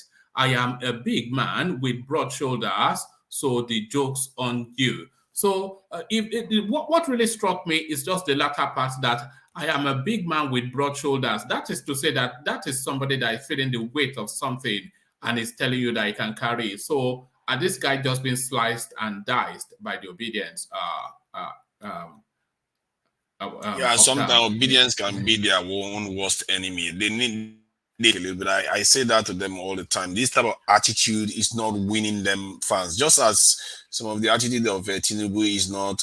This is democracy No, is a the game of obedience numbers. should be the obedience. They should be corralled, with the exception of Uptown, of course. But the rest of them, bar Uptown, they should be corralled into a zoo and high fences built. They're not. Oh, come on, They're you are not. not helping too. No, no, we can't do that. Well, with the exception of Uptown, because we like you. But carry on. Okay, see the point here. Enigmatic. What of this? One man, what of this? No, we with the exception of the ones that come on this platform, we like them. We like our own people. Okay. Okay, so enigmatic here. We are saying the same thing. You get what I'm saying? We are saying the same thing because, for example, maybe one man, I'm going to screenshot a tweet I made 2 weeks ago, and I'm going to send it to you. I said I was addressing obedience on Twitter, and I said, fine, we've made our point that we are resilience. You get what I'm saying? We've made our point that yes, we have come to fight this political battle. You can't bully us with money or structure. Fine, we are now solid on ground. Can we now quit and move from confrontational to reconciliatory in terms of providing reasons why people should vote your candidate? Because these things are step by step. I understand maybe in the beginning of the elections, you guys felt, I mean, we are the downtrodden Nigerians, and if you're not violent and strong in opinions, maybe they won't take us serious. Fine, good. They're taking you serious now. It's time to stop. The insults, the cruise you're cashing. No, we are 2 months to election. Now, it is time to start convincing people. If someone say they like bats, like I told this guy on this platform earlier, I said I like the fact that you like bats, and I'd like to engage you in a conversation. You understand what I'm saying? If someone say they like bats, engage them in a conversation. And I do this all the time online. I go to the comment section. There's this guy, and this guy is now my big friend, Dr. Saba or something. Is a Muslim guy who is a strong supporter of Article. And I got to start engaging him from Dele Momodu's comment section. And from there we went to DM. I was presenting my own superior argument. I didn't have to insult him because he's supporting Article. Because maybe the same way I'm supporting Obi with full conviction might just be the same full conviction he has about Article. It's just about maybe there are certain things, certain way he has not thought about it. You know what I'm saying? Like if a certain president might be ripe for Kenya, if you check what is the major problems of Kenya, but might be perfect. But if you bring the person into the Nigerian context at this time, it might not work. That does not mean that the person is not good. It's just the concept and the prism you're viewing from in relation with what is on ground. But if you not present these superior arguments, and then someone says I'm for bat, and then you say your mother is this, your father is from Osun State, and your daddy is from Kaduna, you're a cow lover, and all of those stuffs. It's really terrible. And everybody, most obedience are guilty of this. Baptists are guilty of this. Even people within the BCC of APC, like the Femi Fani Kayodes, are spewing this rhetorics. FFK tweeted last week after Senator Baba Ahmed's press conference, went there, posted this press conference and said that this fool from Mauritania, who is a son of a bastard cow lover, in terms of somebody that's making love with a cow, should be bundled in handcuffs and chains together with his wife and family and be bundled back to Mauritania. Hold on. Language. Oh, no, not the language, Okay. but it's not the first half and then the second Yeah. half. So take us through again. Take us through the Okay. first half. Yeah. Okay, of what FFK said. Yes. Okay, so he said, are you listening? Yeah. He said this fool. I said it already that this guy is a fool. This fool, who is a son of a cow lover from Mauritania. You understand what I'm saying? Oh, okay. Hold it right there. Hold it right Okay. there. The language might be inelegant, but are the facts true or not? Wait, let me finish. You, at that instance, he bring in Senator Baba Ahmed's wife. He brings in his children, and then he includes his own ancestors in terms of his fathers and mothers. And then he said that they should all be binded in a chain and be bundled out of Nigeria. And then there are other words he used apart from cow lover, which I don't even want to say in this platform. But Yes, that tweet, we know that it can be a bit so excessive that in language, so but that tweet was Daddy Ahmed is a Mauritanian, not a You Nigerian. sure FFK said that? Well, they can say it though. yeah. That's his sort of language, Yeah, he tweeted it. unfortunately. That's the sort of person he Actually, is. Coco, Huh? You there forget he's are an words. Amogoni now, on There are Italian. words. There are words though. he used in that tweet that even me, like I'm in as much as I want you to hear it, so you see how bad what I'm saying is. But then I can't You even can't bring see it. yourself to say that. I can't bring myself to say it. You know what I'm saying? So I just want to just bring those the surface, just so you get idea. But it was terrible coming from somebody who is an appointed member of the Presidential Campaign Council, the media strategist of APC. This is not like a random APC supporter whining online. He is somebody that if he talks on channel, he's speaking on behalf of APC. Until today, yeah. One second, please. And Yeah. then I believe probably you should be aware of this too. Okay. And I believe a couple of strong top notch Igbo leaders are already calling this guy to order. Kenneth Kenneth Okonkwo. Okonkwo. Do you I called him out already on this platform. Hold on. He basically I'm trying to paraphrase it now. Said Prof. Soludo It's a was gossip. Son of a gossip. was scavenging or eating from the excreta of a lizard or something like that. There's a way he does it. So How is that even a thing? How is that even a thing? Huh? So I'm just trying to say, look. Nigeria did. What are we talking? I mean, it's only an election now. God, Look, God Almighty, my God. as much as we want Nigeria to develop, and as much as we can spin it as much as we want, if Nigerians are not voting for Omoyele Sowore, whatever anybody or any Nigerian is saying or doing in the name of canvassing for all these four guys, then if any one of them becomes the president, nobody should come and cry or whine. You have Omoyele Sowore who has shown capacity. Yeah, they've almost killed him. He has been shot. He has basically demonstrated to Nigerians that he's the man. Then somebody is telling me I will go with the lesser thief. Will you go with a lesser armed robber who comes to your house? I don't want to say certain things, but what is the definition of a lesser thief? And then you have the infantry and the audacity to say Nigeria is bad. You want to take Nigeria back. You are taking Nigeria from the senior criminal, handing it to the lesser criminal. What is the definition of that? I'm not going to take your time, bro. Tonight is Ajanle Kuku's night, though. I just wanted to put that out there. Ajanle Kuku will be very happy and proud. Yele is getting his traction. No, Yes. what do you mean? He has managed to recruit Victoria. Two people. And the Magit has said it several countless of times here. I know, but you'll be happy to hear it. It will be sweet to your ears. Don't lie. This is not the Don't first lie. time he has said this. Is not the first. You know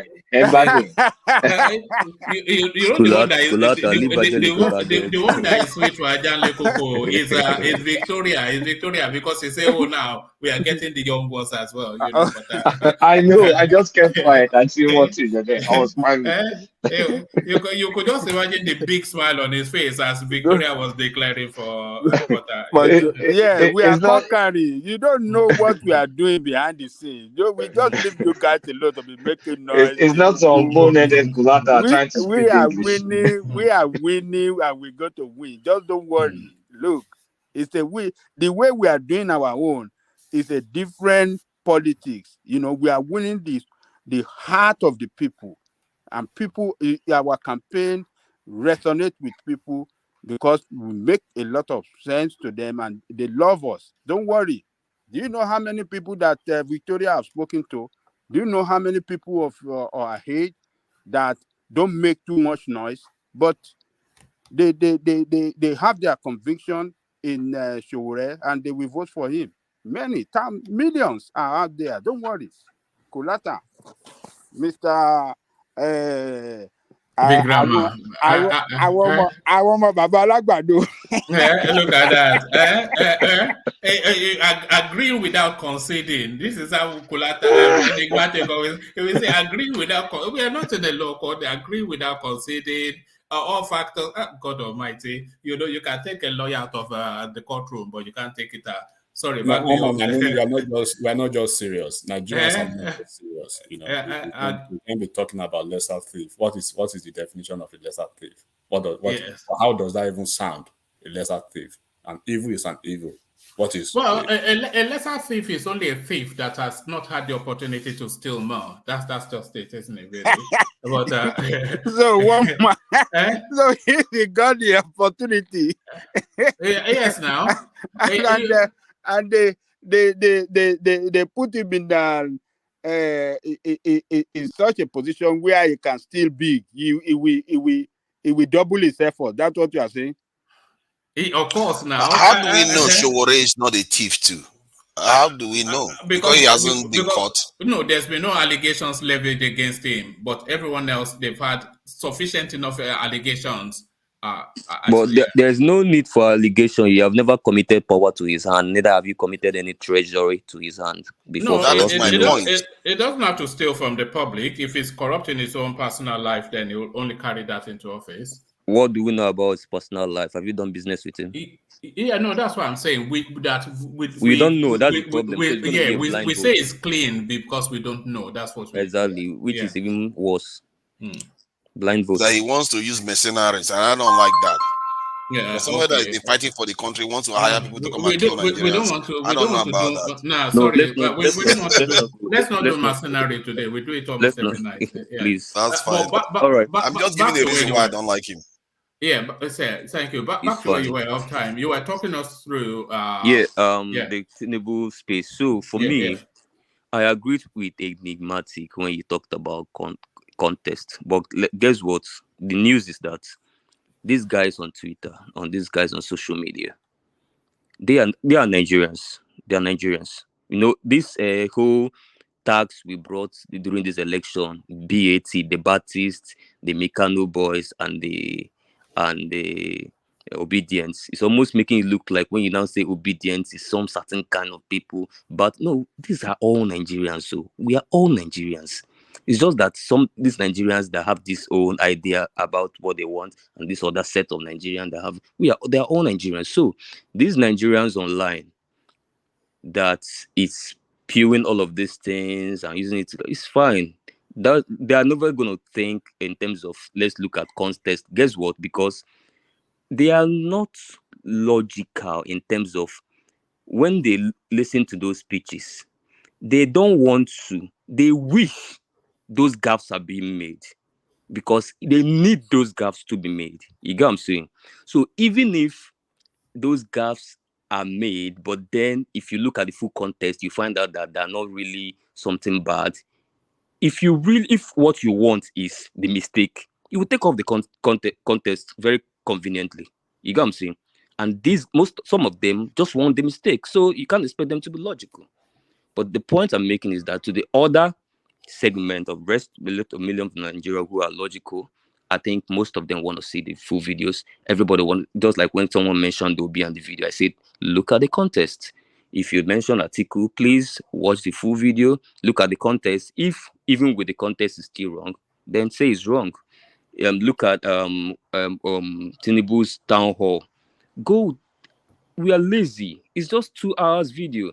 Go watch everything. The man was talking about, I might not agree with the idea of not going to other town halls and sticking with your own. Yeah. But then that criticism of the Bulaba, that is not what is wrong there. What is wrong is you praising yourself that the only town hall you attend is the one that you fix for yourself, town hall of APC, by APC, and for APC. That means the people that's going to ask you a question are APC members. That is energizing the base, not necessarily expanding the base. So that is what you choose, yeah? I do not agree with that. But then that is the real issue we should be concerned about, not Bulaba. If you bring the context of Bulaba, what he was simply saying is that this town hall I did with you guys now, this is the real town hall.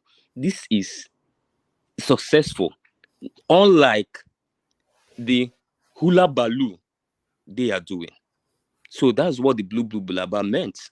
Which is, I mean, there's nothing incoherent about that. That is, if that's the communication past, simple and listen. So if someone just got let me ask you one thing. Does it not bother you that Usman Baba, that is a Mauritanian? Does it bother you?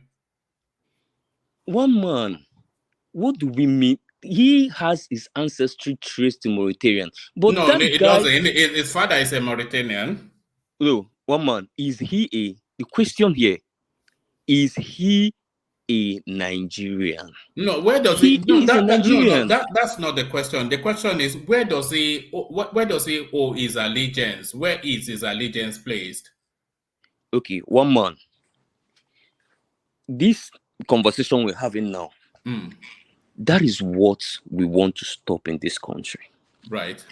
Because it's just like last election, and I was one of those that pushed back on that when people were bringing up narratives of that Atiku was a Cameroonian. You might trace back, yes, that at the time that part of Adamawa was Cameroon, but then that was his ancestral tracing. Who is Atiku today? Atiku is a Nigerian. And this whole No, bringing no, no, then no, nobody no, is no. discussing about Atiku. You're not answering my question though. Yeah, Where does he? Where is his allegiance? To the country of his birth or his home country? one Where do man, you think his allegiance is? His country of birth or his home one man. country? First of all, Dati was never being. That guy was not born in Mauritania. No, no, that's why I'm asking If you. if you read their history. No, we know he was born in. I know his history. I know his. I know So, his but bio. Yeah. you said he's the country of his birth. That's No, what you no, just no, said. no, no. No, I gave you two options. I said, where Okay. is his allegiance? Is it to his country of birth? He was born in Zaria, so is it Okay. so, or his country of origin, which is Mauritanian, and his father a Mauritanian who used to traverse with cattle all over that space, and then had a family in Nigeria. So his family, they are Mauritanians, but he by birth a Nigerian. But where is his allegiance? Where do you think his allegiance will be?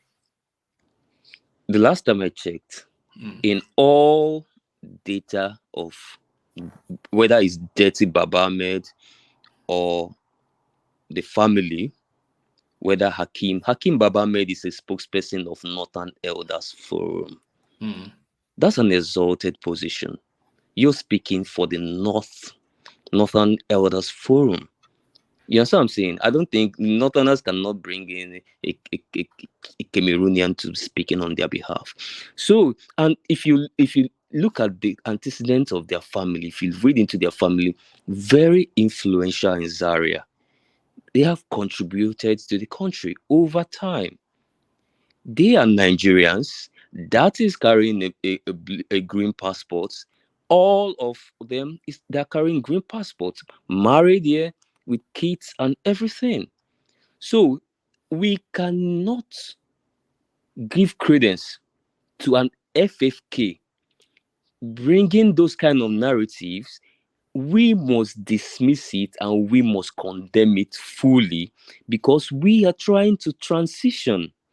And then you cannot bring those kind of narrative and then but then even in the tweet, even the Mauritanian thing, even though it's wrong, but then it is the least wrong narrative in the entire tweet. The very least. There were so many other topping it by far. So the entire tweet was just hilarious. And guess what?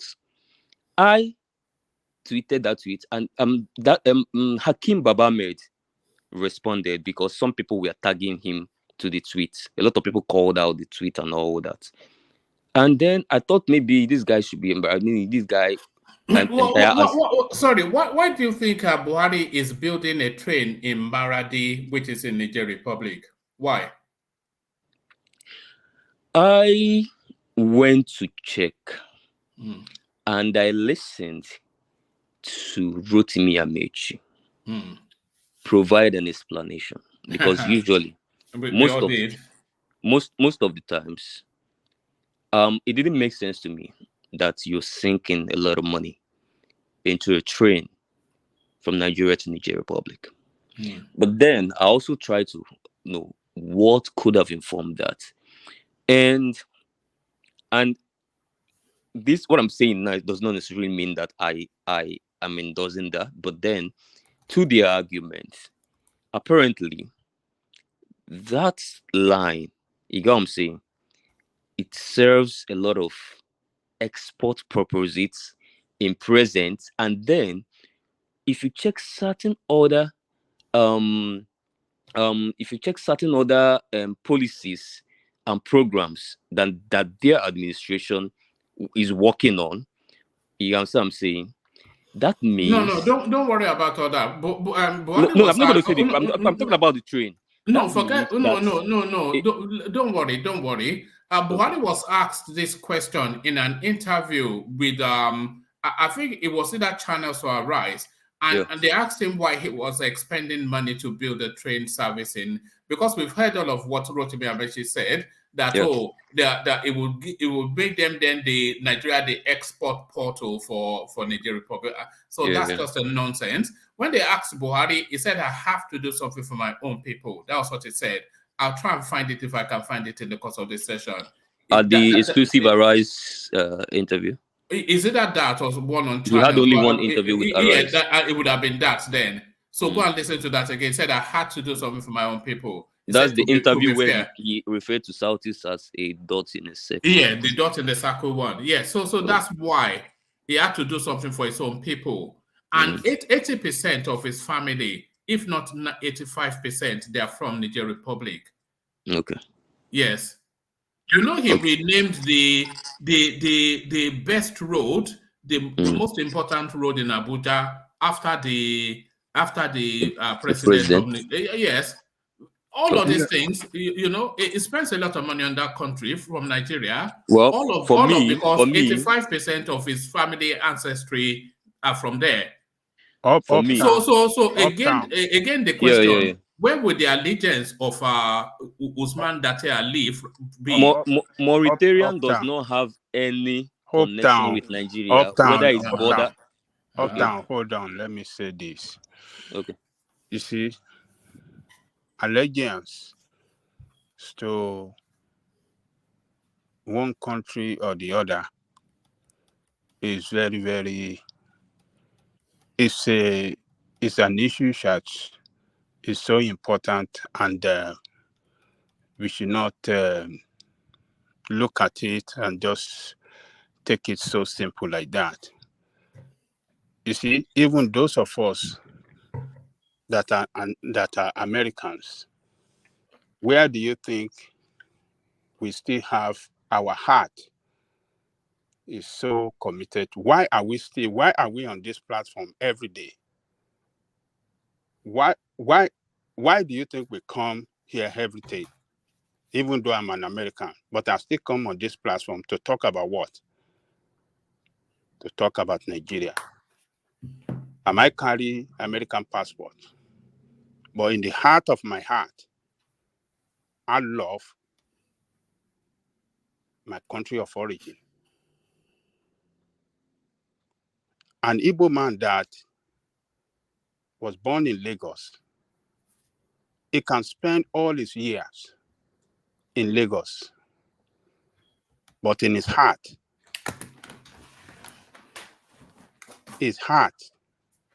strongly committed to Igbo land, because that is his state of origin. The same thing with those guys you are talking about, Dati Ahmed.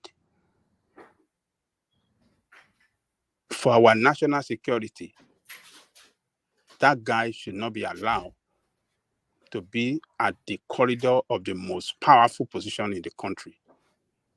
For our national security, it should not be allowed to be at the corridor, the most powerful position. Number 2, particularly. It is not good. Obi should have picked somebody else. You should have picked a Nigerian. You should have picked a Nigerian. So that is Baba Ahmed's name, Nigerian. He's a Mauritanian. Do you know the consequences of what we are doing right now in these minutes? No, hold on. Obama was number one of the most powerful country in the world. And he had a Kenyan descent. He had the controls to the nuclear weapons. And then we are trying to build a country. We are trying to progress. We are trying to move from a third world country. We are trying to unify our country. And then we gather in a platform and then push. We can look at what divisive narratives. Look, what FFFK or what is his name said, even though I don't approve it. But at the same time, we have to look at the risk that we're going to be taking to have that guy at the top level of position in our country. If in the future, while in the position, if the war should break out between Nigeria and Mauritania, where will the allegiance be? It's going to be very tough for him. He can't order Nigerian plane to go and bomb his father village or his uncle village. It's going to be very tough for him to take some hard decision. That is what we consider. That is what sometimes will be considered that, oh, look. But for us, African, that are so indigenous, that are so tribal, look, our own peculiarity is different from that of Western world. American children, even our own children, they don't think Nigerian. They could love Nigerian music or they see all those, but their mindset is 100% American.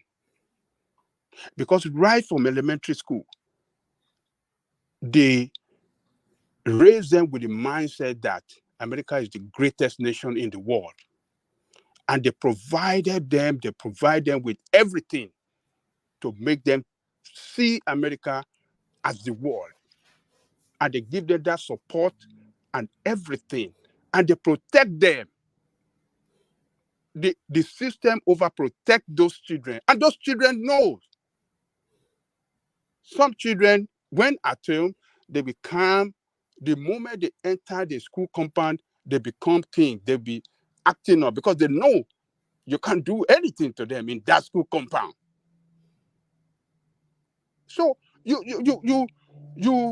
when you want to compare our own, when you say, Obama, this system raised Obama to be American. This system gave him everything to succeed. This system does not make him see America as an enemy country against his own interests. So you look at the peculiarities between our own system and that of Americans. So it's not the right pick. He has picked him. There's nothing we can do. One man, But if it's With dangerous over though. 200 million people to pick see, from, see, yeah, Yeah, it'll be it picked Ajali is from Gogo, anybody. dangerous for our national if security, Dati man. Baba Med can, We are not talking about the I'm coming. If he five can generation. run for Hold on. We are not talking election, about hold on. We are not talking about 5 generation backward. We are talking about his father. His father, a strong Mauritanian, not a Nigerian. So how do you think they were brought up at home? Do you think they have not visited their hometown several times? Do you think he doesn't know his uncle back then? Do you Every think he Salah they hasn't? go home. Do you Every think he Salah. does? Do you think he has not invested heavily back there? Do you think he's not close to the leadership of that country? Oh, look, no, we can do better than that. no. Obi made a Ajali Gogo, mistake. respectfully, if anybody deserves the kudos, it is Obi taking that option. Now, if we are going to start sending people back to their No. origins, I'm not saying that you send him back, but no, let them I'm not get. saying, Hold on, I'm not, hold on. yeah, He Let them, cannot be let the them, president of the country, is what we're saying. let them get integrated into the system, family after family. As a matter of fact, I think the constitution is so clear. Maybe you said about maybe 3 generation backward or something like that. I'm not so sure. But Ajali Gogo, family if the after family, constitution is you know. against a deity, trust me, he will be out of that ticket by now. And if we will start from now and we start saying things like, do you know what it means? Do you know what it means to the rights of a Senator Dati Baba Ahmed? And do you know what it means to the human rights and the rights as a citizen of Nigeria? What you are saying, that this guy do not have the right as a Nigerian who has represented the good people of Zaria at the Nigerian Senate, and then the brother and everything they have contributed to their country as Nigerians, and then you tell them that you are not Nigerian enough No, it is to aspire allegiance, to the allegiance, presidency. You are not allegiance. Nigerian enough, Look. Let me tell you this. especially when I'm coming, especially when you have not singled out a particular thing to suggest Let me that tell you there this. is some Let sort me of tell you this. allegiance that is contrary to Nigeria. Let me tell you You are this. just An it's just a American. conjecture of, you just feel that he is not Nigerian enough. I'm more Nigerian than him. No, hold on. Let me That tell is you not this. something we should be promoting, honestly. Hold on, Uptown. Let me point out something to you. You see, even America, for you to know that America take their national security so serious, if you are born outside America by just an American contractor, not an American on a mission, on a state mission outside American, if you are born by American contractor or just American that just went to a foreign land to conduct his business, do you know that child that is born outside United States cannot be president of United States? Do you know that? Even though he's an American, he cannot be president of United States because he was born outside the territory of United States, except his father is on the mission, on a state mission, maybe as a military, on military service or diplomatic mission or some other state mission outside the country. If not, he cannot vie for the position of president in the United States because of national security. That's to tell you how America don't play with their national security. That child that is born by an American outside America is not trusted by America to be president of their country. Now you are telling me that this guy, that his father just came and they're saying that should be at the corridor of our power. Can I just say something about this? Can I I, just add something quickly, please? We I think have to my get things right. hold on. I think let me just. I think I'm a bit torn between both sides, but man, it's really hard to take the side of um, uh, I'm leaning towards the side that John Lekoko is going because for specific reasons. It's not just his father is not just a Fulani or anything. He is Arab, one, in a country that is one of the most subjugating of black people in Africa, Mauritania. They have a slave culture there. Till now. And that is really disturbing. And I've never, you see, this is why I think this conversation needs to be had in Nigeria. We need to have these conversations openly in Nigeria. And if something really needs to give on this one, because I'm not sure.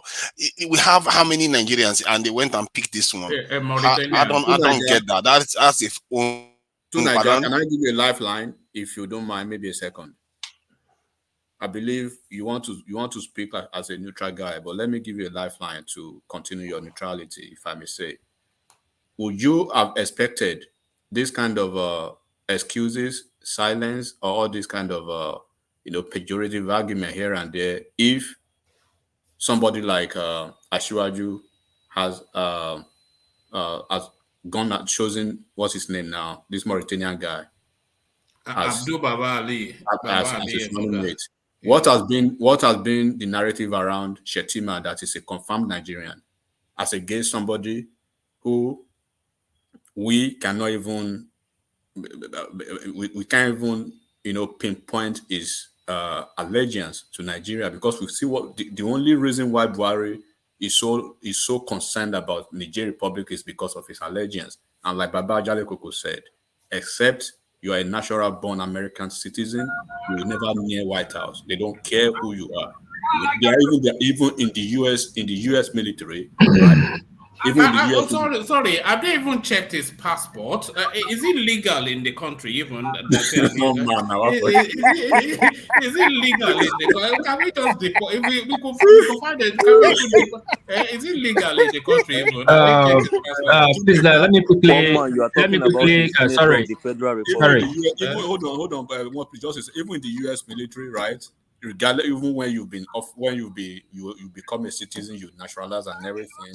There are certain MOS that you will never be offered as an American citizen, or not. I mean, not born in the US. So look, you can spin it as much you want. I just want you to balance these excuses that you are giving this guy, because if people are saying, okay, a certain candidate is not speaking, but he's speaking, but they still have excuses, let's see if we can give some rooms for other guys not to give them some excuses. Just trying to balance that standard. It's too much of double standard. Yeah, sorry, one man. I was trying. Thank you for highlighting that message. I was trying to quickly highlighting Oga and that what's his name? Is it Mr. Bo, whatever? When people just have the opportunity to jump on their keyboard, they just write anything they feel like writing because they feel they have a personal opinion without not doing a proper research. You know, Ted Cruz's father was one of the FBI directors during uh, John F. Kennedy. He was even fingered. He was in a diplomatic mission to Canada when they gave birth to Ted Cruz. In American policy, either you're on a mission, a missionary assignment or diplomat assignment, when you have a chat outside outside America, like American base, or you're ambassador, or you're on a diplomat mission, that child is an American. But other than that, you are not an American. So don't just start writing nonsense because you are in a private session in one No, man's. no, it's not nonsense now. If you know better, then you are I enhancing just tell his you, he's supposed to know from. He's supposed to know. It's not He supposed. watched on the podium when Nobody is supposed to know everything now. That's No, the no, reason calm of the down, calm platform. down. it's not Hold on, nonsense. Yeah? hold on. They watched Trump debate and Ted Cruz. It was serious debate. They know this. They know this. Then you're still here writing all this too. It's funny. It's funny. This is clever by half. All right, but it's not nonsense. So it's just his understanding to your understanding enhances all of our understanding. But back to you, uptown. All right, so that's by the way. For me, if I made president of Nigeria today, my first executive order is to abolish that idea of having a space in any employment office or in any government office whereby I am given a form to fill and I have a place to fill my state of origin. That has to be abolished. I don't have to fill my state of origin. Once I feel my nationality, that should be okay. So we should Do you start. know? Would you care to know why we have state of origin? Yeah, definitely. Why wouldn't I care to know? I would want to know. Okay. Look, do you know that we are people of origin? Do you know we are a country with several nations in it? Do you know that? Several indigenous nations in it. I just know there is one Nigeria. Okay, so you don't know the history of Igbo? No, he knows. He knows. As But that, no, you don't understand what I'm saying. As No, that today, let there Ajale is. Koko take you to the point that he was to take you to, and then Yeah, you yeah. can counter him back. Okay, Ajale Koko, take him to where you want him to be. Okay. You know about amalgamation of Nigeria by British? Yeah, he knows all Yeah, that. I do. Take him to the why the state of origin or indigenous something. Yeah, take him to that space. Oh yeah. So what I'm just trying to let you know that we are indigenous people, and our indigenous land is so dear to us that an Igbo man cannot come and claim Yoruba land. All the Yoruba land are under the control of our governors, even not the president. That's to tell you how important our ancestral homeland is, so important to every part of that country. Even though we are in one country, but that indigenous homeland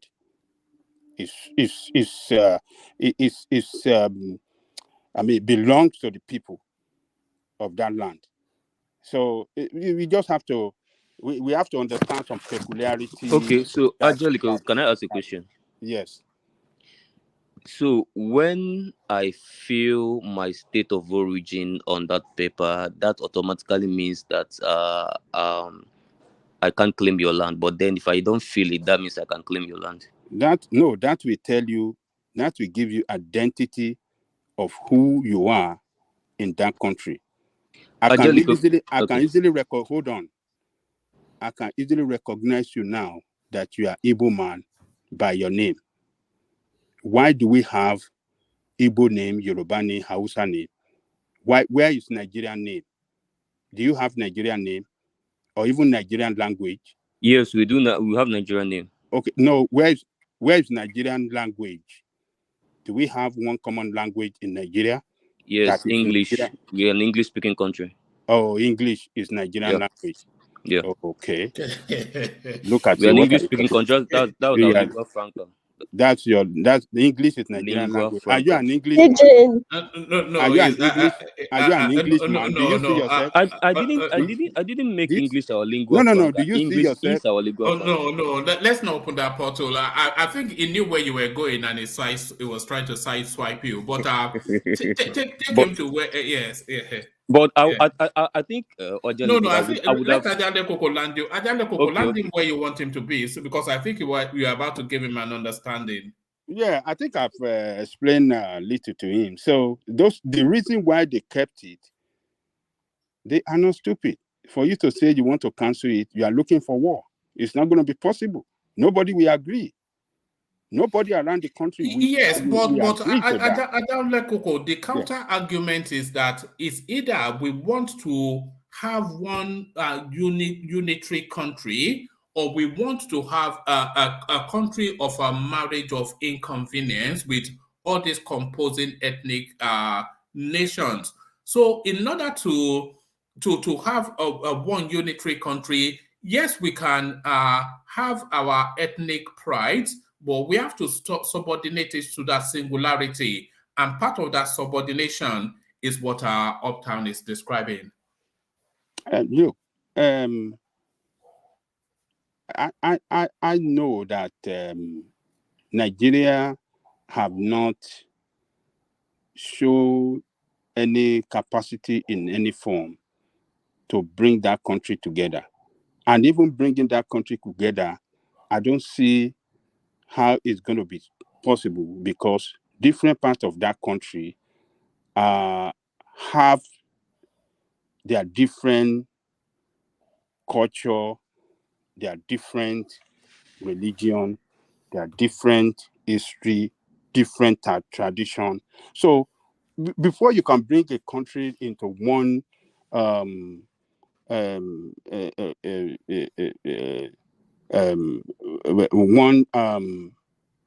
how do I describe it? Before you can, then you will have one language, same culture, same religion. Yeah, but but maybe it was being maybe it was being pejorative, but Uptown did say we have one language, one unifying language, which is the English language, not indigenous, but nevertheless, the lingua franca of the country. It is. I mean, language. I mean, that English language should even be exterminated out of our. We should encourage our own indigenous language now, so that we will not, because English language. Angelico, but that's going to divide us further. No, because hold on. We should make English as just a subject in the school, Optional. that yes, as an optional, where children can even just study it. Because right now we are losing our identity, we are losing our culture, we are losing Okay, so what would be the common language then? What would be the common language of Nigeria? Every local government or every state should speak their language and just have English as just an optional that will just be. No, then what would be hold on? What would be the language of business in the country? Yes, we can still use English as a language of business, but English should not override What our would be the indigenous hold language. on? What would be the language of administration in the country? The language of administration in the country should be our indigenous language at every state. No, at the Every federal local space. government. At the federal space, what would be the language of? Yeah, at the federal state, yeah, it could be English, just for the reason of our, international relation and stuff like that with other What would countries be the around the world. what would be the language of interaction between all of the composing ethnic nations in the country? The language of interaction, the one language that binds them. If I, as a Yoruba man, I go to Borno, how am I able to communicate with them? We should try to teach our children in that country all our languages. Yoruba, yeah, it is. Let me tell you, one man. Yes, children, when they are small, when they are little, they can understand language. They can grab it very quick. We should be able. Our children should be able to speak Yorubas. They should be able to speak English and should be able. Igbo. Does it not and, sound Hausa. impractical? Does it not sound impractical what you're suggesting? No, it doesn't sound it. Let me That's tell what you it does. here. It does not. Let me tell you here. In America here, we see children of the Spanish. Yes. They speak Spanish. Yes. They speak English very well. Yes. And in school, they teach them Chinese. Right. Well. Yes, of course. So, yeah. and they encourage. The system encourage children to learn as many languages as possible here because it's an added advantage to them, in their what do you call? No, they can teach a multiplicity of languages as added advantages, Yes. but the one binding language, especially in a country as diverse as Nigeria, has to be one language. Let me add to that. Let's go on. remember that we don't have 3 languages in Nigeria. So if you are going to make me to learn Yoruba, learn Hausa, learn Igbo, please, you better make me to learn Ibibio. Please make me to learn Tiv. No, hold on. Make me to learn all the languages so that when I go to Benue, They're close to about 70, at least, strong enough maybe I will learn languages in some Nigeria that, Let me tell you this. We can do it that each local government should introduce their language of their local government should be used to teach the children in the school. And English should be just as we optional this thing. It should not be the indigenous language should be the language of learning. It should be the language of learning. For science, philosophy, mathematics. Oh yeah, that will rapidly. How do you teach science in Ibibio? Oh yes, they can do it. We have. They can do it. Oh yes, please, Jolly Coco, let me ask you this question. It's been experimented in Ibadan now. Jolly Coco. Yes. What is America's official language? It's English. No, you're wrong. America does not have official language. What are you talking about? English, Joe? Oh, don't start arguing with the Americans about America. It's no, I'm not English, arguing man. about Americans, please now. It's English, man. Yeah, check your Google now. America does not have an official language, but English is more spoken in America. After English is Spanish. America does not have an official language. Even now, they are still pushing on they're still pushing the bill to make English official language in America. Oh, check your Google. Forget about that, Jari. No, not be forget about that. We are talking to the people now. America does not have an official language. What are you talking about? What is practical here? We are telling you what is practical. You are saying America. I'm telling you, America does not have an official language. Let me read it to you. America does not have a official language in India. You don't have to read it. I understand where you are going to. See, Americans are considered native English speakers. So as such, they don't really need to entrench it within the constitution.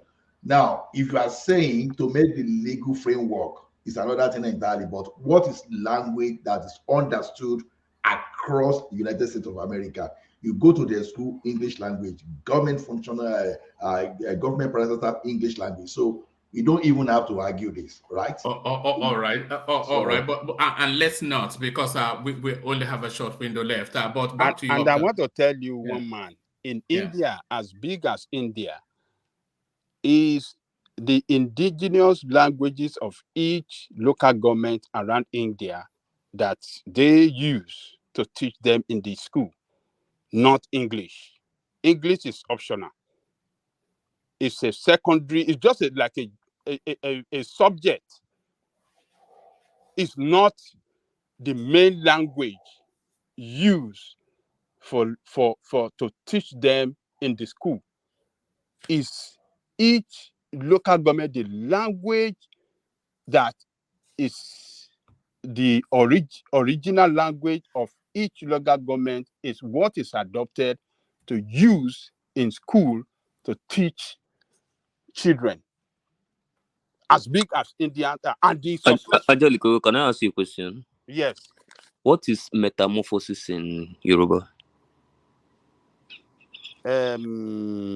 Metamorphosis bí ìpele nípele àbí báwo lẹ jẹ fẹ́ sọ. See, this how it's gonna be. Listen, everybody should. It's They should. not. They It's should. not hard.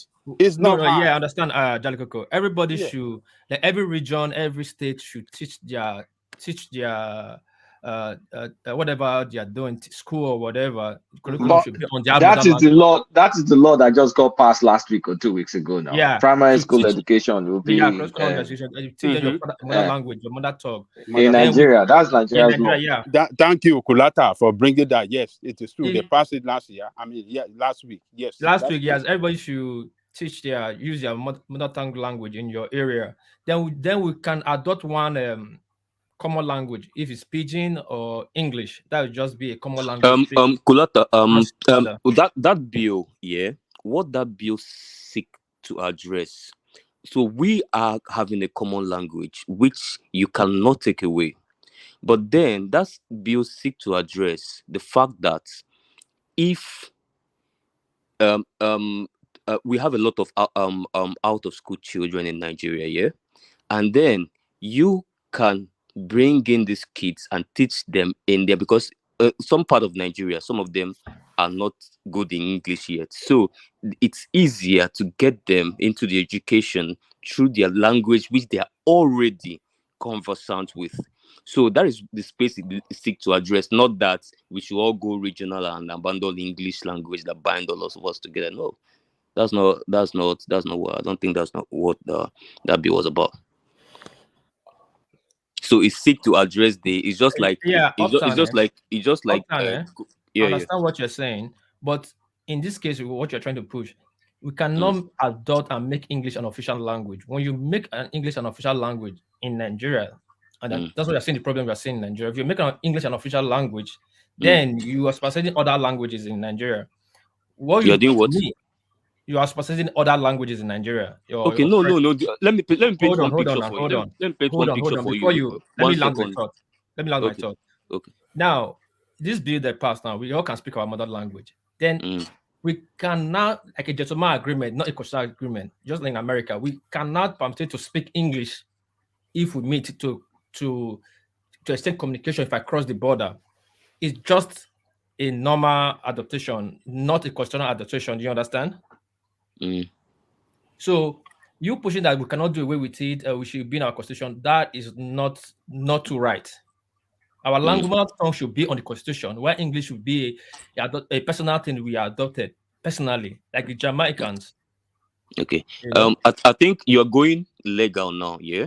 So for me, the point on ground, whether it is in the constitution as a lingua franca or not, a plural community, as plural and diverse as Nigeria, should have a common binding language, and that is what English has been serving for us. Now, for example, if I'm in this room now with a Yoruba man, my brother from the north, I have an Ijaw man, and then I have maybe let's say 8 people from 8 different national regions that speak 8 different languages, and then we are supposed to be. I'm following the Agile Likoko model. and then let's assume that for some reason we have managed to learn all our languages. Like me, I know the entire 8 language, only me. Same with everybody in the room individually.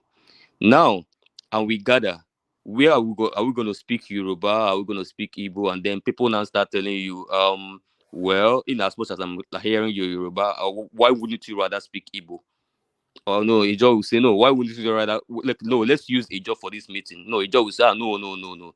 Okay, why Ijo? Why don't you use Yoruba for this our meeting? Since all of us are listening to Yoruba, people will start blowing punches again. So for me, we are trying to unite first of all, the problem of this country is even too big to be a country. But then we can't. I mean, if you start talking about changing that now, that means you have to start going into Nnamdi Kanu's school of thoughts. Let's start. I don't subscribe to that because I feel reason why China is great today is because they have managed to use their population to their own advantage. They are over 1 billion. Same thing with India. I don't mind us getting to 5 million in 10 years. The problem is, are we going to use that human capacity to our own advantage? So a gift in every nation is it will either serve you positively or negatively. Just that the same way that the um finding of oil in Nigeria, which should be a blessing to us, ended up being a curse. Because if you go to the history in your history books, pre-oil, Nigeria was doing better. We had the Michael Okparas, we had people in the eastern region, we had the Ojuku's father, the people with the biggest plantations, and they were exporting palm oil and cocoa. We had the cocoa pyramids in the southwest and all that. We were a prosperous nation, and boom, oil comes. And the world was like, wow, these guys are going to be world power. I mean, they're already doing well, and now oil is here. But what did it end up becoming? It became the downfall. It became the cause. Why? Because instead of us to use it to the advantage, we use it to the disadvantage. And that's where we are today. So for me, our population is supposed to be our strength. And that's what we are agitating for now going forward. This whole divide, let's forget about it. How many, if you start dividing, you remove Southeast, okay, Yoruba say, you remove Yoruba, Ijo, you remove Ijo. How many nationalities will you start removing? We have already made the mistake. I don't know the guy that passed up this whole places up together, which does not make sense. People with diverse opinions, diverse cultures, and all that. But But wait, fine, we are Peter, here. local languages doesn't mean we can't be one country. India is one No, that's what country. I'm saying. No, no, no, no, no, no, no, no. See, how many ethnic nationalities are in India? Can you give me a number? Them plenty, man. I have a lot of Indian Do you friends. have a Them number? Do you have a plenty. number? Do you number Them number 20? plenty. India is 20. as worse as Nigeria when it comes to ethnicity. I would like to have a number, calculator. It's plenty now. It's over 100 or so. I'm not Over kidding. 100 Uptown, just leave They're a it. lot. Just leave that India matter. Just leave it. They're plenty. It's Oh, because they're it's just plenty. of Hindu, Muslim, and And they have their own version of Hausa Fulani, the yes, Hindus. The now Hindus they are have the biggest Hindu, they have one. Muslim, they have Them Indian. plenty. So Do you know many the dark skinned Indians. Indians? They feel like the minorities in India. Yeah, They feel cheated for most of. full So black skin, not with curly hair, with wool hair, not call that Indian straight hair. Full dark skin, black with our Afro hair. They are innocent. Sorry, just a minute. What that one my town said now even remind me of something. Someone told me that they have about 20 or 22 official languages in India apart from English. So how did that sound? So someone told me, I think this week or last week. Yeah, I think like I do a lot of work with Indians, and I used to think all of them are the same. All of them are alike. It's when I got close to them, I looked like, man, they're like us. yeah, They're just I like was us. actually I was actually Okay, discussing some yeah. indie movie with them, and the guy said, okay, this guy's from India, but you know what? He doesn't understand my language if I speak. And he's from Eastern India and I'm from the northern part of India. So they were saying this thing. So they have so many languages that they consider official. But English is the language of transactions. So even in China, we are talking about, I think there are about 302 or over 300 languages before they adopt Mandarin. Even the Mandarin, Mandarin, yeah, they, yeah. the Mandarin they adopted, it was over time. Over time, it evolved. So see, in English itself, I've heard in the communication class before that it was artificial. They designed English for a purpose. So anything, if you focus on it, it may take decades I or a want quick century. points. In my own dad's generation, I think they were taught in primary school in Yoruba. Yes, Their English, up to early 80s. Yeah, yeah, I agree with you. their Yeah, English yeah. I think my dad understanding, was taught in Igbo too. yeah, their English is better than our English Yes, because their English is Queen's English. it is way better than our English. We were taught from English as kids, but it's almost outbaked.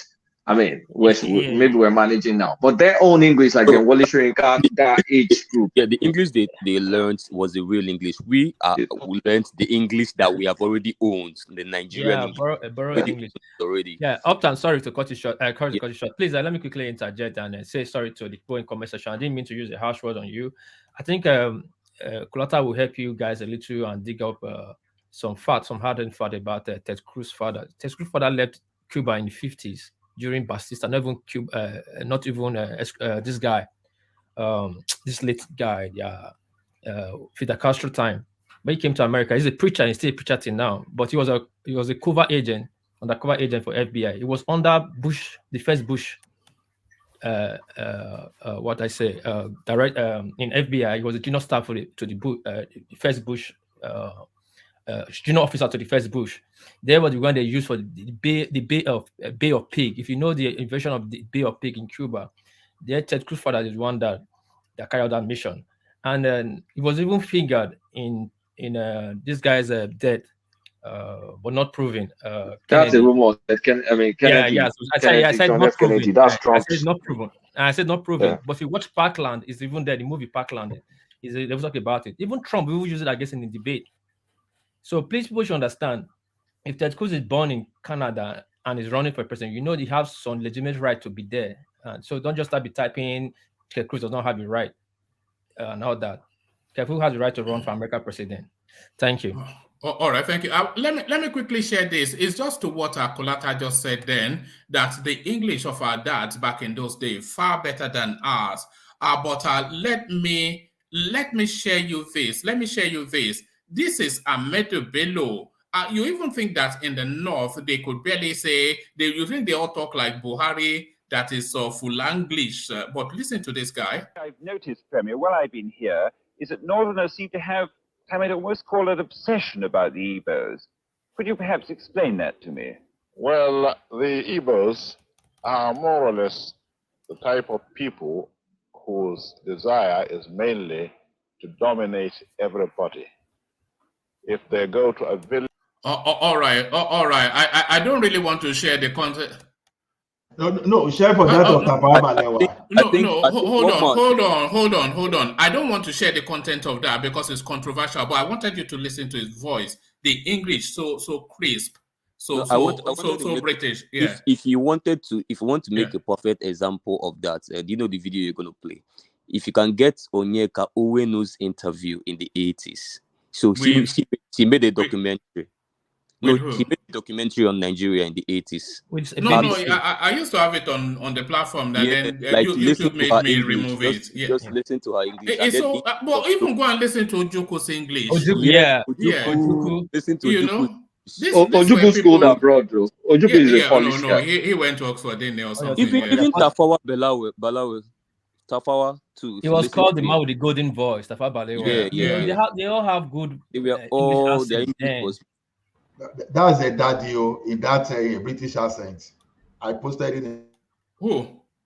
Tafawa Balewa. I gave you an example. Play it. It's the daddy in that British accent. All right. Maybe that's what the one I was looking for. I don't want that controversial because I don't want the controversy, but I wanted to. Yeah. Now, I want you to listen to this. Not even an Englishman has a better accent than this. Just listen to this. not even English people have better accents than this, and he's a northerner. So there it is. Hold on. Hold on. Any matter of doubt as regards the African continent. We in Nigeria appreciate the advantages which the size of our country and of its population give us, but we have absolutely no aggressive intentions. We shall never impose ourselves upon any other country and shall treat every If you are listening to that without without the image, you wouldn't even have any thought that was, But there it is. It's quite a thing. One man, yeah. Yeah. On the video you just played, apart from the fact that Tafawa That Balewa, was Tafawa Balewa, by the way. Yeah, that guy is my, like, I binge watch his videos, like I idolize his oratory and his courage and everything. But apart from that, the video you played, if I don't know if anybody picked that in this platform, what he was, the content of his speech. Nigeria, the world thought Nigeria was going to be the world power. So he's kind of trying to calm you guys down and say, yeah, don't worry, we are not going to overshadow you guys and all of that. So I'm wondering, how did we get here?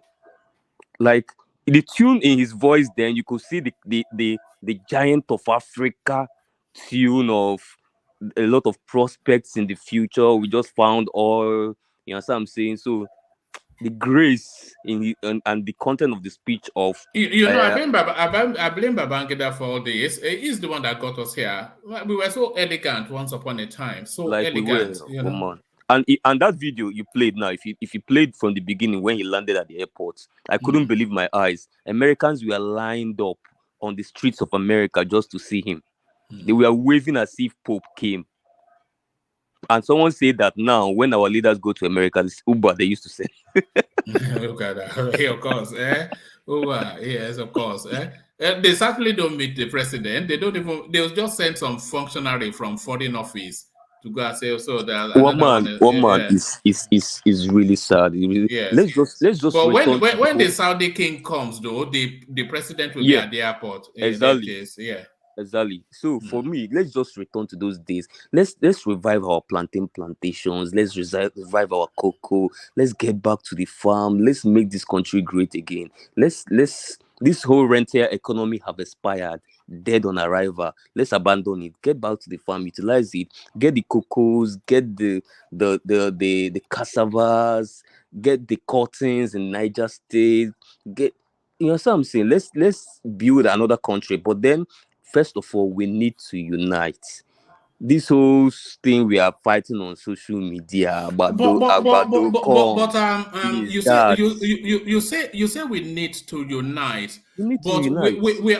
we are further from unity than we ever were. We were a lot more united in the earlier phases, and then we've become increasingly less united, and we're the least united as a country now, as of this moment, than at any moment in history.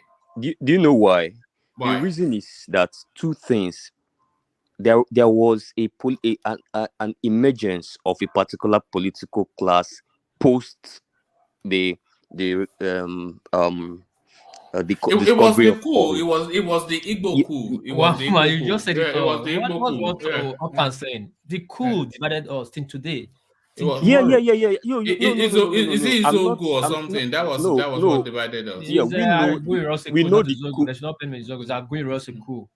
All right. Yet they've not owned up to it. Let's not bother about whoever that made the coup. But the point is that both the coup and the war that preceded it were the very foundation of the division. You get what I'm saying? But then maybe I didn't want to go to the foundation. I just wanted to go to the sustenance of it. Yes. So it was now taken as a tool for the establishment politicians who were striving on the rentier economy that came post the discovery of oil. So they took that as a tool, and they also took the weaponization of poverty. So every election cycle, they come up with the same narrative. they try to explore those fault lines that happened, that came from those civil wars and those coups and whatever it is, to their own personal advantage, the political class, as against the Nigerian population. So this kept happening over and over and over again. You understand what I'm saying? And it gets progressively high, because guess what? If you are in a venture that is progressing, all you have to do is keep being a good CEO and keep making it progress even more. You understand what I'm saying? So they are sparking it up more and more and more, because that's what is keeping them in power. That is why we can gather in this platform. And then if we dedicate 10 hours to scrutinize, we will find out that those things, those divisions and all of those things, will take away 8 hours out of 10 hours that should have been dedicated into discussing only capacity, policy, and programs. And this is what they want. And then if you go to other demography that is not the elite like us, their own is double wahala, because why they are occupying with the narratives of tribes and everything, the second one is dawning on them, which is poverty. So all their time is occupied with division and us versus you and you versus us. And then on the election day, in addition, they give you money. And then the money takes you to the bowling booths, and then you vote for your tribesman. You know, So I only hope that something great comes out of this whole Nigerian whatever, because we've gone through so much, yeah, and we should have broken up a long time no, ago. we've gotten I hope that there's greatness at the end of all we, of it, because it's quite a grueling, it's a heavy lift, no Nigeria, a one, heavy lift. one man. I am one of those that is so convinced that there is greatness. I have checked all the indices of this nation. One man. Look at this guy. He has checked There, all the no, no, indices. no. There's this nation checks all the boxes to I be know, the I black agree. power of the world. It Is checks there all the any boxes. Democrat in the house? Any Right. Democrat in the house? Right, go on. So I'm a it checks. Democrat. Hold on. Where are you going with that? Who asked if there's any Democrat?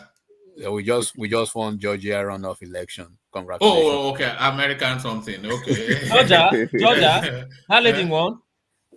Huh? Georgia. Yeah, Reverend Warnock. I thought it was that lady was running for. Look at that. Yeah. Uptown was trying to unite Nigeria. You are talking about some satellite American. What is on the law you are talking about? No, that was the gubernatorial election. She lost to the incumbent governor. I voted today. Oh, thank you. So what election do you vote remotely? You vote remotely? No, I went to. Yes, There's thank you for a voting church. for There's a one. church. You don't have postal voting there. I've never been to a polling vote. I just throw it in the letter box and then that's my vote done. You No, don't I've have always. you don't have postal voting. We have mail-in voting, but it's new. I mean, I think it's new. But I went to vote in person. I like to go and vote in person. Okay. Okay, let me just congratulate. Let me say thank you for voting for one. Let me assume. Let me just. I voted for Warnock. Now that other guy now, abortion specialist. Wait. Which election was this? Is it Senate, governor, or what? Senate. Yeah. Oh, now Senate now. That means there'll be evil now in the Senate. This thing. I think the Republican No. Democrats have 51. Oh, Republicans have 41. Biden. Okay, is the House of the lower house that's the lower house is a slim margin. It's a slim. Okay. Slim margin. Yeah. Okay. Speaking of that, I heard that Coco wants to collapse the structure for Atiku. Before you go there, I think Ife wanted to come in. Ife, you wanted to come in. Yeah, one of the tragedy that's befell us in that country adopting a foreign language, it has affected us in many aspects or many walk of life, even from the transfer of knowledge from our great grandparents. You see, there was a situation whereby I want to believe, when trying to domesticate wild animals, you first of all take a wild animal from what's it called, the forest. Let's say a cat. You take the wild cat from the forest, crossbreed it with a domestic one, crossbreed the third generation such that they start losing their what's it called, their wild nature. Now let's flip it to what happened to every ethnic nationality in Nigeria. What happened was every knowledge that our grandparents had, they were not able to pass it to the fullest to the next generation, because at every subsequent generation they were losing the language and maybe the grammar to transmit that. So we now have a situation whereby instead of developing our languages, we are losing them. For example, let's take leaves, flora and fauna. I'm telling you, if you take an average person from the southwest and show him some plants in the southwest, he's just going to say these are just leaves. But these leaves have their own indigenous names around. The same thing goes to different type of birds. So you can imagine the type of traits and craftsmanship that our generation has left over the years. So going back to that, what's it called? To allowing the new generation to use the indigenous language is what I personally commend. Maybe from the standpoint too, I want to believe there are some aspects that shows that using your indigenous language is far, far, far better. Um, I'm not a pastor, but we look at the example of Paul, who is in the Bible. When Paul got into trouble with the Jews, there is a verse that say, "I want to appeal to Caesar." Obviously, we know Paul was a Roman citizen and also has a Jewish heritage. But in times of trouble, even though he understood Hebrew, he had to speak in what's it called, Roman, possibly Greek. So the fact that somebody understands his indigenous language does not stop you from exploring your capacity to the outside world. And mind you, it is the depth at which you understand your indigenous language that will also affect your oratory capacity in a foreign language, because it is the vocabulary you've already accustomed yourself to in your own what's it called, indigenous language, that will make you more inquisitive to know how to express yourself in what's it called, another person's language.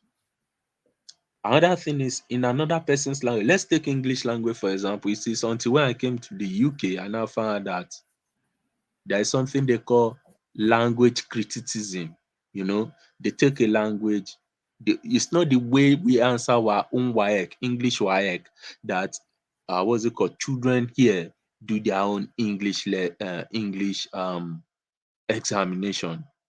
And we find out that their way of expressing the language is far, far, far better than us. But the difference is our own way of expressing ourselves in our own indigenous language is far, far better than that. And when you are communicating at times, you find out that it is hard for you to explain some concepts to them, because there is a bridge in how to explain these things. It's like you want to explain to a kid that grew up here now. Let me see how maybe how to weave basket. Let's say how to weave basket. Now, how do you how will you be what's it called, explaining the components of weaving a basket? Or let's say you want to make some poetry objects. How do you explain? Because there is a bridge, and I want to believe because of this generation changes, it affected us. The last video you showed us was showing us how the founding fathers were speaking good English, and they had a more stable society then.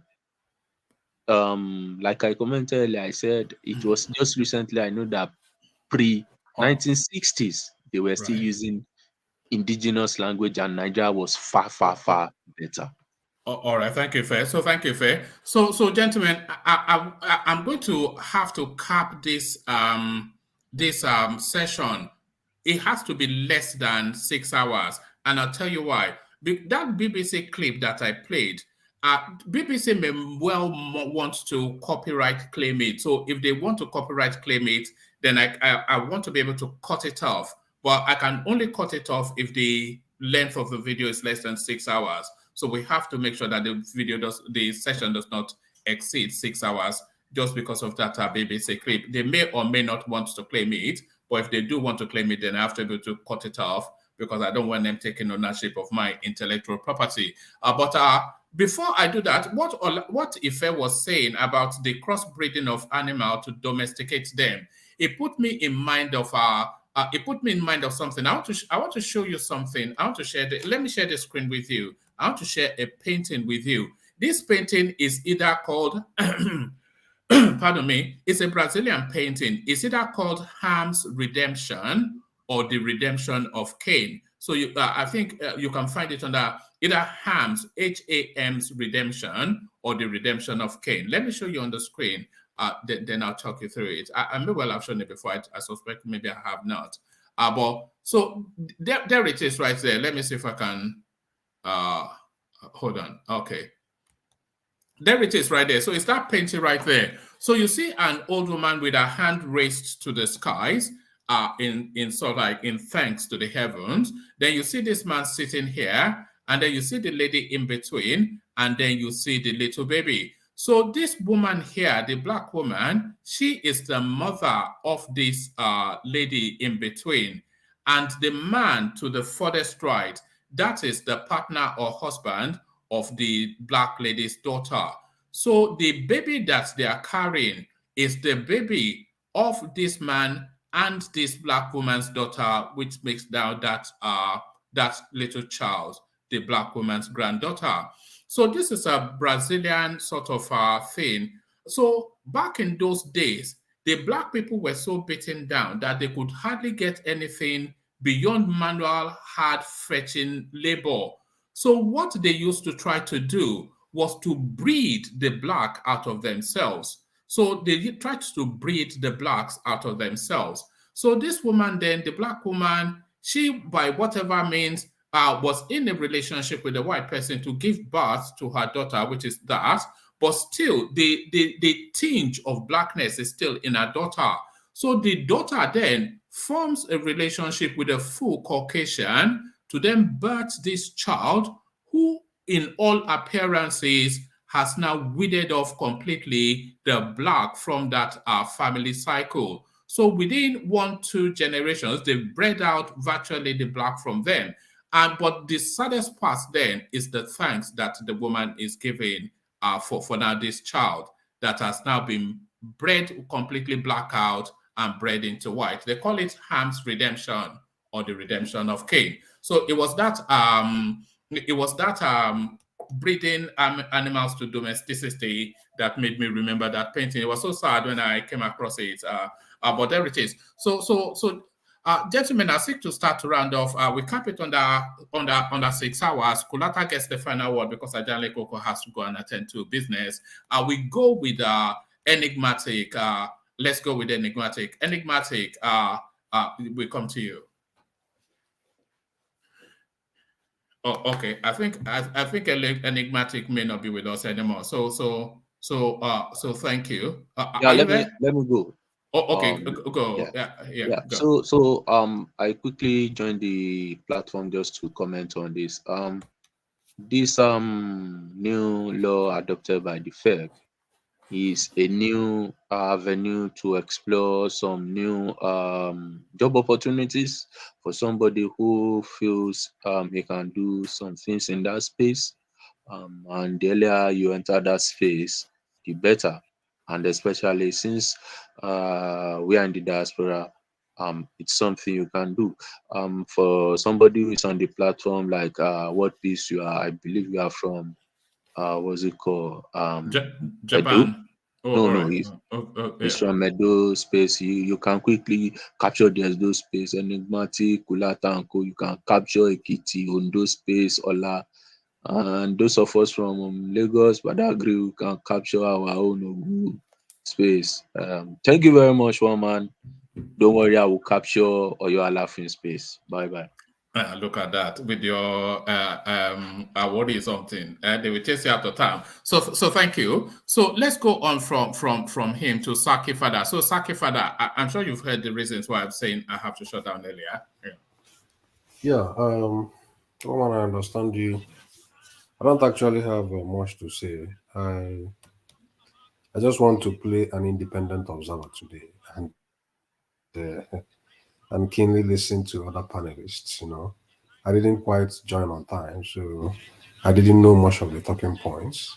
The last speaker that said something, he was talking about a new law. What's the new law? I didn't.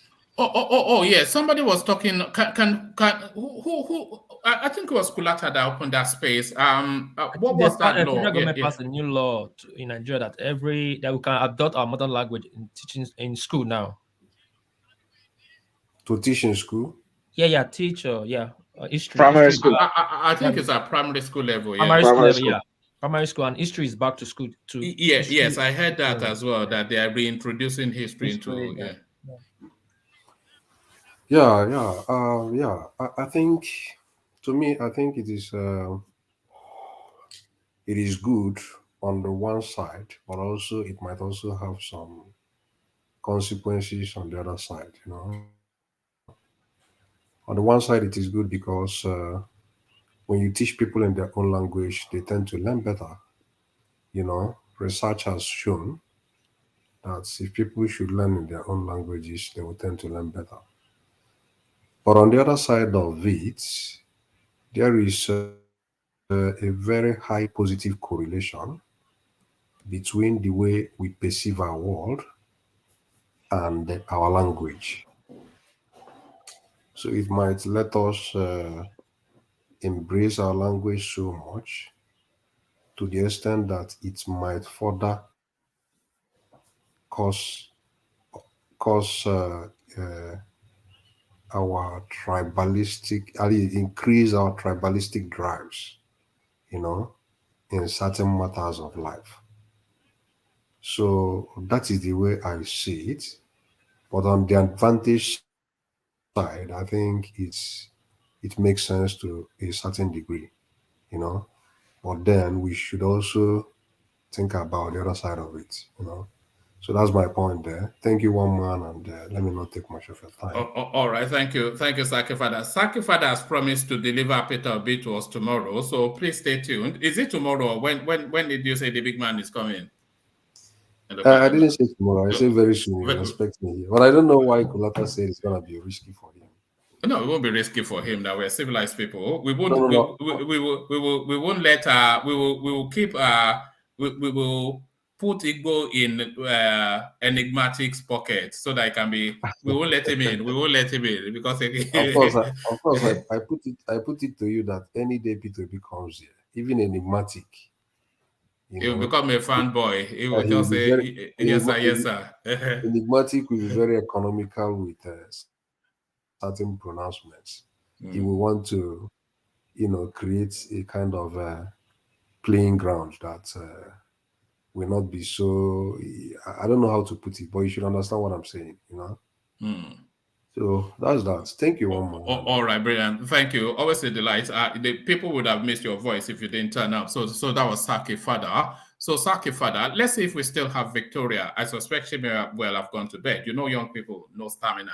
Are you there, Victoria? Yes, I am. All right, brilliant. Closing remarks.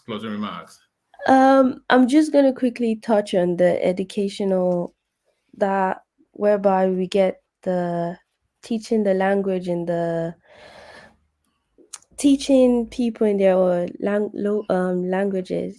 I hope they didn't just say, hey, you guys start teaching math, English, and that in Yoruba, Igbo, other languages. I feel like the only way that can really help us is if they change the whole educational system. The reason why we're complaining about English and all that is because the present educational system itself is so bad that it just needs a whole redoing itself. So, because for example, I think I was talking to someone. There's certain words that we don't have in Yoruba, but you might have their scientific words now. So you cannot just say, hey, start teaching someone in Yoruba when for about 10, 40 years there have been new discoveries being done and you haven't translated or made your own word for those things. So it's not as easy. I hope they've actually done deep like work into it and changed certain things so that they're not just learning in their language, but they're also up to date about this present situation and we can be able to compete globally too. Yeah, that's just all I have to say. All right, brilliant. Well done. Always well presented every time she does turn up, but she doesn't join us often enough. Victoria, join us just as often as you can spare the time. Your fans need to hear from you. So that's Victoria, one of the young, brilliant people that we have on this our platform. But young or old, everybody brilliant. Take Ola, for example. Ola, you're up next. Who told you that I'm old? Anyway, thank you, everyone. I'll go allow 2 minutes or 2 minutes. My God, is this what they call cyberbullying? Is this what they call cyberbullying? Don't mind him. I will catch you once in a blue one day. No, don't worry. You see, one thing that made me happy today is knowing that we are going back to our language and history. You see, casting all those things in Nigeria earlier gave room for some kind of fraudulent, uh, fraudulent manipulations. You see, once you take someone's language away, you've taken their identity away. It's just a matter of time you'll be totally confused. That's why we are so confused as a country today. Probably the best Yoruba speaker today may not even be up to average in the olden days. But I hope we can speed things up, and those people that can still give us content, they'll be able to bring us back, and we'll be able to learn a lot for us to go forward. So that's a good one. And thank you to everyone that contributed today. I learned a lot from you. But I'm begging you now, when we are coming tomorrow, let us talk of policy. Let's just forget about this cheap publicity we are giving to Tinubu. I beg. So the only thing I still think is that we are still so mean with this platform by not doing top up. We just came here and learn free and just move away and feel unconcerned. So they don't even care about the quality of people we should be bringing in.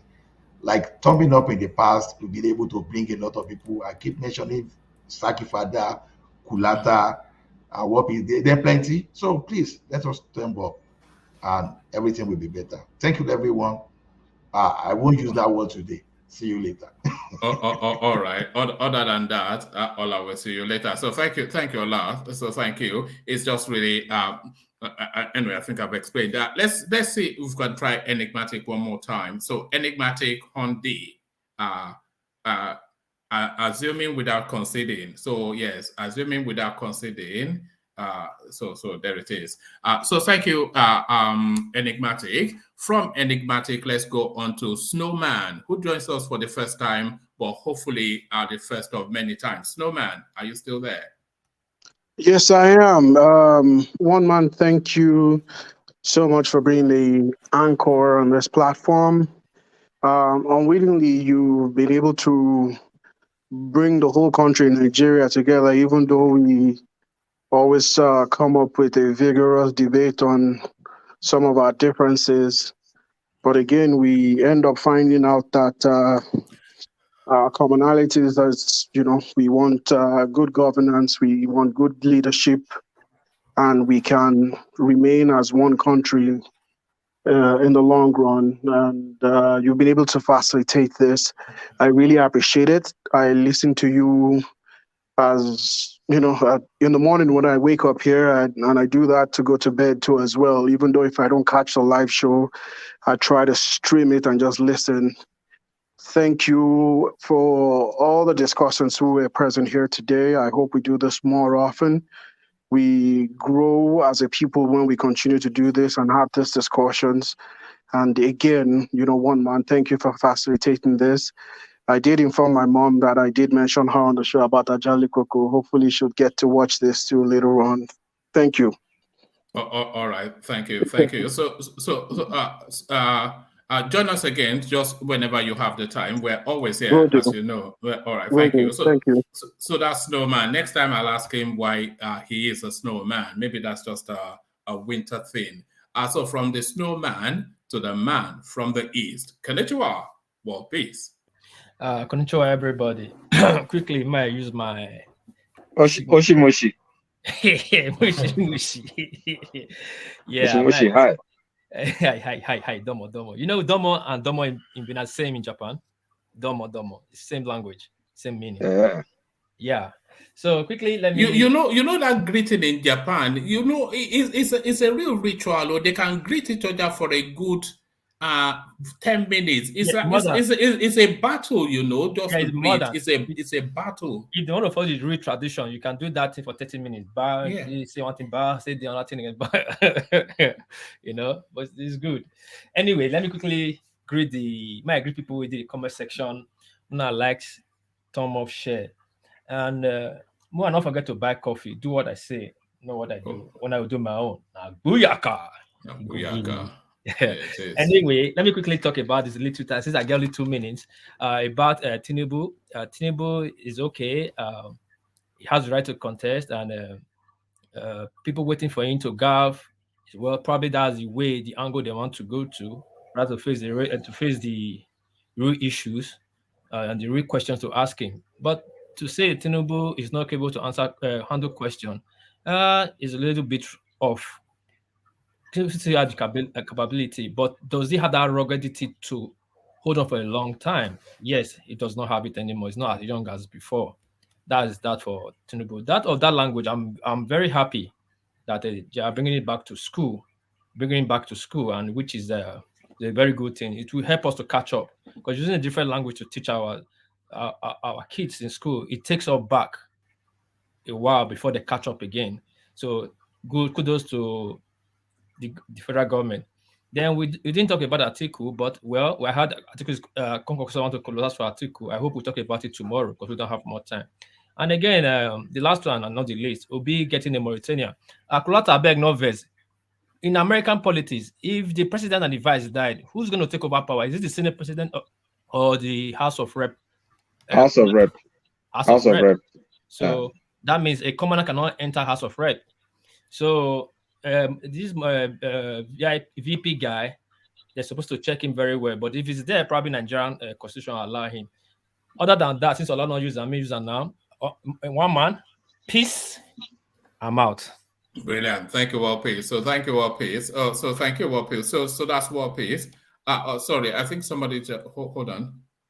All right. All right. Hold on.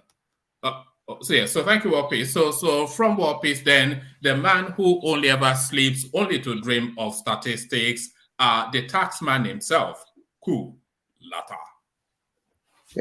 Thank you everyone for joining. I think today was more of an educational one, even though it started with our usual banter on Tinubu and all that stuff. But it entered a good space, developmental space, education, indigenous language. Somehow it got there. You know how these conversations goes. It's crazy. It just goes from one place to the other, and it kept everybody listening. It kept everybody listening for a long time. So I'm glad we had it. So I may not be able to join tomorrow. I'm traveling, but I want to wish everybody a happy session tomorrow. I'm sure there'll be topics that's gonna like fire up a lot of conversations, and you guys bring in your best as you often do. Are you going? Are you traveling for work or leisure? No, work. This one is work. Oh, okay. Work. All right. Anyway, exciting. Actually, yeah, New Orleans. Oh, just within the country. Oh, that's not. It's within the country. All right. Okay. Oh no, I don't. I was expecting Malaysia or Japan or China or something. No, I'm going to resume all that one next year. I mean, I'll travel in December. I'm traveling in December too for holidays. But all those far east, I mean, I'm gonna resume that next year. It's COVID that stopped that. But now that COVID is over, you know, life should never be lived in regrets. But I wish when I was single, I'd done all those Asian sort of.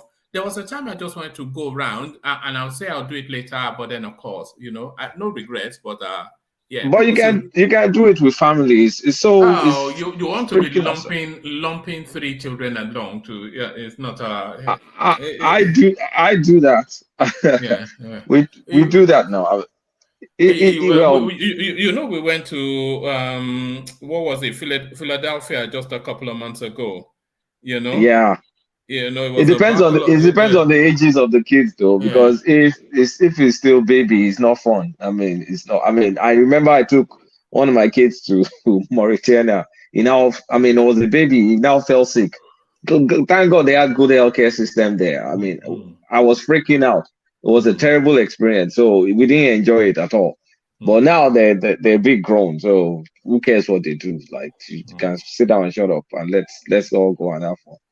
So I mean, I hope to see you guys later, maybe over the weekend. But one man, keep the fire burning. It's always a good conversation and a pleasure talking to you and everybody here. Everybody, I can't stop mentioning names. You're all phenomenal. And Ajale Kuku, I think you got your groove back tonight. You got one admirer. No, two ladies. I Look wonder at what the that. mummies will think about me. But boy, man. How Yes. can you be justifying all these things that is? You know, it does. You know, when Snowman was talking about his mom having a thought out, I can just imagine that. Okay, the platform is there in the background in some households, and people are Yeah. just saying, "Look at all these silly people just talking nonsense," you know. You know, when the favorite person they love to hate comes online, I'm just like, Yes. this guy is an idiot. What is he talking about? Yeah, but me sorry mute. Boy,